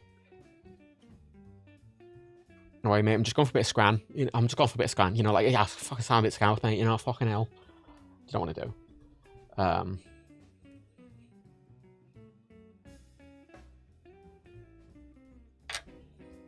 But so that southern sort of Essex sort of slang, I don't sound Essex.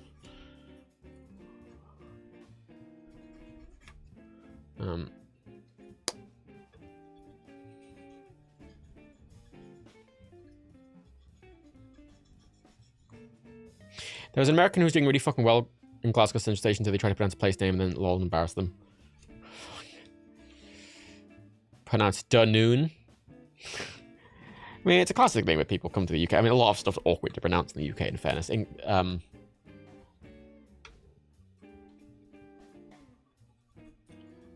What I had the other day.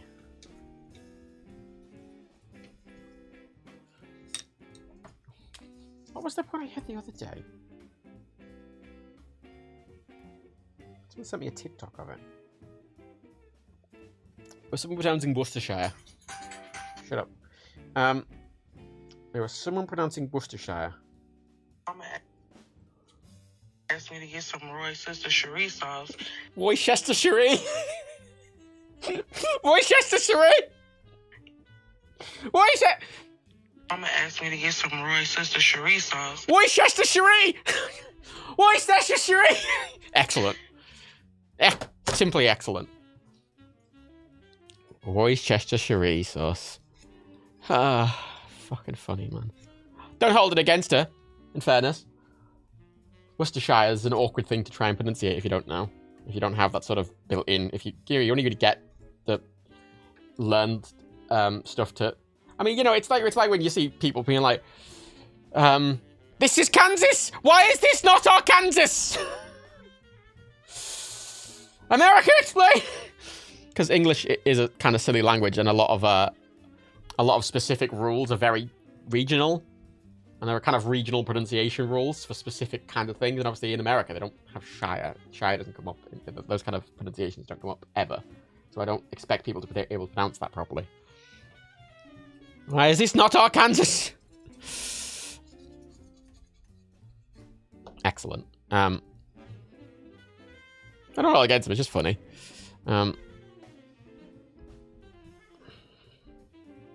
It's just funny. You can blame the French from Arkansas. I mean, yeah, but it's English now, isn't it?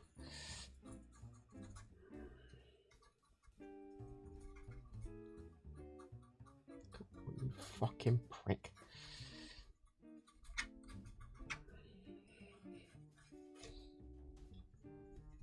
Say I'm fine with slang as a thing. I just always didn't like Liverpudlian slang.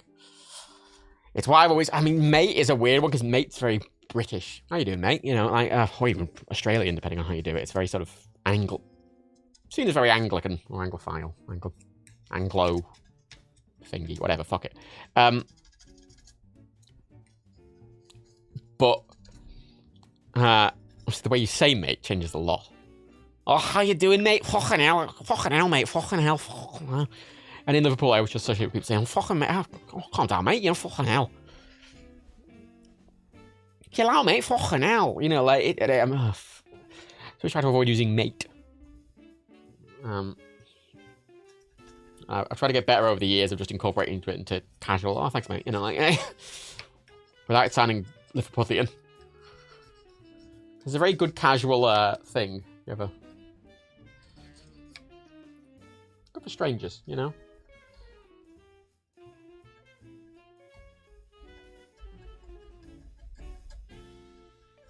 Go for strangers where you're not trying to sound like a fucking weird RP person.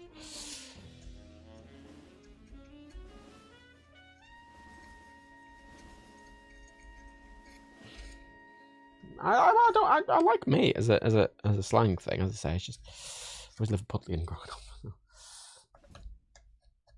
Like, how you doing, buddy? hey, buddy. hey, pal. Oh my god. Gosh, buddy. Gee. Fucking American. But I always love it when Americans try and say mate. No matter how Americans try to say mate is honest to God the funniest thing. In Australia, in England, it doesn't matter. Oh, yeah, cheers. I mean, cheers. I don't use cheers very much. Oh, cheers. It's very Irish thing. I mean, I've tried to. I try to use Irish slang a bit as well. I'd be sure to be sure. Not as much as mushness. I do it for the crack.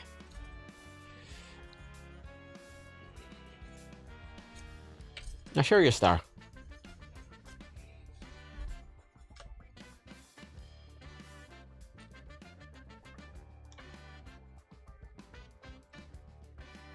Rebecca Palm has given me another word to get my American to come out. Was that the animating person? I think she follows me on Twitter, weirdly.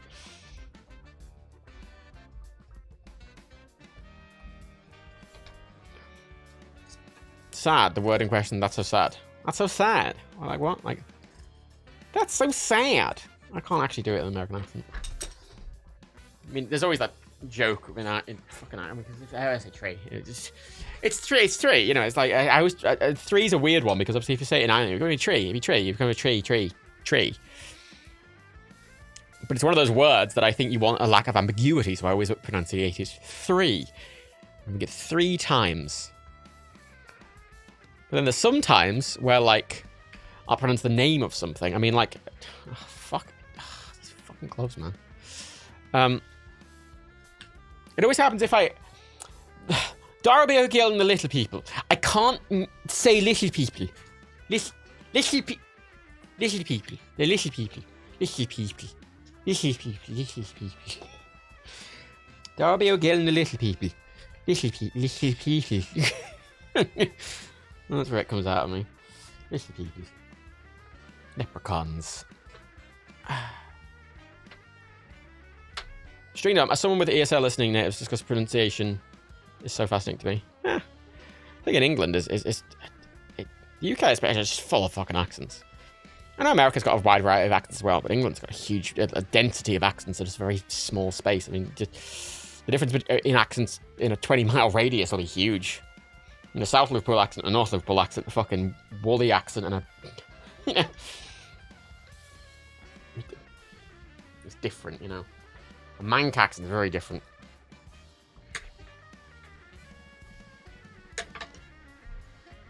Oh, it's not a Newcastle accent. No, that's a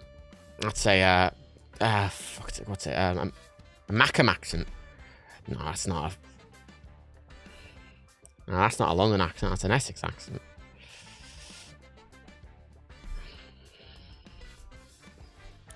Edinburgh and Glasgow have different accents, you know.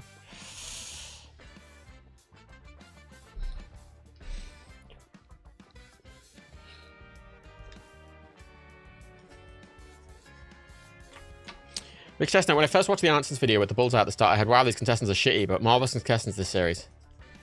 Yeah, it's interesting how you can hear different things. Something I always like about, when I started trying to learn Japanese, something I really liked about it is Japanese, has exact pronunciation. As in, a character in Japanese is always pronounced in an exact specific way, and it doesn't change with context. You know how there's a lot of A and A, right? A and A, like depending on the context of the letter A, it's pronounced differently. A lot of letters, depending on the context they're in, are pronounced differently. But in Japanese, they're not. They're always pronounced the same. If there are 2 symbols in Japanese next to each other that are the same symbol, it's not a different sound. It is just the sound you're making twice as long. It's exact pronunciation, which is nice from a learning perspective. I will say it made trying to learn it quite a bit easier because there's one of those weird fucking English rules they always, I mean, Chinese students especially, I've seen so many Chinese students, people from China, students of English, people, Chinese students of English, really struggling with the I mean, I see a lot of people learning English, but especially sort of people who are from a not a Germanic language background, because European languages are all vaguely similar, but obviously, fascinating. Just like, why? Just like, there's no logic to it. It's just like, okay, here's a side rule. It's like, why is that a rule? It's like, it just is. But that doesn't make any sense. It completely disregards a previous rule. It's like, well, yeah. But why? It does. It just does. There's a button. There. Oh. Apparently Korean super used to be for similar reasons. Yeah, I've heard, Chinese is difficult just because Chinese, from what I understand, is every word is its own symbol. Which sounds awkward. There's a lot to learn for Chinese from what I know.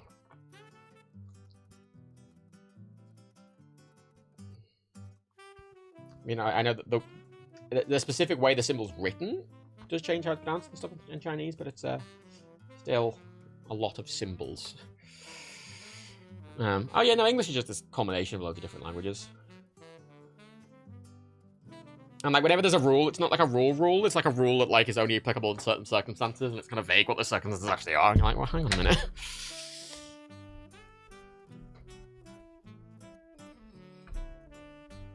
Right.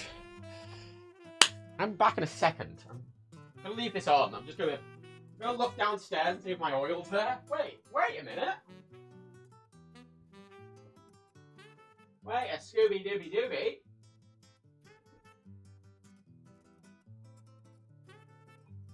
I think...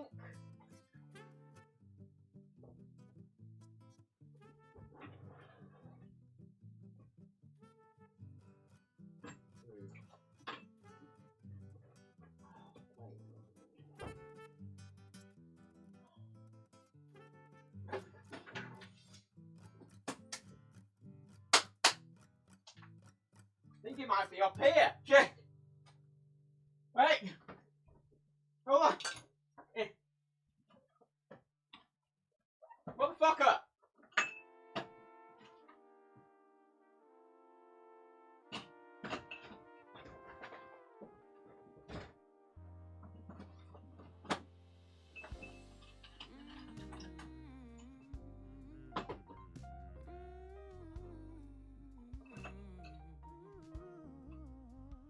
Found it.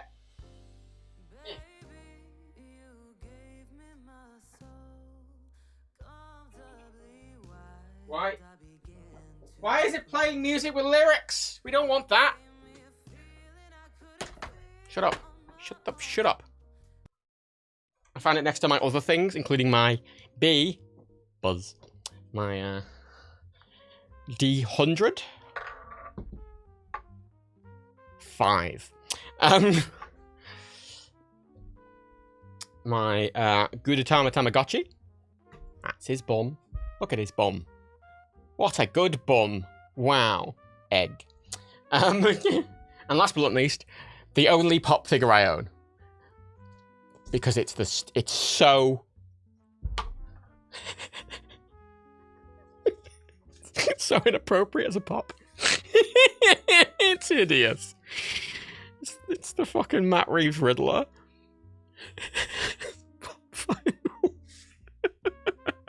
Fucking 8 pop vinyls, but I fucking saw this and went, oh god, it's the worst possible. It's the worst pop vinyl. I hate it so much. It's so funny.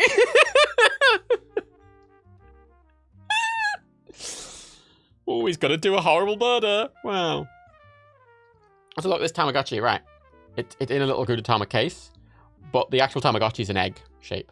Because obviously Gudetama is a little egg with this little egg bum. Slap that bum. And again, of course, buzz. What number are we going to roll on the D100? Oh. Oh no, it's rolled away because it's basically a ball. Stop. 9. 9, 27, 45. 45. Oh, weird. And here's my lemon. I don't know where the polish is. Like the actual polish for the body. But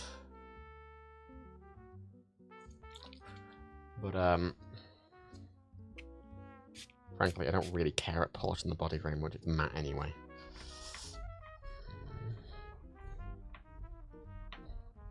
Now, let's just help remove grime a little bit.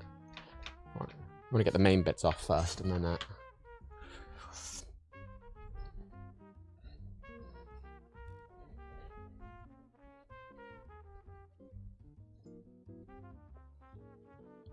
what headphones do we use? I have 2 pairs. The main ones I wear, actually. Yeah, I've got 2.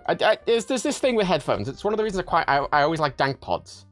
And I respect dank pods as a sort of person who's into music and sound and stuff like that. Because his attitude is about music and sound is that it depends on what you're doing. And that all headphones are good, but it depends on what you want and what you're doing with it. And they're all different and they all do a different thing well. So I used to primarily use these, which are Beyerdynamic DT1770 Pros. Excellent headphones. They're basically 770s. If you've ever used Beyerdynamic 770s, which are a really fantastic pair of headphones that are already reasonably priced, like 100 quid, 200 quid. Really good headphones. These are just the Pro version of them. They have nicer, fancy drivers, and they have a mini XLR jack. And Beyerdynamic headphones are just wonderful. I love them to death. These are great. And I still use them for wired stuff, but wired headphones were annoying me. Wired headphones were annoying me, frankly. Because I move around a lot, and I just kept getting stuck on the fucking wire. I kept standing up, the headphones. Those Beyerdynamic ones, one of the reasons I think they're so good is because they're the most durable headphones I've ever owned, because the amount of times they've fallen off my head, you know, for like a 6-foot drop, they've just fine. They've not been fine. The amount of times they've been yanked off my head, fallen off, been stood on, whatever, they are fine. Wonderful. Wonderful. Beyerdynamic make fantastic. Every single person, any owner of 770s or 880s or 990s or any owner of a Beyerdynamic pair of headphones loves them. That's the one thing you'll know about them. Everyone who fucking owns them loves them. There's a reason for that. They're really good. I can recommend them wholeheartedly. And I wanted wireless headphones. Now, Beyerdynamic do make wireless headphones in that sort of same body style. I mean, most of the headphones are in that body style, but they do make one in that style. I think about £500-600. And I was like, maybe. The problem with wireless is it depends on codec. It's all about codec. And to me, wireless is about convenience. And I was looking into those Beyerdynamic ones. I'm like, okay, Bluetooth is fine. But obviously, every time you want to switch devices, you've got to repair it. It's a bit annoying, and I use a lot of different devices. And I went, maybe I should consider AirPods Max. And I'm like, I don't really like the AirPods Max, because from what I've said about the reviews, they're sort of this kind of like premium headphone, but doesn't have the best premium sound. But then when I tried them, and I realized the whole point of them is they're about more much like normal AirPods. They're convenience first, everything else second. And I realized for the most place, I wanted convenience, so I just wear AirPods Max. Because honest to fucking God, the transparency is amazing on them, which means when I'm wearing them, I've got them in transparency mode, and it just sounds like I'm not wearing headphones. The noise cancelling is excellent. I mean, a few months ago, I was trying to find Rebecca a pair of good noise cancelling headphones that was comfortable and actually fit on their tiny head, because most headphones are made for big man heads. So I just went on Amazon. The business account. I bought every top-end pair of wireless headphones from like all the manufacturers that I thought would fit, right? Because I knew the Beyerdynamics wasn't because they're huge, but you know, I bought the Bose Quiet Comforts. I bought the Sony XM5000, the XM4000s. I bought a few Sennheisers, you know, a few different Sennies. I bought some AirPods Max over, and I'm like, okay, just try all of these. And I was just going to send, you know, the rest back for return. Tried all of them. Rebecca settled on Sennheiser's top-end wireless ones. Rebecca likes them the most. But I took it as an opportunity to try the noise cancelling on all of them. And the noise cancelling is considered the best on the XM5000s, the Bose Quiet Comforts, and the AirPods. And I went, which one's the better noise cancelling? I tried all of them. And honestly, the AirPods, I think, were the best noise cancelling. XM5000s are excellent. They're wonderful headphones. They are they're so fucking comfortable, and the noise cancelling is excellent on them. Like, they are excellent headphones. And I think if I wasn't kind of in the Apple ecosystem and I didn't value that convenience, I've just got XM5000s. I think they're really good looking as well. Didn't like the Bose Quiet Comforts. Me and Rebecca both didn't like them at all. I didn't think they sounded good. I didn't think the noise cancelling was good. I didn't think they were comfortable. Yeah, noise cancelling is really good in the AirPods Max, and I just like that I can. There's a convenience to me being able to wear them, not take them off my head. I can wear them in my office on my computer. I can be getting a phone call on my phone, answer the call on my phone, and my headphones immediately switch to my phone. Can walk downstairs into my living room with them, then sit down in front of the TV, in my Apple TV, and then my TV instantly connects to my headphones, using the fucking spatial audio thing that makes it actually sound like it's coming from the TV. I don't have to do anything. That's the thing, I don't have to do anything. It just does it automatically. It's great. It's very convenient. So I've got it on my lap now, just so I can do the last bit of detail.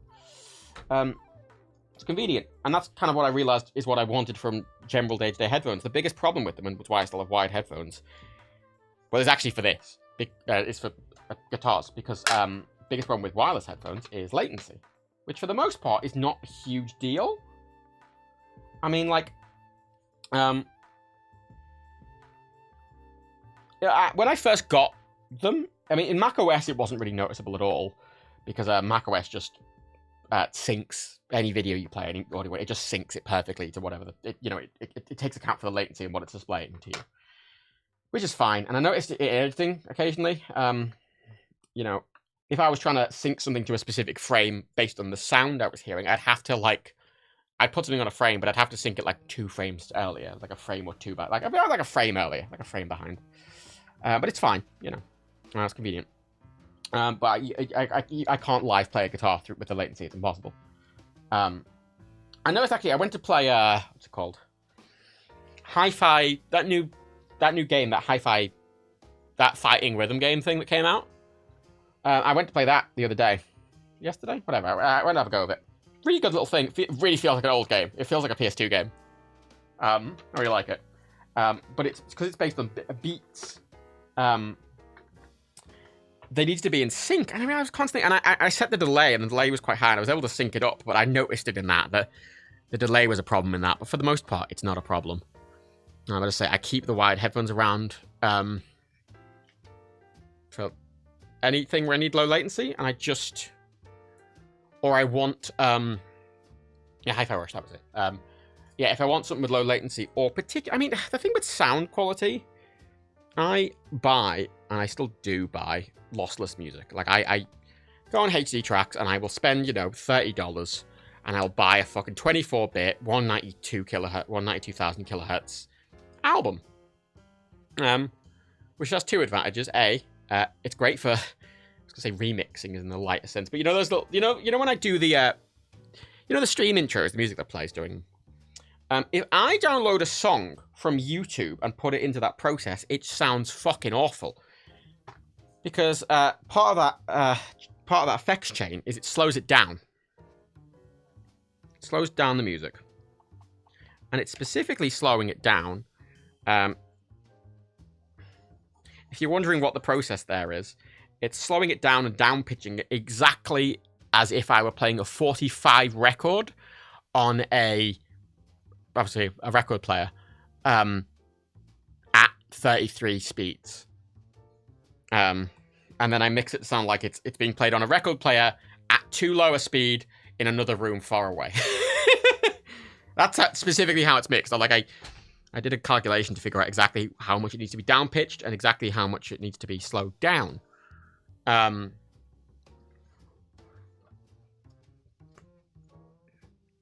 And that's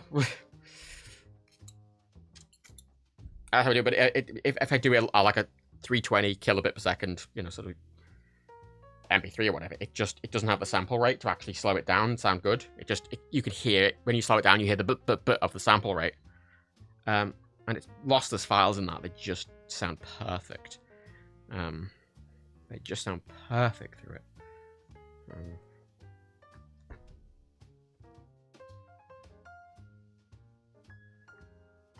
But I do occasionally like to listen to music lossless through those other Beyerdynamic headphones. But much like, you know, someone like Dankpod said, lossless audio is a bit of a... Like, these AirPods sound great. You can listen to Apple 256, or sorry, 320 kilobit, you know, MP3s, or, they're not MP3s, they are, I can't remember what Apple's format is for the compressed files, but that, and it'll sound great, because it's mixed properly, and it sounds fine. It sounds great. The headphones have a really nice response, they sound good. And the fact is that the Bluetooth bandwidth can't do lossless anyway.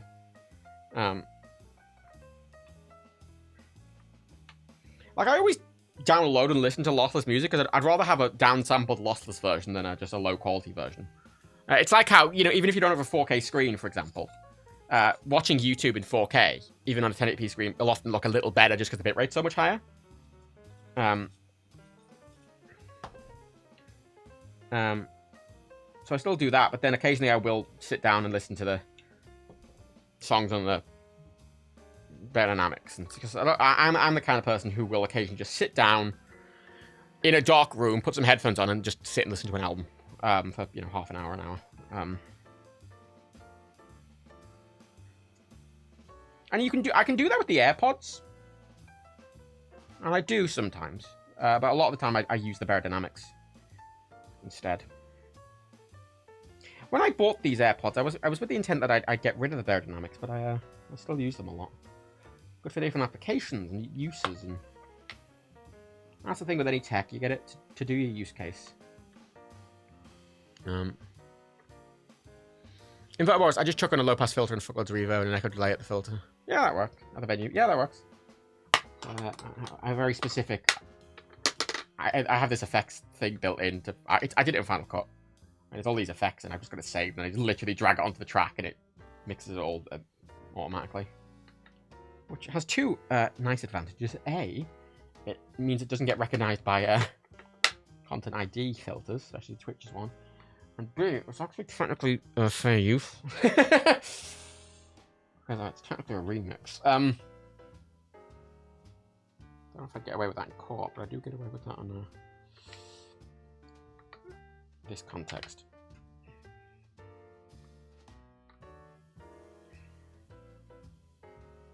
Right, scrubbing the pickups last night.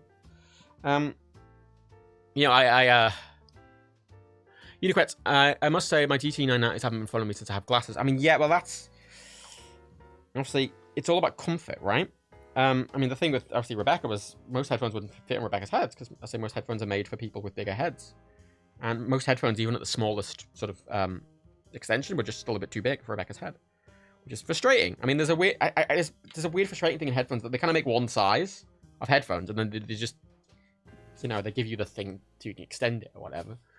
But obviously, that doesn't really cover the full range of head. I have a big head, so I had the problem. A lot of headphones were a bit too small. I mean, the Beyerdynamic headphones, I have to extend them fully.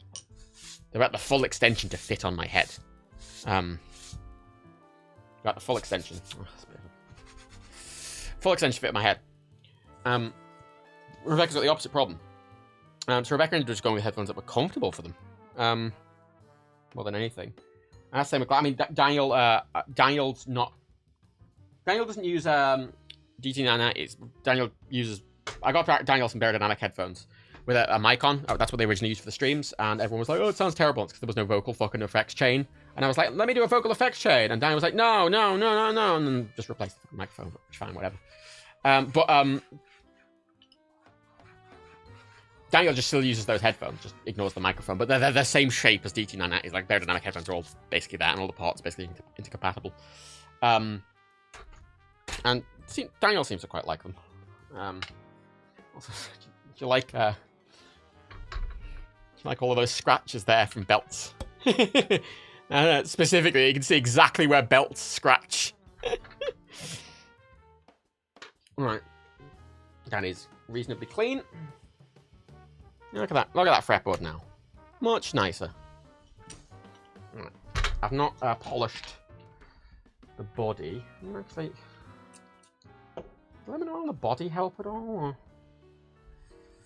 Get some of the grime off here. So I don't need to...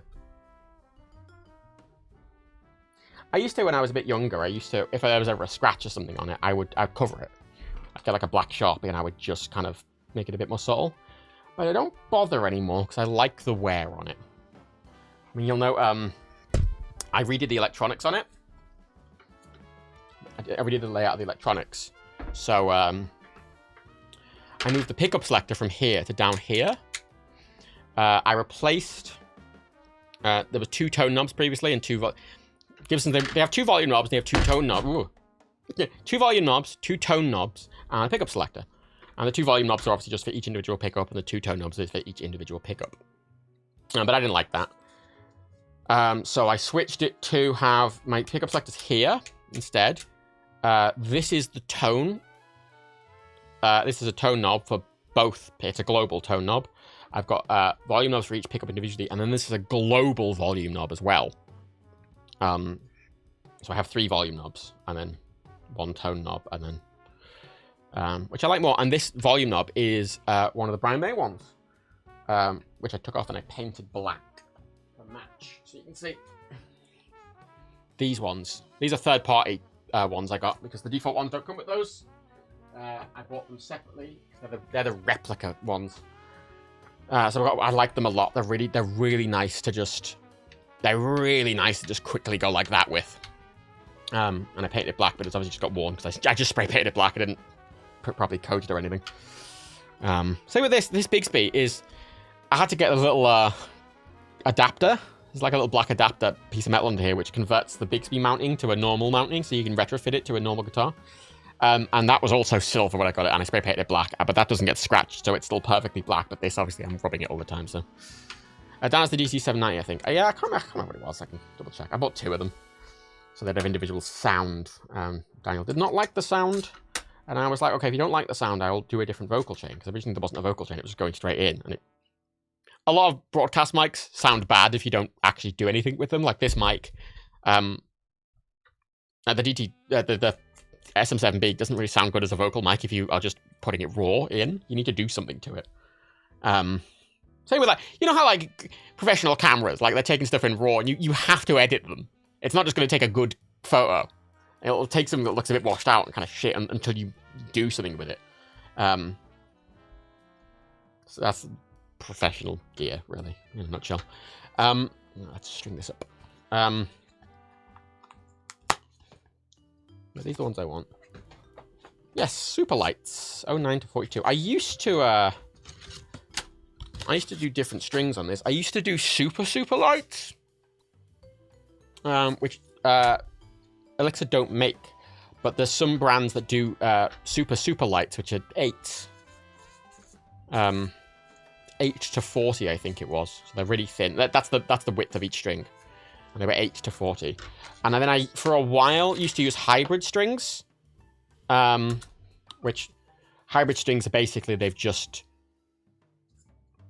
hybrid strings would be the bottom 3 strings, or the highest 3 strings would be 1 gauge, and then the lowest 3 strings would be an actual just different gauge. So I used to do hybrids where these were 10s and these were 9s. So these 3 would be the same, but then these 3 would be a bit thicker, which is... Some people like it for like... So if you're doing like power chords, you're generally using the low strings, and it's crunchier if you're using a thicker string. But then for soloing, it's better to have a thinner string. It's kind of the best of both worlds. But I didn't really like the sound of a thicker string, so I've switched I've just switched to full thins. To just 9s.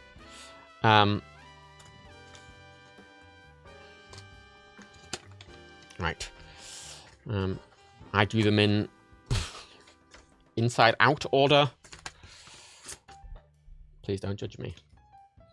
I got taught to do it this way because it's best to not string them. Oh, exposure. There it is. Oh, I didn't like the white on screen. I'll just get rid of all that white. There we go. I used to do it. I got taught to do it this way because you don't want to put asymmetric strain on it. So if you start stringing it up from the left to right, you're suddenly putting a lot of force on one side of the neck, but not the other. And I got taught that if you do that a lot, it can potentially cause warping. So I was taught not to do that, so I don't. So I string it up from the middle. Was that how I strung it? I always forget.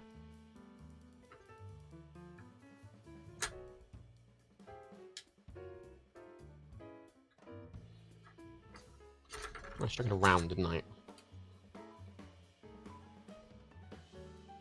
Yeah, I strung it around like that. Around the bottom like that. It came up.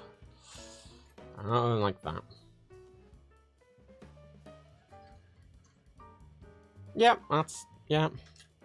But yeah, professional gear, so that's the thing with professional microphones, you have to. And I was like, because I'd never set up a vocal chain for their mics, because I hadn't tested them, really. I'd gotten them the mics, and my whole thing with microphones generally is you kind of...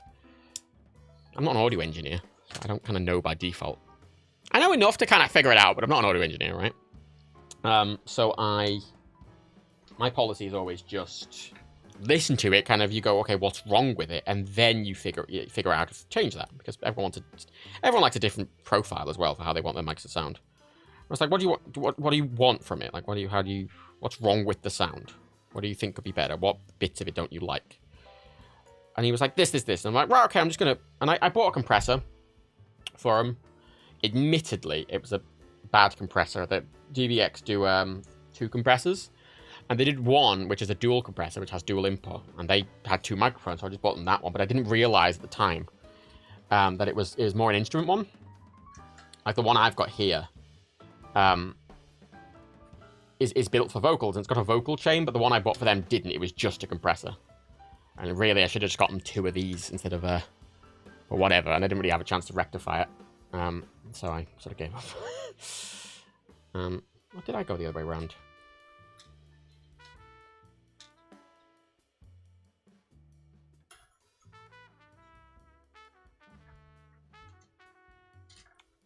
Shit, which way round did I do these strings?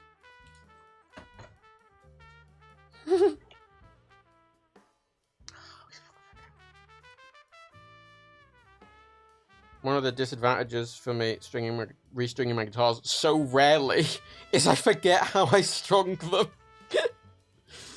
I always vaguely forget how the fuck I'm supposed to string it.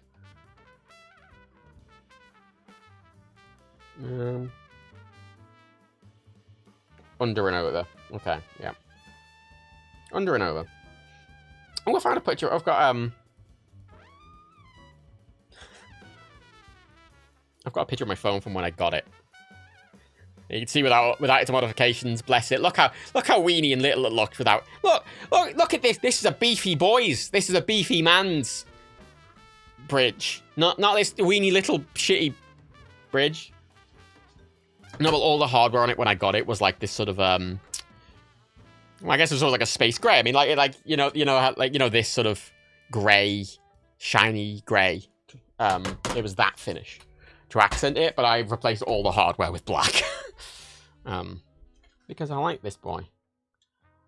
I don't want to... One of the reasons I don't think I'd want a real prestige guitar is I wouldn't feel comfortable kind of messing with it.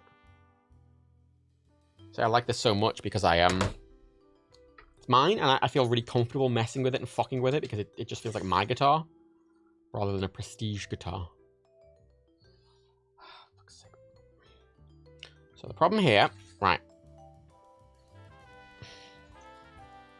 I have to keep that tight. It's probably easier to do that now. I have to keep that reasonably tight, right? Bring it all the way up to the top. Oh, fuck. Bring it the way around. Let's bring it back in. It's loose. Keep it reasonably tight. Bring it up here.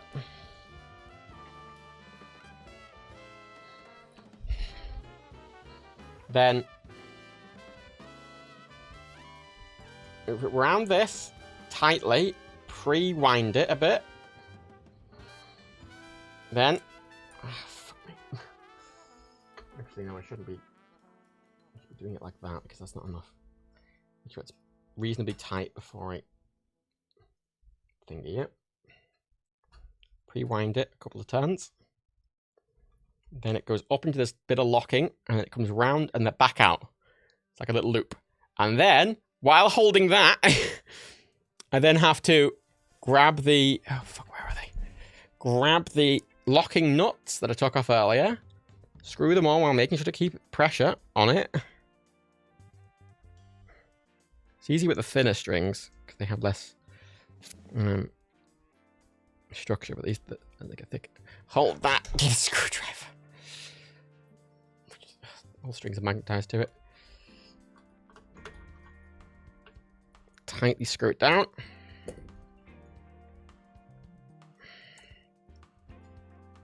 There we go. And then, hoping that this doesn't come off, I then have to tune this up.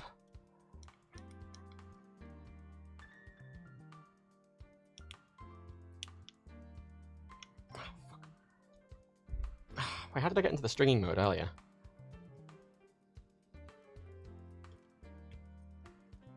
Oh, wait, shit, I forgot how to get into the string mode. 1, 2, 3. Oh, piss. I forgot! Fuck! Look it up again.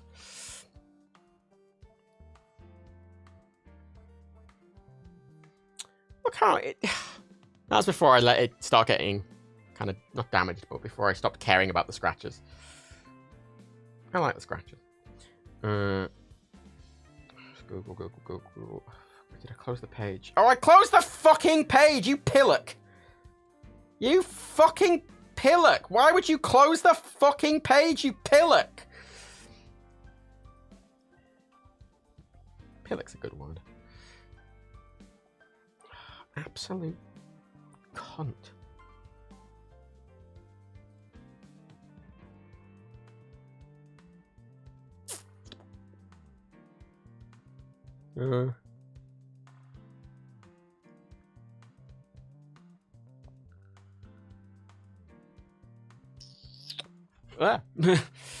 Right.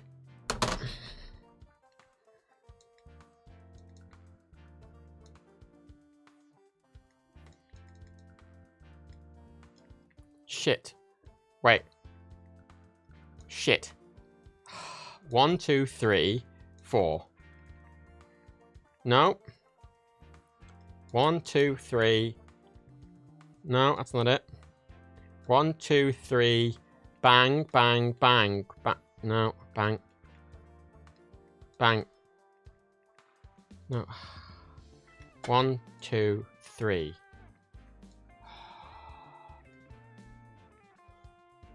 Chat, don't even remember how I did it earlier when I remembered and I went, wow, I've remembered. It's muscle memory and I've forgotten how to do it again. It's not really up until the menu lets white. That's wrong though.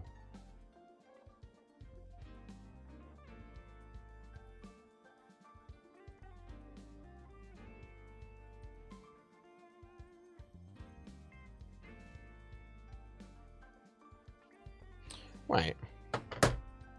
It's a saying. Hold up.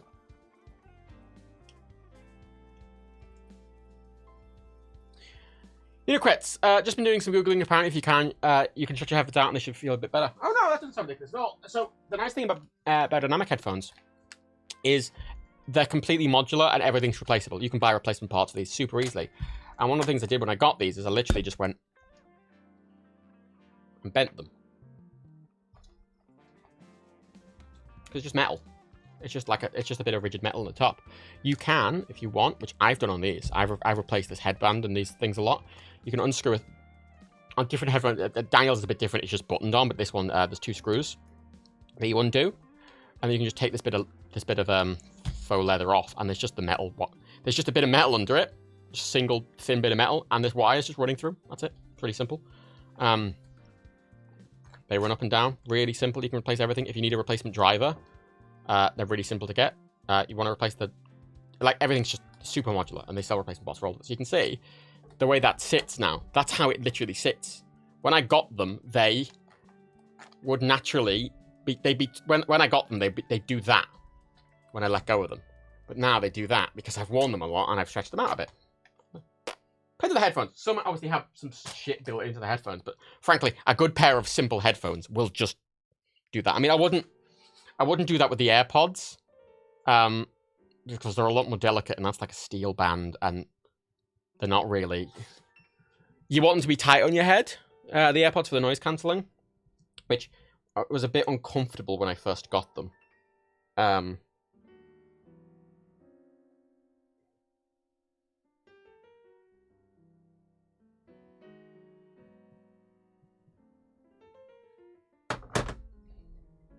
1, 2, 3.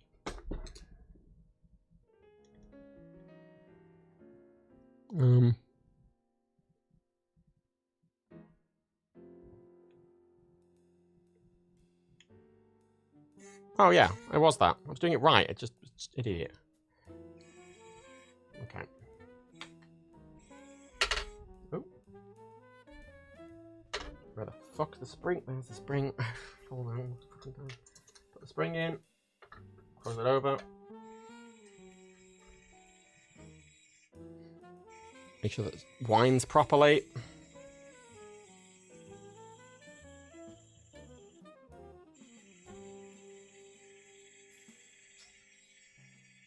Get this one tight, because that's going to hold the Bixby in place, which is going to make it easier to do the rest of them.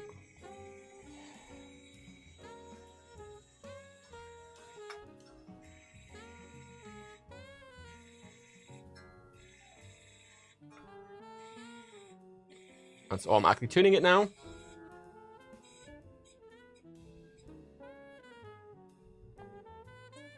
And that's in tune. The Tropical Tuner is annoying, but it is... that string is now perfectly in tune, without me having to really do anything. Which is nice. Let's go the other direction. The 24s. Do the 15. I'll cut off all the excess string at the very end. Cut all the excess string off the very end. Oh my god, this fucking camera. Sorry. This bit of the desk isn't really set up for doing... I mean, I specifically put this camera on an arm so I could put it wherever I needed to, but this bit of the desk is definitely not set up for doing this. It's just... I couldn't physically fit it on the other bit of the desk. Which I was aware of when I made this setup. I was like, I can't put a guitar on that bit of the desk, which is annoying if I want to do something with guitar. But, you know... Can't really make the room bigger, can I?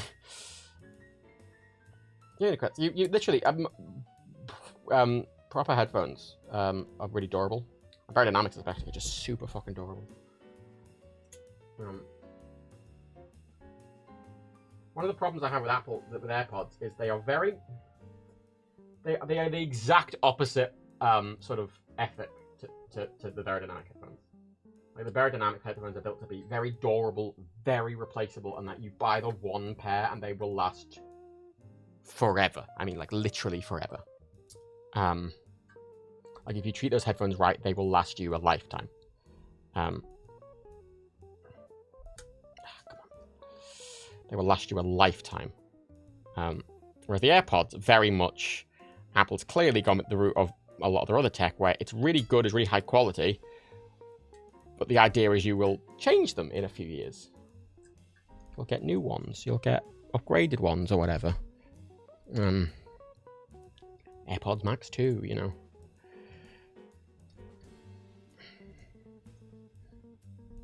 I don't think they really expect anyone to use them for more than a decade, if that, you know. And the batteries are going to go in them. Eventually.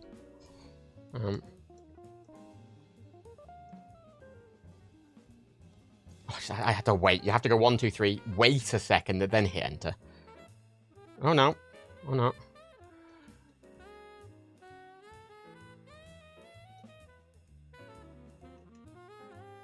Oh. Not a Scooby. It's not. I wouldn't call it planned obsolescence necessarily. I sometimes disagree with that term, because it's kind of under the assumption that Apple's going, oh, we're intending for you to get rid of it, which I don't think they are. I wouldn't call it planned obsolescence. I'd more call it... They don't try and make it last a long time. And this is the problem, right? That AirPods are a technology product, and obviously, if you bought a computer in 1980, they're not expecting you to still be using the computer in 2010. Like, that'd be unreasonable, right?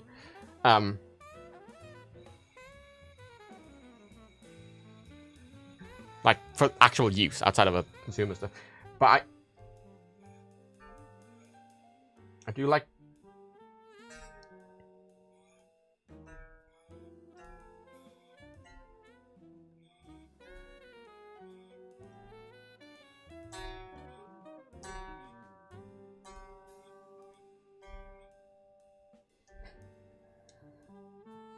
It will tune it properly when I've got all the strings on, and strings take a while to settle, because they'll stretch a little bit, and they'll kind of go out of tune a bit for the first couple of... I always find they go out of tune for the first couple of days. A bit. You press the button, and they auto tune. Yeah, no, that's probably the AirPods, for better or worse, are a tech product, not a audio product. I mean, all this audio gear I have, it is designed to last forever, right? Admittedly, Apple could do that if they wanted. I mean, they keep doing this thing, especially with AirPods. I mean, it's not as bad with the AirPods Max as it is on the actual normal AirPods. But obviously, the batteries aren't replaceable. Which I don't like, because really, that's the only thing stopping them from working over the years, right? That's the only thing that's gonna really break. I mean, the hardware on them is really good. Right? There's no practical reason why the hardware would degrade at all. The high quality, they make high quality stuff. It's not going to degrade on its own. But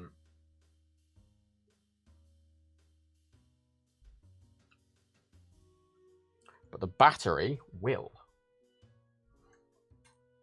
And you can't replace it. And in the AirPods, their argument is, well, they're fucking tiny. And I'm like, well, fair enough, yeah, they're fucking tiny. I don't know how you'd be able to...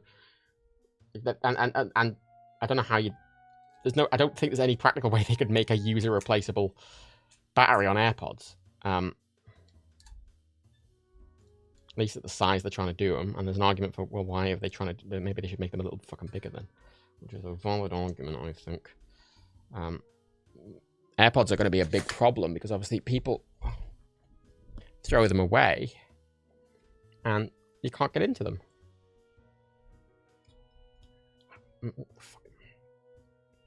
Nope.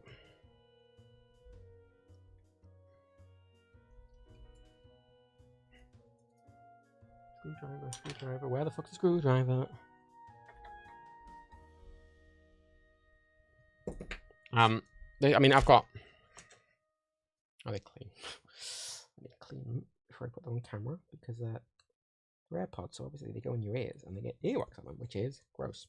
For AirPods, the batteries are in the stem. They're in the stem along with some other sensors. And obviously, when you look at this, there's no screw, right? There's no access point.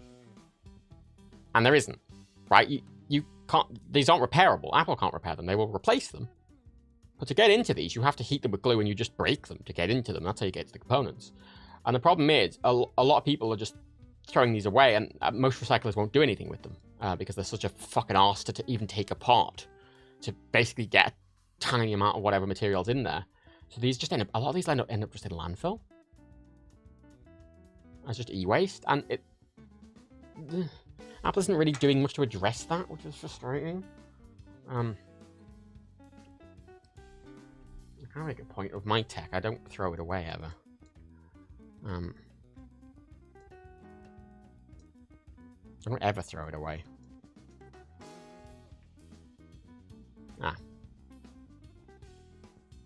What? Oh my god, what the fuck? What the? I don't ever throw it away. Sometimes I resell some stuff. But for the most part, I will keep it. Forever, even if it's out. I just like tech. I like having it. I think it's neat.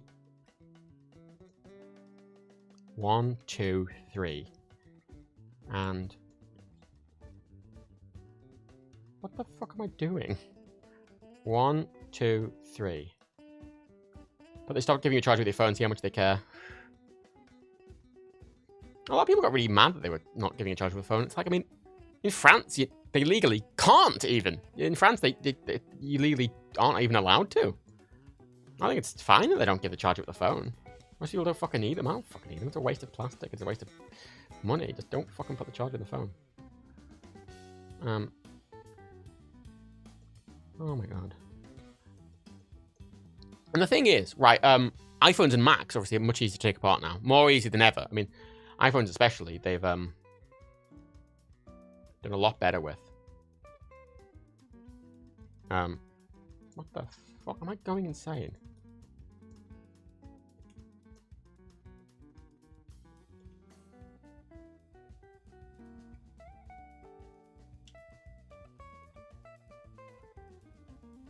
Oh my god, I am.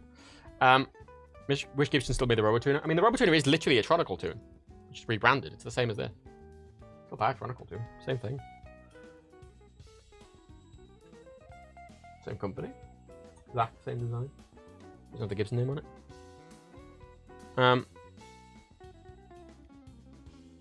Apple doesn't have the market grab the balls in Europe like they do in USA. No one has spare charges everywhere like Americans have. That's to say, in France, which is the primary maker of that law, I don't think there's a reason. If you need a charger with it, they just give you just get one. Just pay $5 for it. 5-10 quid, you know. Which what's 5-10 quid on a device that's costing you fucking £700, you know.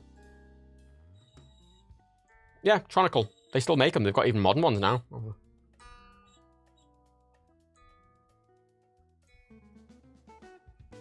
Like, this isn't a Gibson one. This is a third part. This is Tronicle.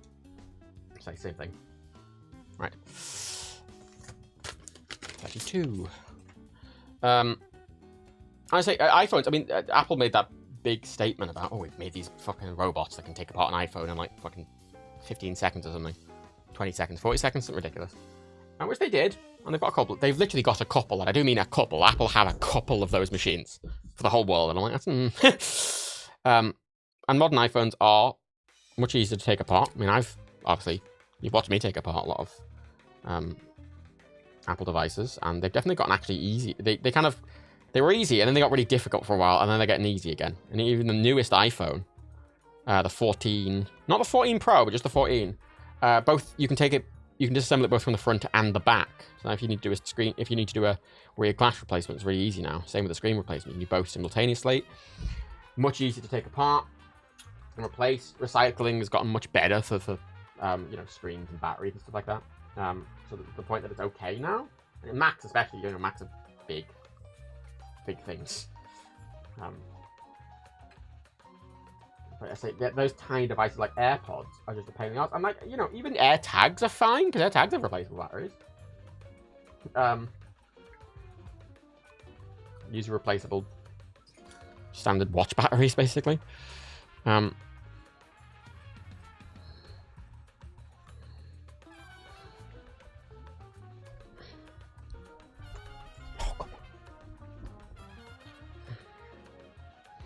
Just AirPods are just this weird. I mean, AirPods Max are a lot easier to, you know, it is actually possible to get into AirPods Max and potentially fix something with them. Not that you really can, it's just that it's possible. It doesn't really mean much. They could make it very easy if they wanted to. They're big headphones, you know, they're not...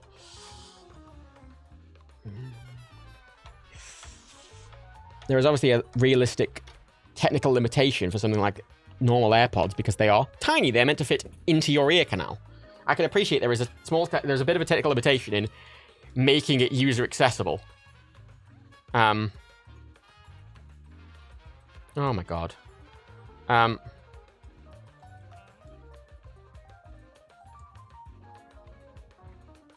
How the fuck? 1, 2, 3. Wait. No. Oh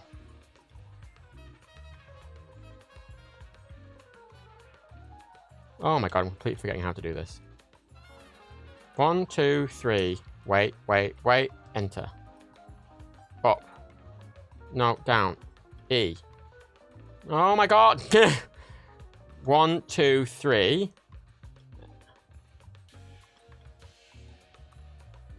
Oh my god. Okay, yeah. I'm guessing how that's working now, but whatever.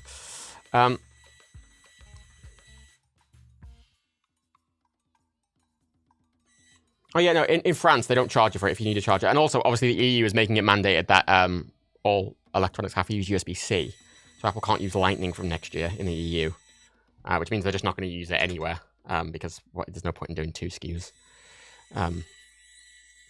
Because their attitude is, you shouldn't need to... But you know, when you get a new device, you shouldn't need to buy a new charger with it. You shouldn't be given a charger with it. You know, the assumption is you probably have a USB-C charger file, and if not, they're really easy to get and standardized. And obviously... EU's making it so Apple can't just keep using the fucking Lightning cables.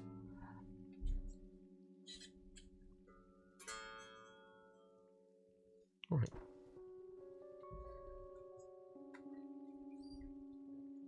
Which is good. I'm going to do the fucking 42 first, because it's the most awkward one. I can finish with a 9, which is always the easiest. I say it's the easiest. It's so thin it can be a bit awkward, but this one's a fucking cunt. So I'm pre-bending them with this at the bottom. What the fuck is this? Get on, shut up. So I'm a fan of because I don't understand why Apple still. I mean, actually, there is one way I understand why Apple still use Lightning. Because obviously the people who already own iPhones already have Lightning cables, and most people who are buying iPhones already own iPhones.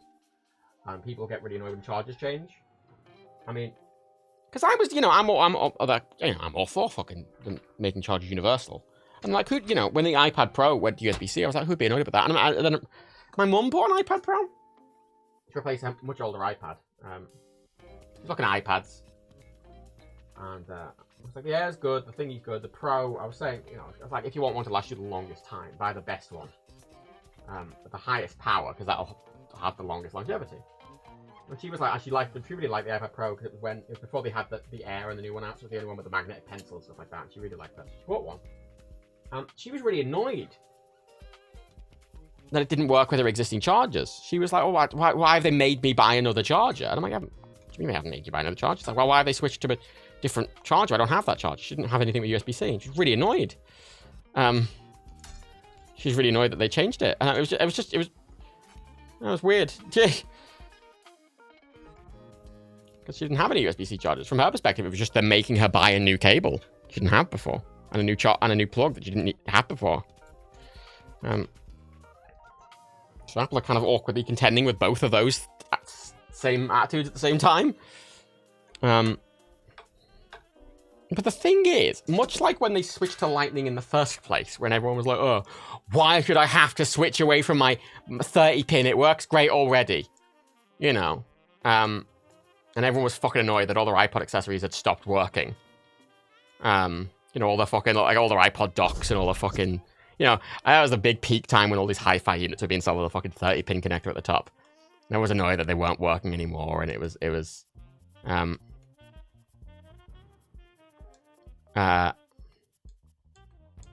like, they're willing to do it. And I understood them not doing it early days USB-C, because when they introduced the MacBook with USB-C, the one I've got in the desk over there, they admittedly hadn't actually been with Lightning for that long. I think they'd only been using Lightning for like 4 or 5 years at that point. So I could understand them not wanting to switch again immediately, but it's been a long time now. And I don't know why they've kicked the can down the road for as long as they have. I don't understand why they've waited so long to do it. Because obviously we've been using USB-C in a lot of Apple products for the longest time. And then they make a weird decision, like, you know, with you know, you get something weird like the, oh my god.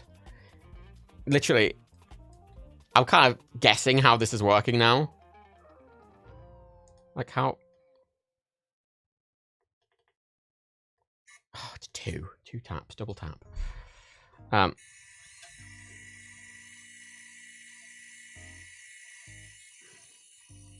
was I saying?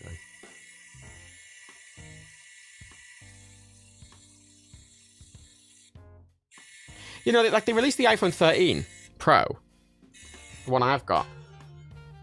And the thing is, I don't actually really care what the cable is, for the most part. I don't plug it in, ever.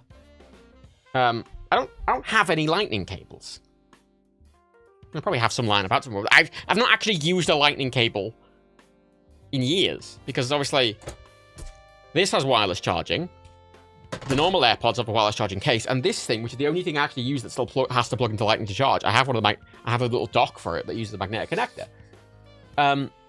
So I just wireless charge everything. And I never have to transfer files, but then Apple were like, oh, we've added lossless. You can record in lossless on the iPhone. And I'm like, it's fucking 7 gigs a minute. Like, and they're like, oh yeah, you can record a movie on the iPhone. And like, anyone who reviewed it kind of went, well, yeah, the footage is lovely, but like, how are you supposed to fucking get it off? AirDrop's too fucking slow for it. It takes ages over AirDrop. If you plug it in via Lightning, it's still using USB 2 speeds, so it takes 70 years. So how what's the way they expect you to do it? I mean, the way everyone ended up doing it, the fastest way most people found was uploading it to Dropbox, and then, you know, just putting it on the computer like that. And it's not like Apple expect you to use the iPhone to edit that video, because all the examples are like, look, they're editing it in Final Cut. It's like a movie. So I don't know why they didn't put Thunderbolt 3 on the iPhone at that point. You need it for the transfer speeds, and then but the 14 they didn't do it either. It was like, oh, the portless iPhone. I'm like, yeah, the portless iPhone doesn't really fix that problem. Like, it's this weird, like, oh, we've added all this thing that we've made the ability to process massive and make massive files on the iPhone. It's like, well, and then they don't give a way for you to do anything with them, and it's weird.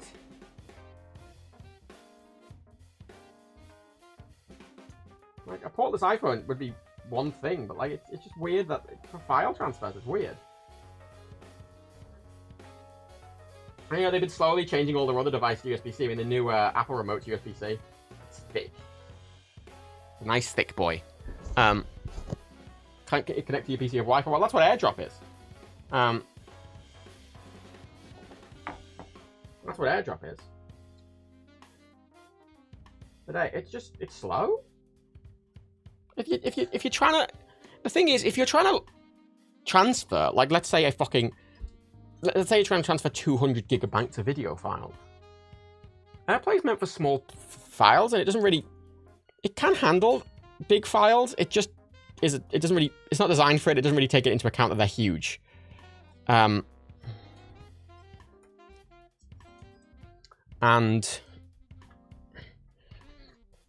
it still takes fucking ages if it works at all. If it works at all, because it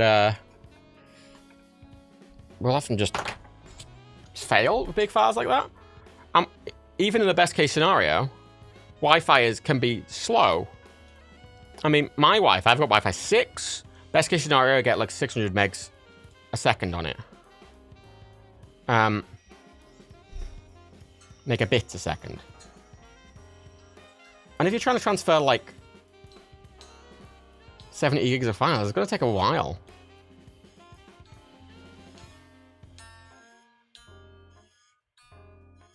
And if they're like, oh, you can make a film on it, it's like, you can't sit and wait for fucking transfer, because it doesn't work reliably, AirDrop, for that kind of file. And most people who've done that, they end up literally just uploading it to Dropbox and downloading it via Dropbox, because it's faster than using AirDrop for files that size. Right. That is strong. Oh my god, stop. That's strong. Let's...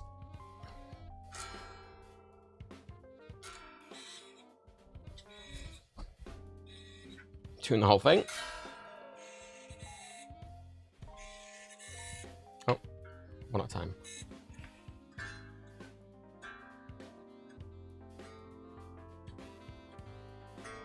You can set the accuracy you want for this, by the way. I have it set to be the most accurate it can possibly be.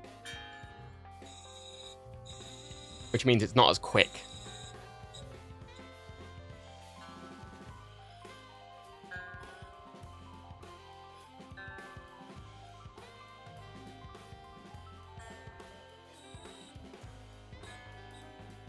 Koski, a friend of mine actually made a film on his iPhone. I'm pretty sure you Dropbox it. Literally. Most people do. Also, I am aware of the time, Koski, don't worry.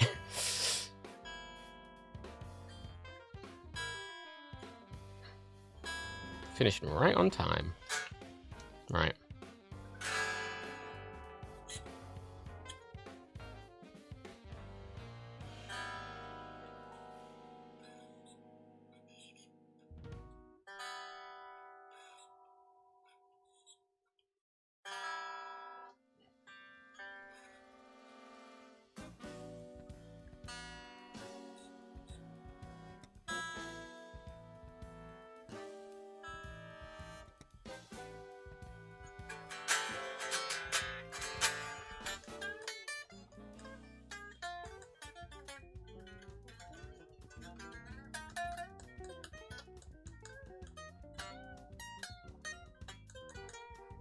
Alright, cool. Let's cut the strings. Get rid of the excess. And then it is done. I'm not going to do the rest of the instruments today because this has taken way longer than I fucking thought it would.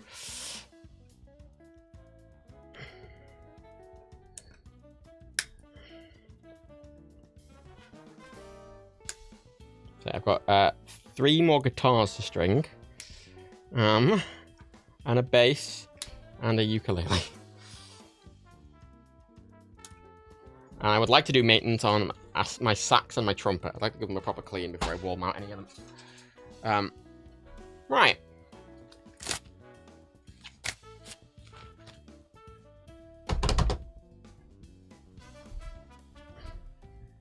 Righty, right.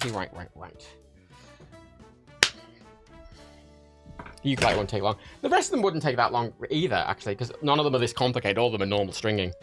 Oh,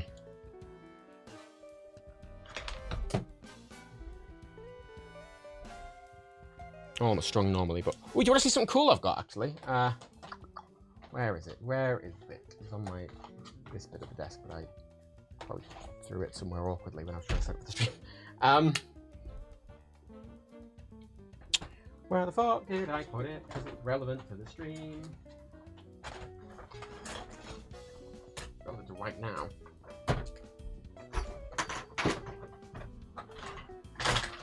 I need drawers, man. I need little drawers.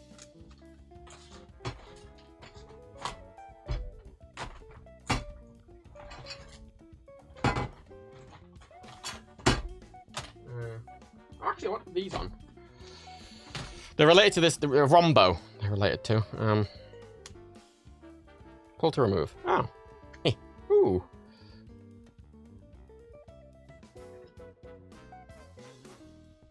Does it work on a Les Paul? Yes, it does. Oh, isn't that nice? It's a pick holder. I got that and some strap locks. Free. With the other thing I bought, which is what I'm currently looking for. Where the fuck? I picked them up before streaming, man. This'll be the thing I'm using on the stream, and I've somehow misplaced. What? What? That was really cool.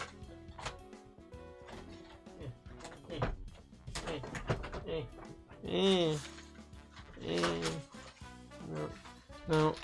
No.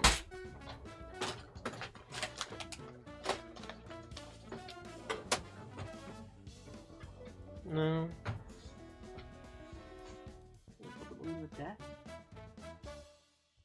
I'm a fucking idiot, aren't I? I'm a fucking idiot. Absolute fucking idiot. My new picks. I'm excited to try them. Found this company called Rhombo that makes these really nice picks, and they have this like tester pack which gives you one of every one of their picks. But they do a version called bioplastic, which they're all black and they're all made of recycled plastic, and they're all fully recyclable. The normal ones are really colourful. Let's say they do these recycled ones, and they came with free little pick holders and a free strap lock, which was really nice. Rhombo. I like them. Strap lock set. I do not need a strap lock for this. Oh, you can use it as a pick case, it says. Oh. Yeah, I don't need strap locks because I have locking straps already. Like the actual things are locking. I've got this. I got these fittings, which they just slide over, and it's locked now perfectly. You just pull that tab up, it comes out. That is on there. It isn't coming off. I've well, maybe not happily, but I have swung my guitar around my head as a demonstration of how good those strap locks work. Isn't black like famous non-recyclable? It's not. It's a bioplastic. It's a specific kind of plastic. Where the?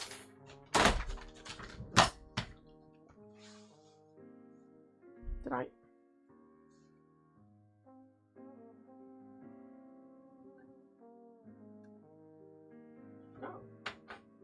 No. I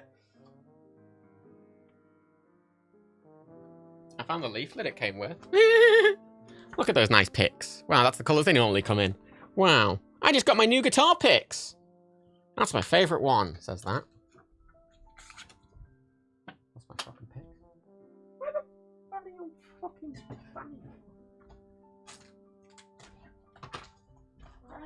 the amount of stuff you would not believe the amount of stuff I lose just by putting it. I have it in front of me, and I lose it. I'll just pause the music. I have it, and I put it down 2 seconds later. I lost it.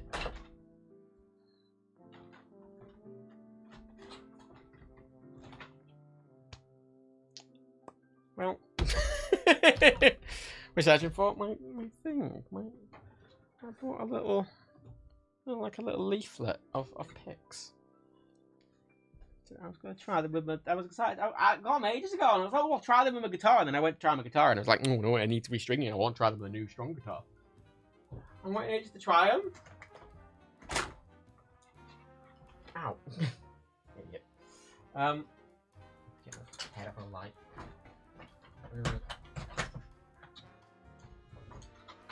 Oh, you know what I did find? Goosefoot. What's that? It's another goosefoot. Glad they're on my desk. Instead of the picks that I'm looking for. That's really good. Really handy. Where's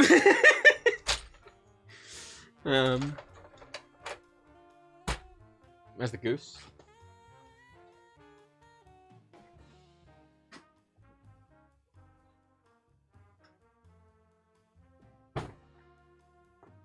Yeah.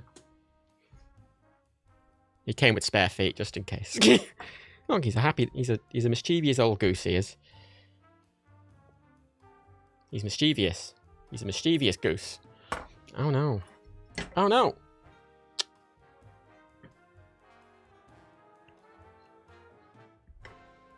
He's a mischievous old goose who has a magnetic beak, which isn't very strong, but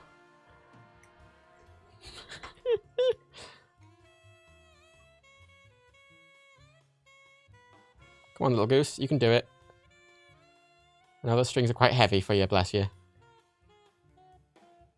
Does he have a title? He's just a mischievous goose. He's stealing my guitar strings. It came with 2 pairs. If it's 3D printed, it just gives you spare feet in case they break. Off at Etsy. It's like a tenner.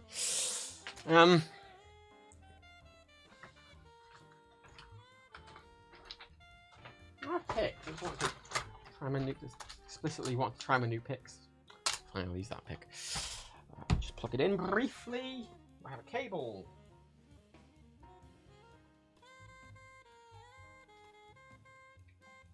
Yes, I do. I have my good boy cable.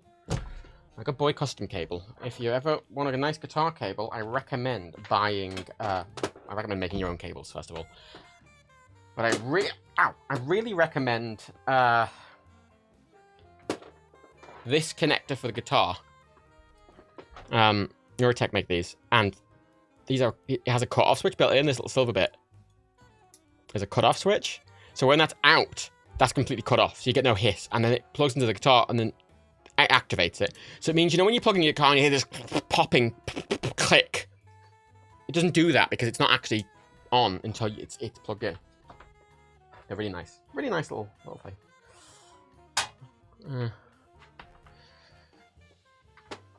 I mean, they do bigger geese.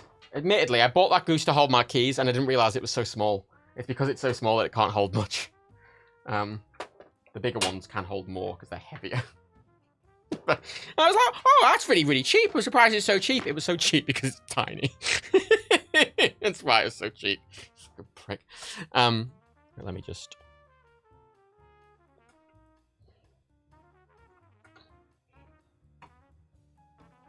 I just turn off the amp and plug in and plug in. I mean, yeah, it's convenient though, isn't it? It's convenient. Right, headphones.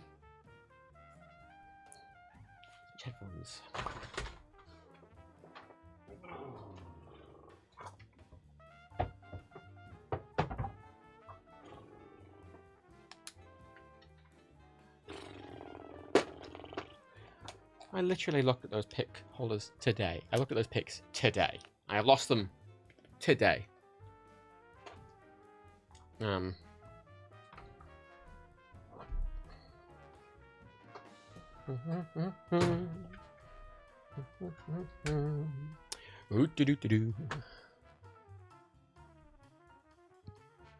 let me just plug this in properly, shall we? Oh my god. Every time I should have Neurotic locking jacks. Locking jacks? There's locking jacks? I mean, this needs to be straight now. Previously it was coming out in a different angle, but now it should... I should really make it a straight, straight plug.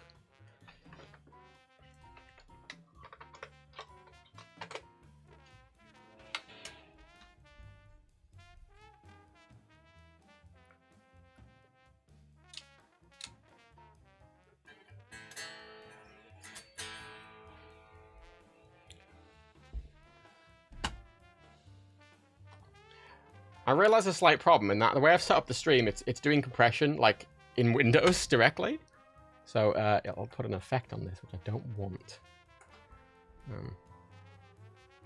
Also some noise on it, but that's just the computer.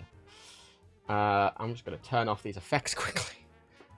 Actually, I can set channel. I can set different channels up for it and stuff, but I haven't. So I haven't got it set up right. So I'm just gonna have to turn it off and on. I'll turn off those.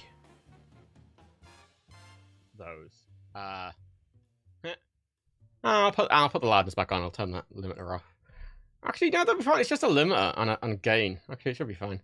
Hopefully, should be fine. All right. Hope it's not too loud.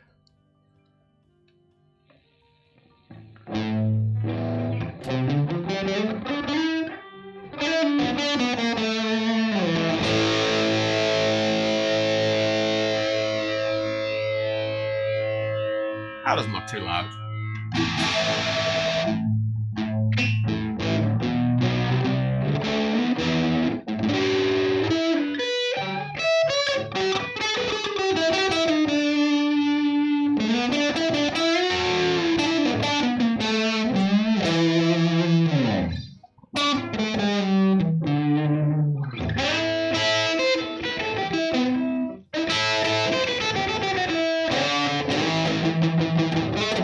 Play guitar at a long fucking time and I've forgotten fucking everything.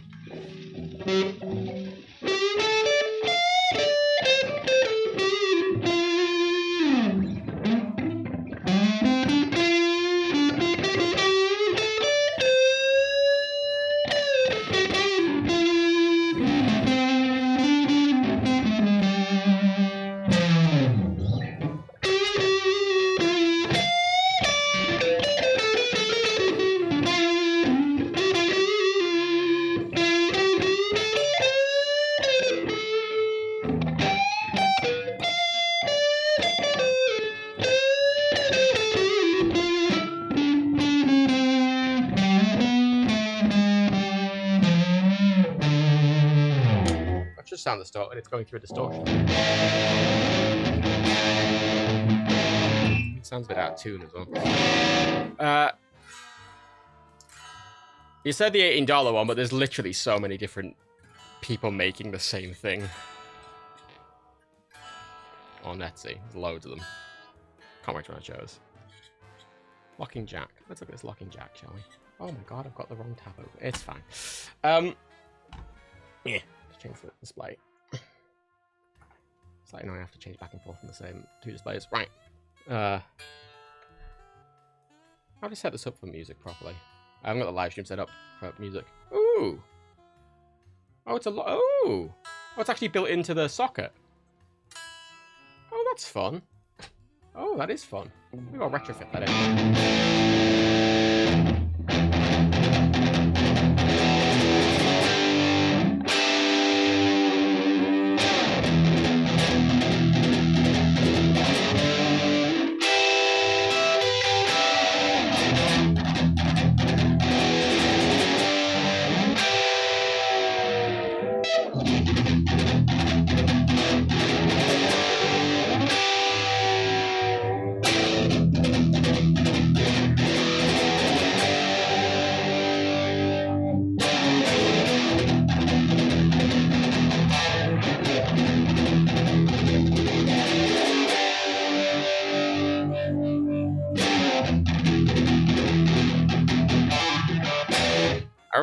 I let all the chords barcode a long time ago. Forgotten. It's the only song I know of that uses a Les Paul with a Bigsby. For that.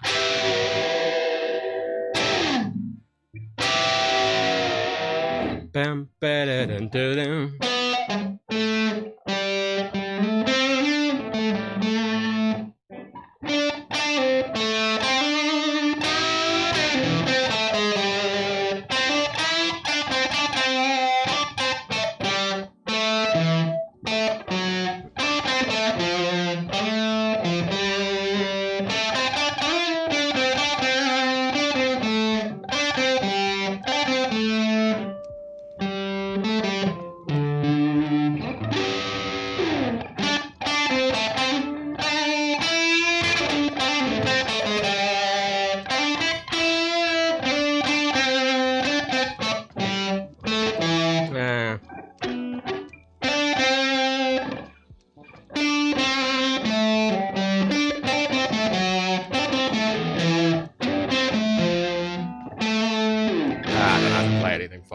The guitar's fine.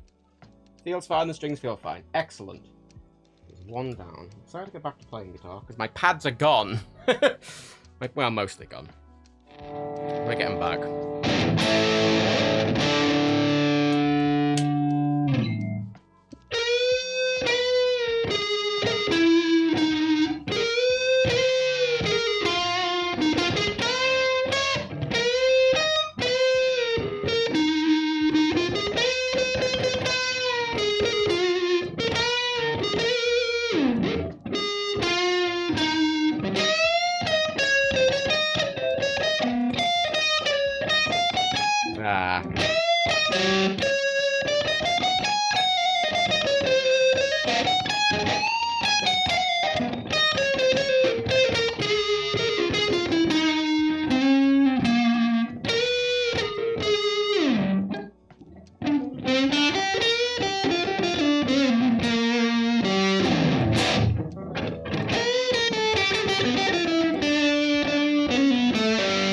What's this? What's that?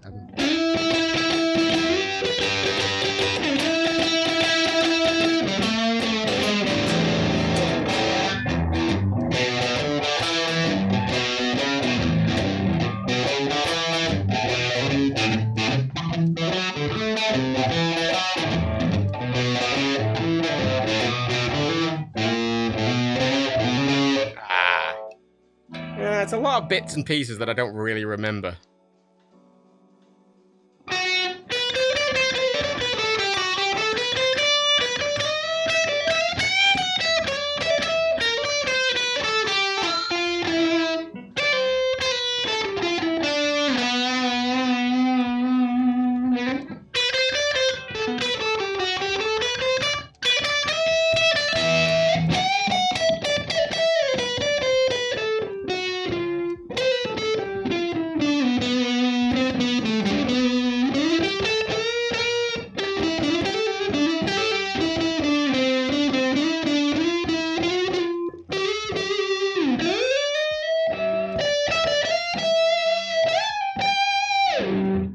clue.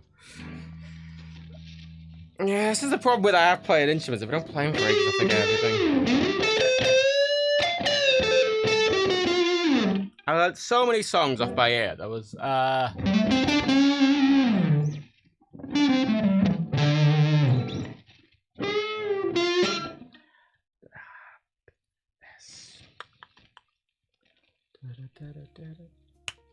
Fuck.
There's a scene in Mo Better Blues that I watched recently where he takes he gets his lips injured and he comes back and he gets on the stage and he was like, "Wow, he's back! Everyone, he's back!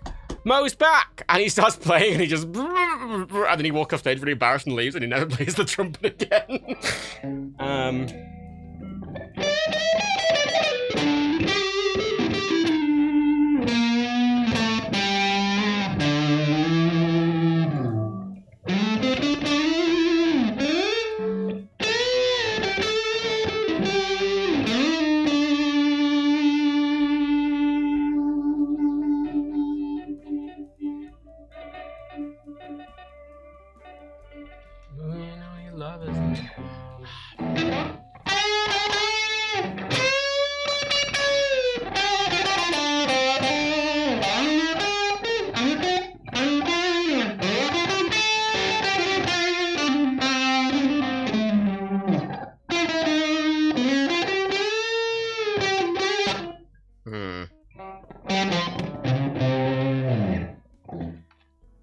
There's a load of songs at Pilot I remember learning and playing really well. Some Toto songs.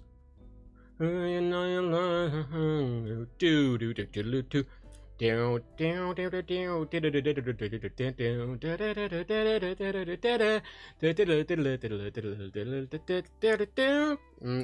used to be able to play that. Can't anymore.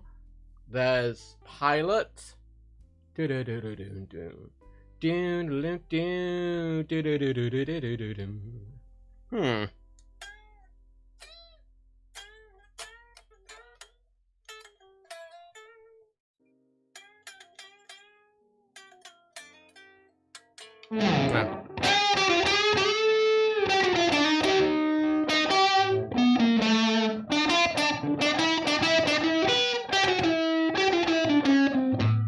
Yeah, I need to learn them. Alright.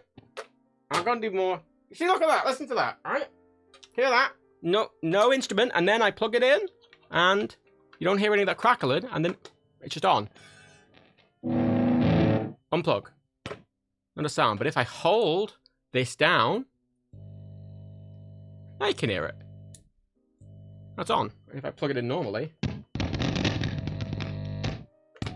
Oh, you don't get that with the silent jack. Ooh, it's silent. Wow. The future. The futures. That. Anyway, I'm gonna go because I have just other shit to do.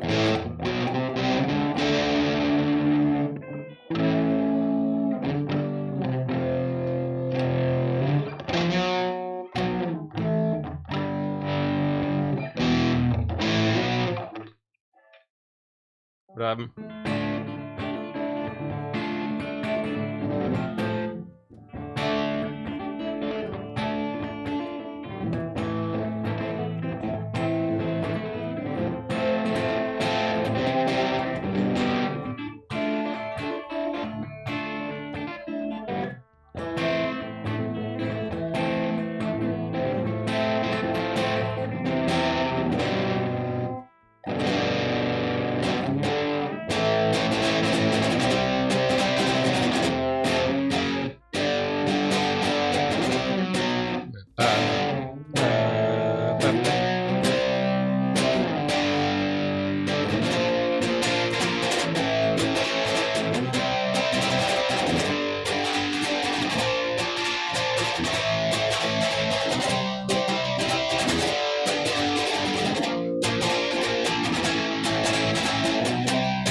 it was.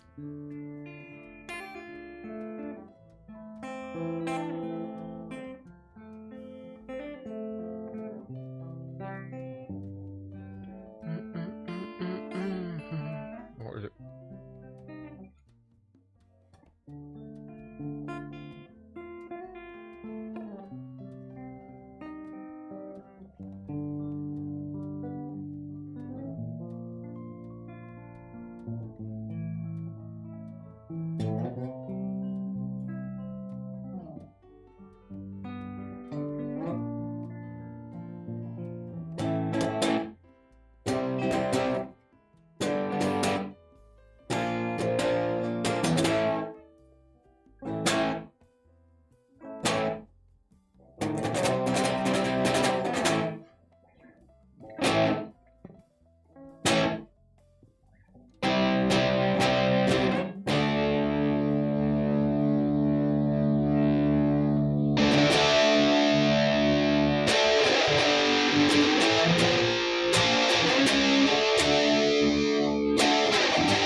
Muddy on the bottom string.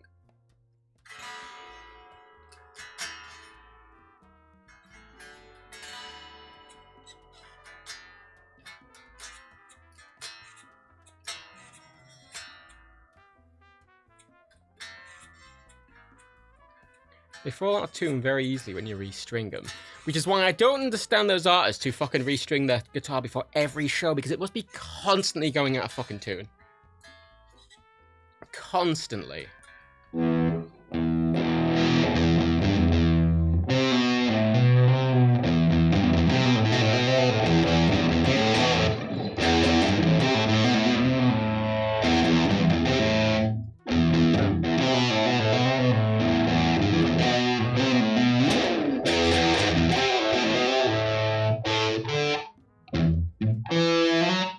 I can't even fucking remember. With the metal, I knew. 「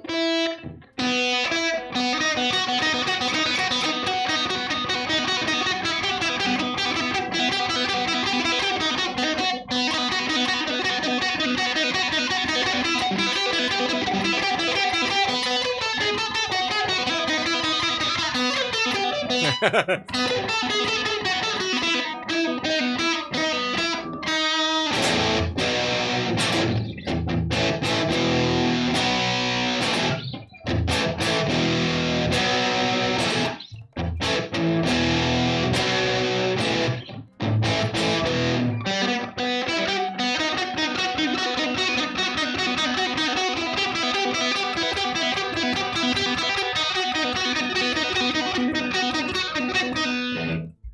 never had the stamina to keep that up with Thunderstruck.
Sorry, I'm gonna go.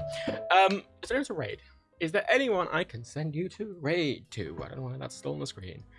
Who is live? Is anyone live? Is anyone live?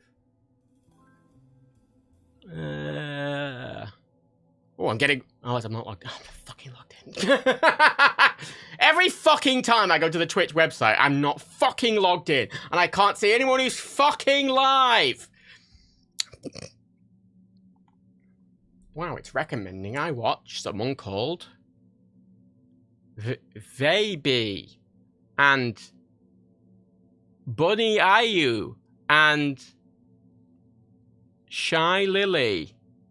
I don't know who any of those people are. RT Game. I've definitely heard that name. I don't know. Let me log in. I'm gonna log in. Booth is live! That's the only person I know who's live, and I might as well send you there. All few of you who are left. My button work? My button doesn't... Fuck me! I've got loads of buttons set up to do this automatically, and it'll log me fucking out. I'm gonna log Booth. Raid Booth. Oh my god. Fuck it, that'll work. I'm not gonna go. Every time I raid someone, the people are like, "Hey Matt," and I'm like, "I'm not here." Except the rare time I am. People make me feel bad, doesn't it? It's fine. I don't know. She's playing a... Oh, what I can only tell is an Amiga baseball game. Which, honest to God, seems like something Stuart would just... I want to see that in Stuart's little fucking... fucking Stu. Bye! Fucking Stuart. Fucking Stuart! Oof! I said oof. Oof?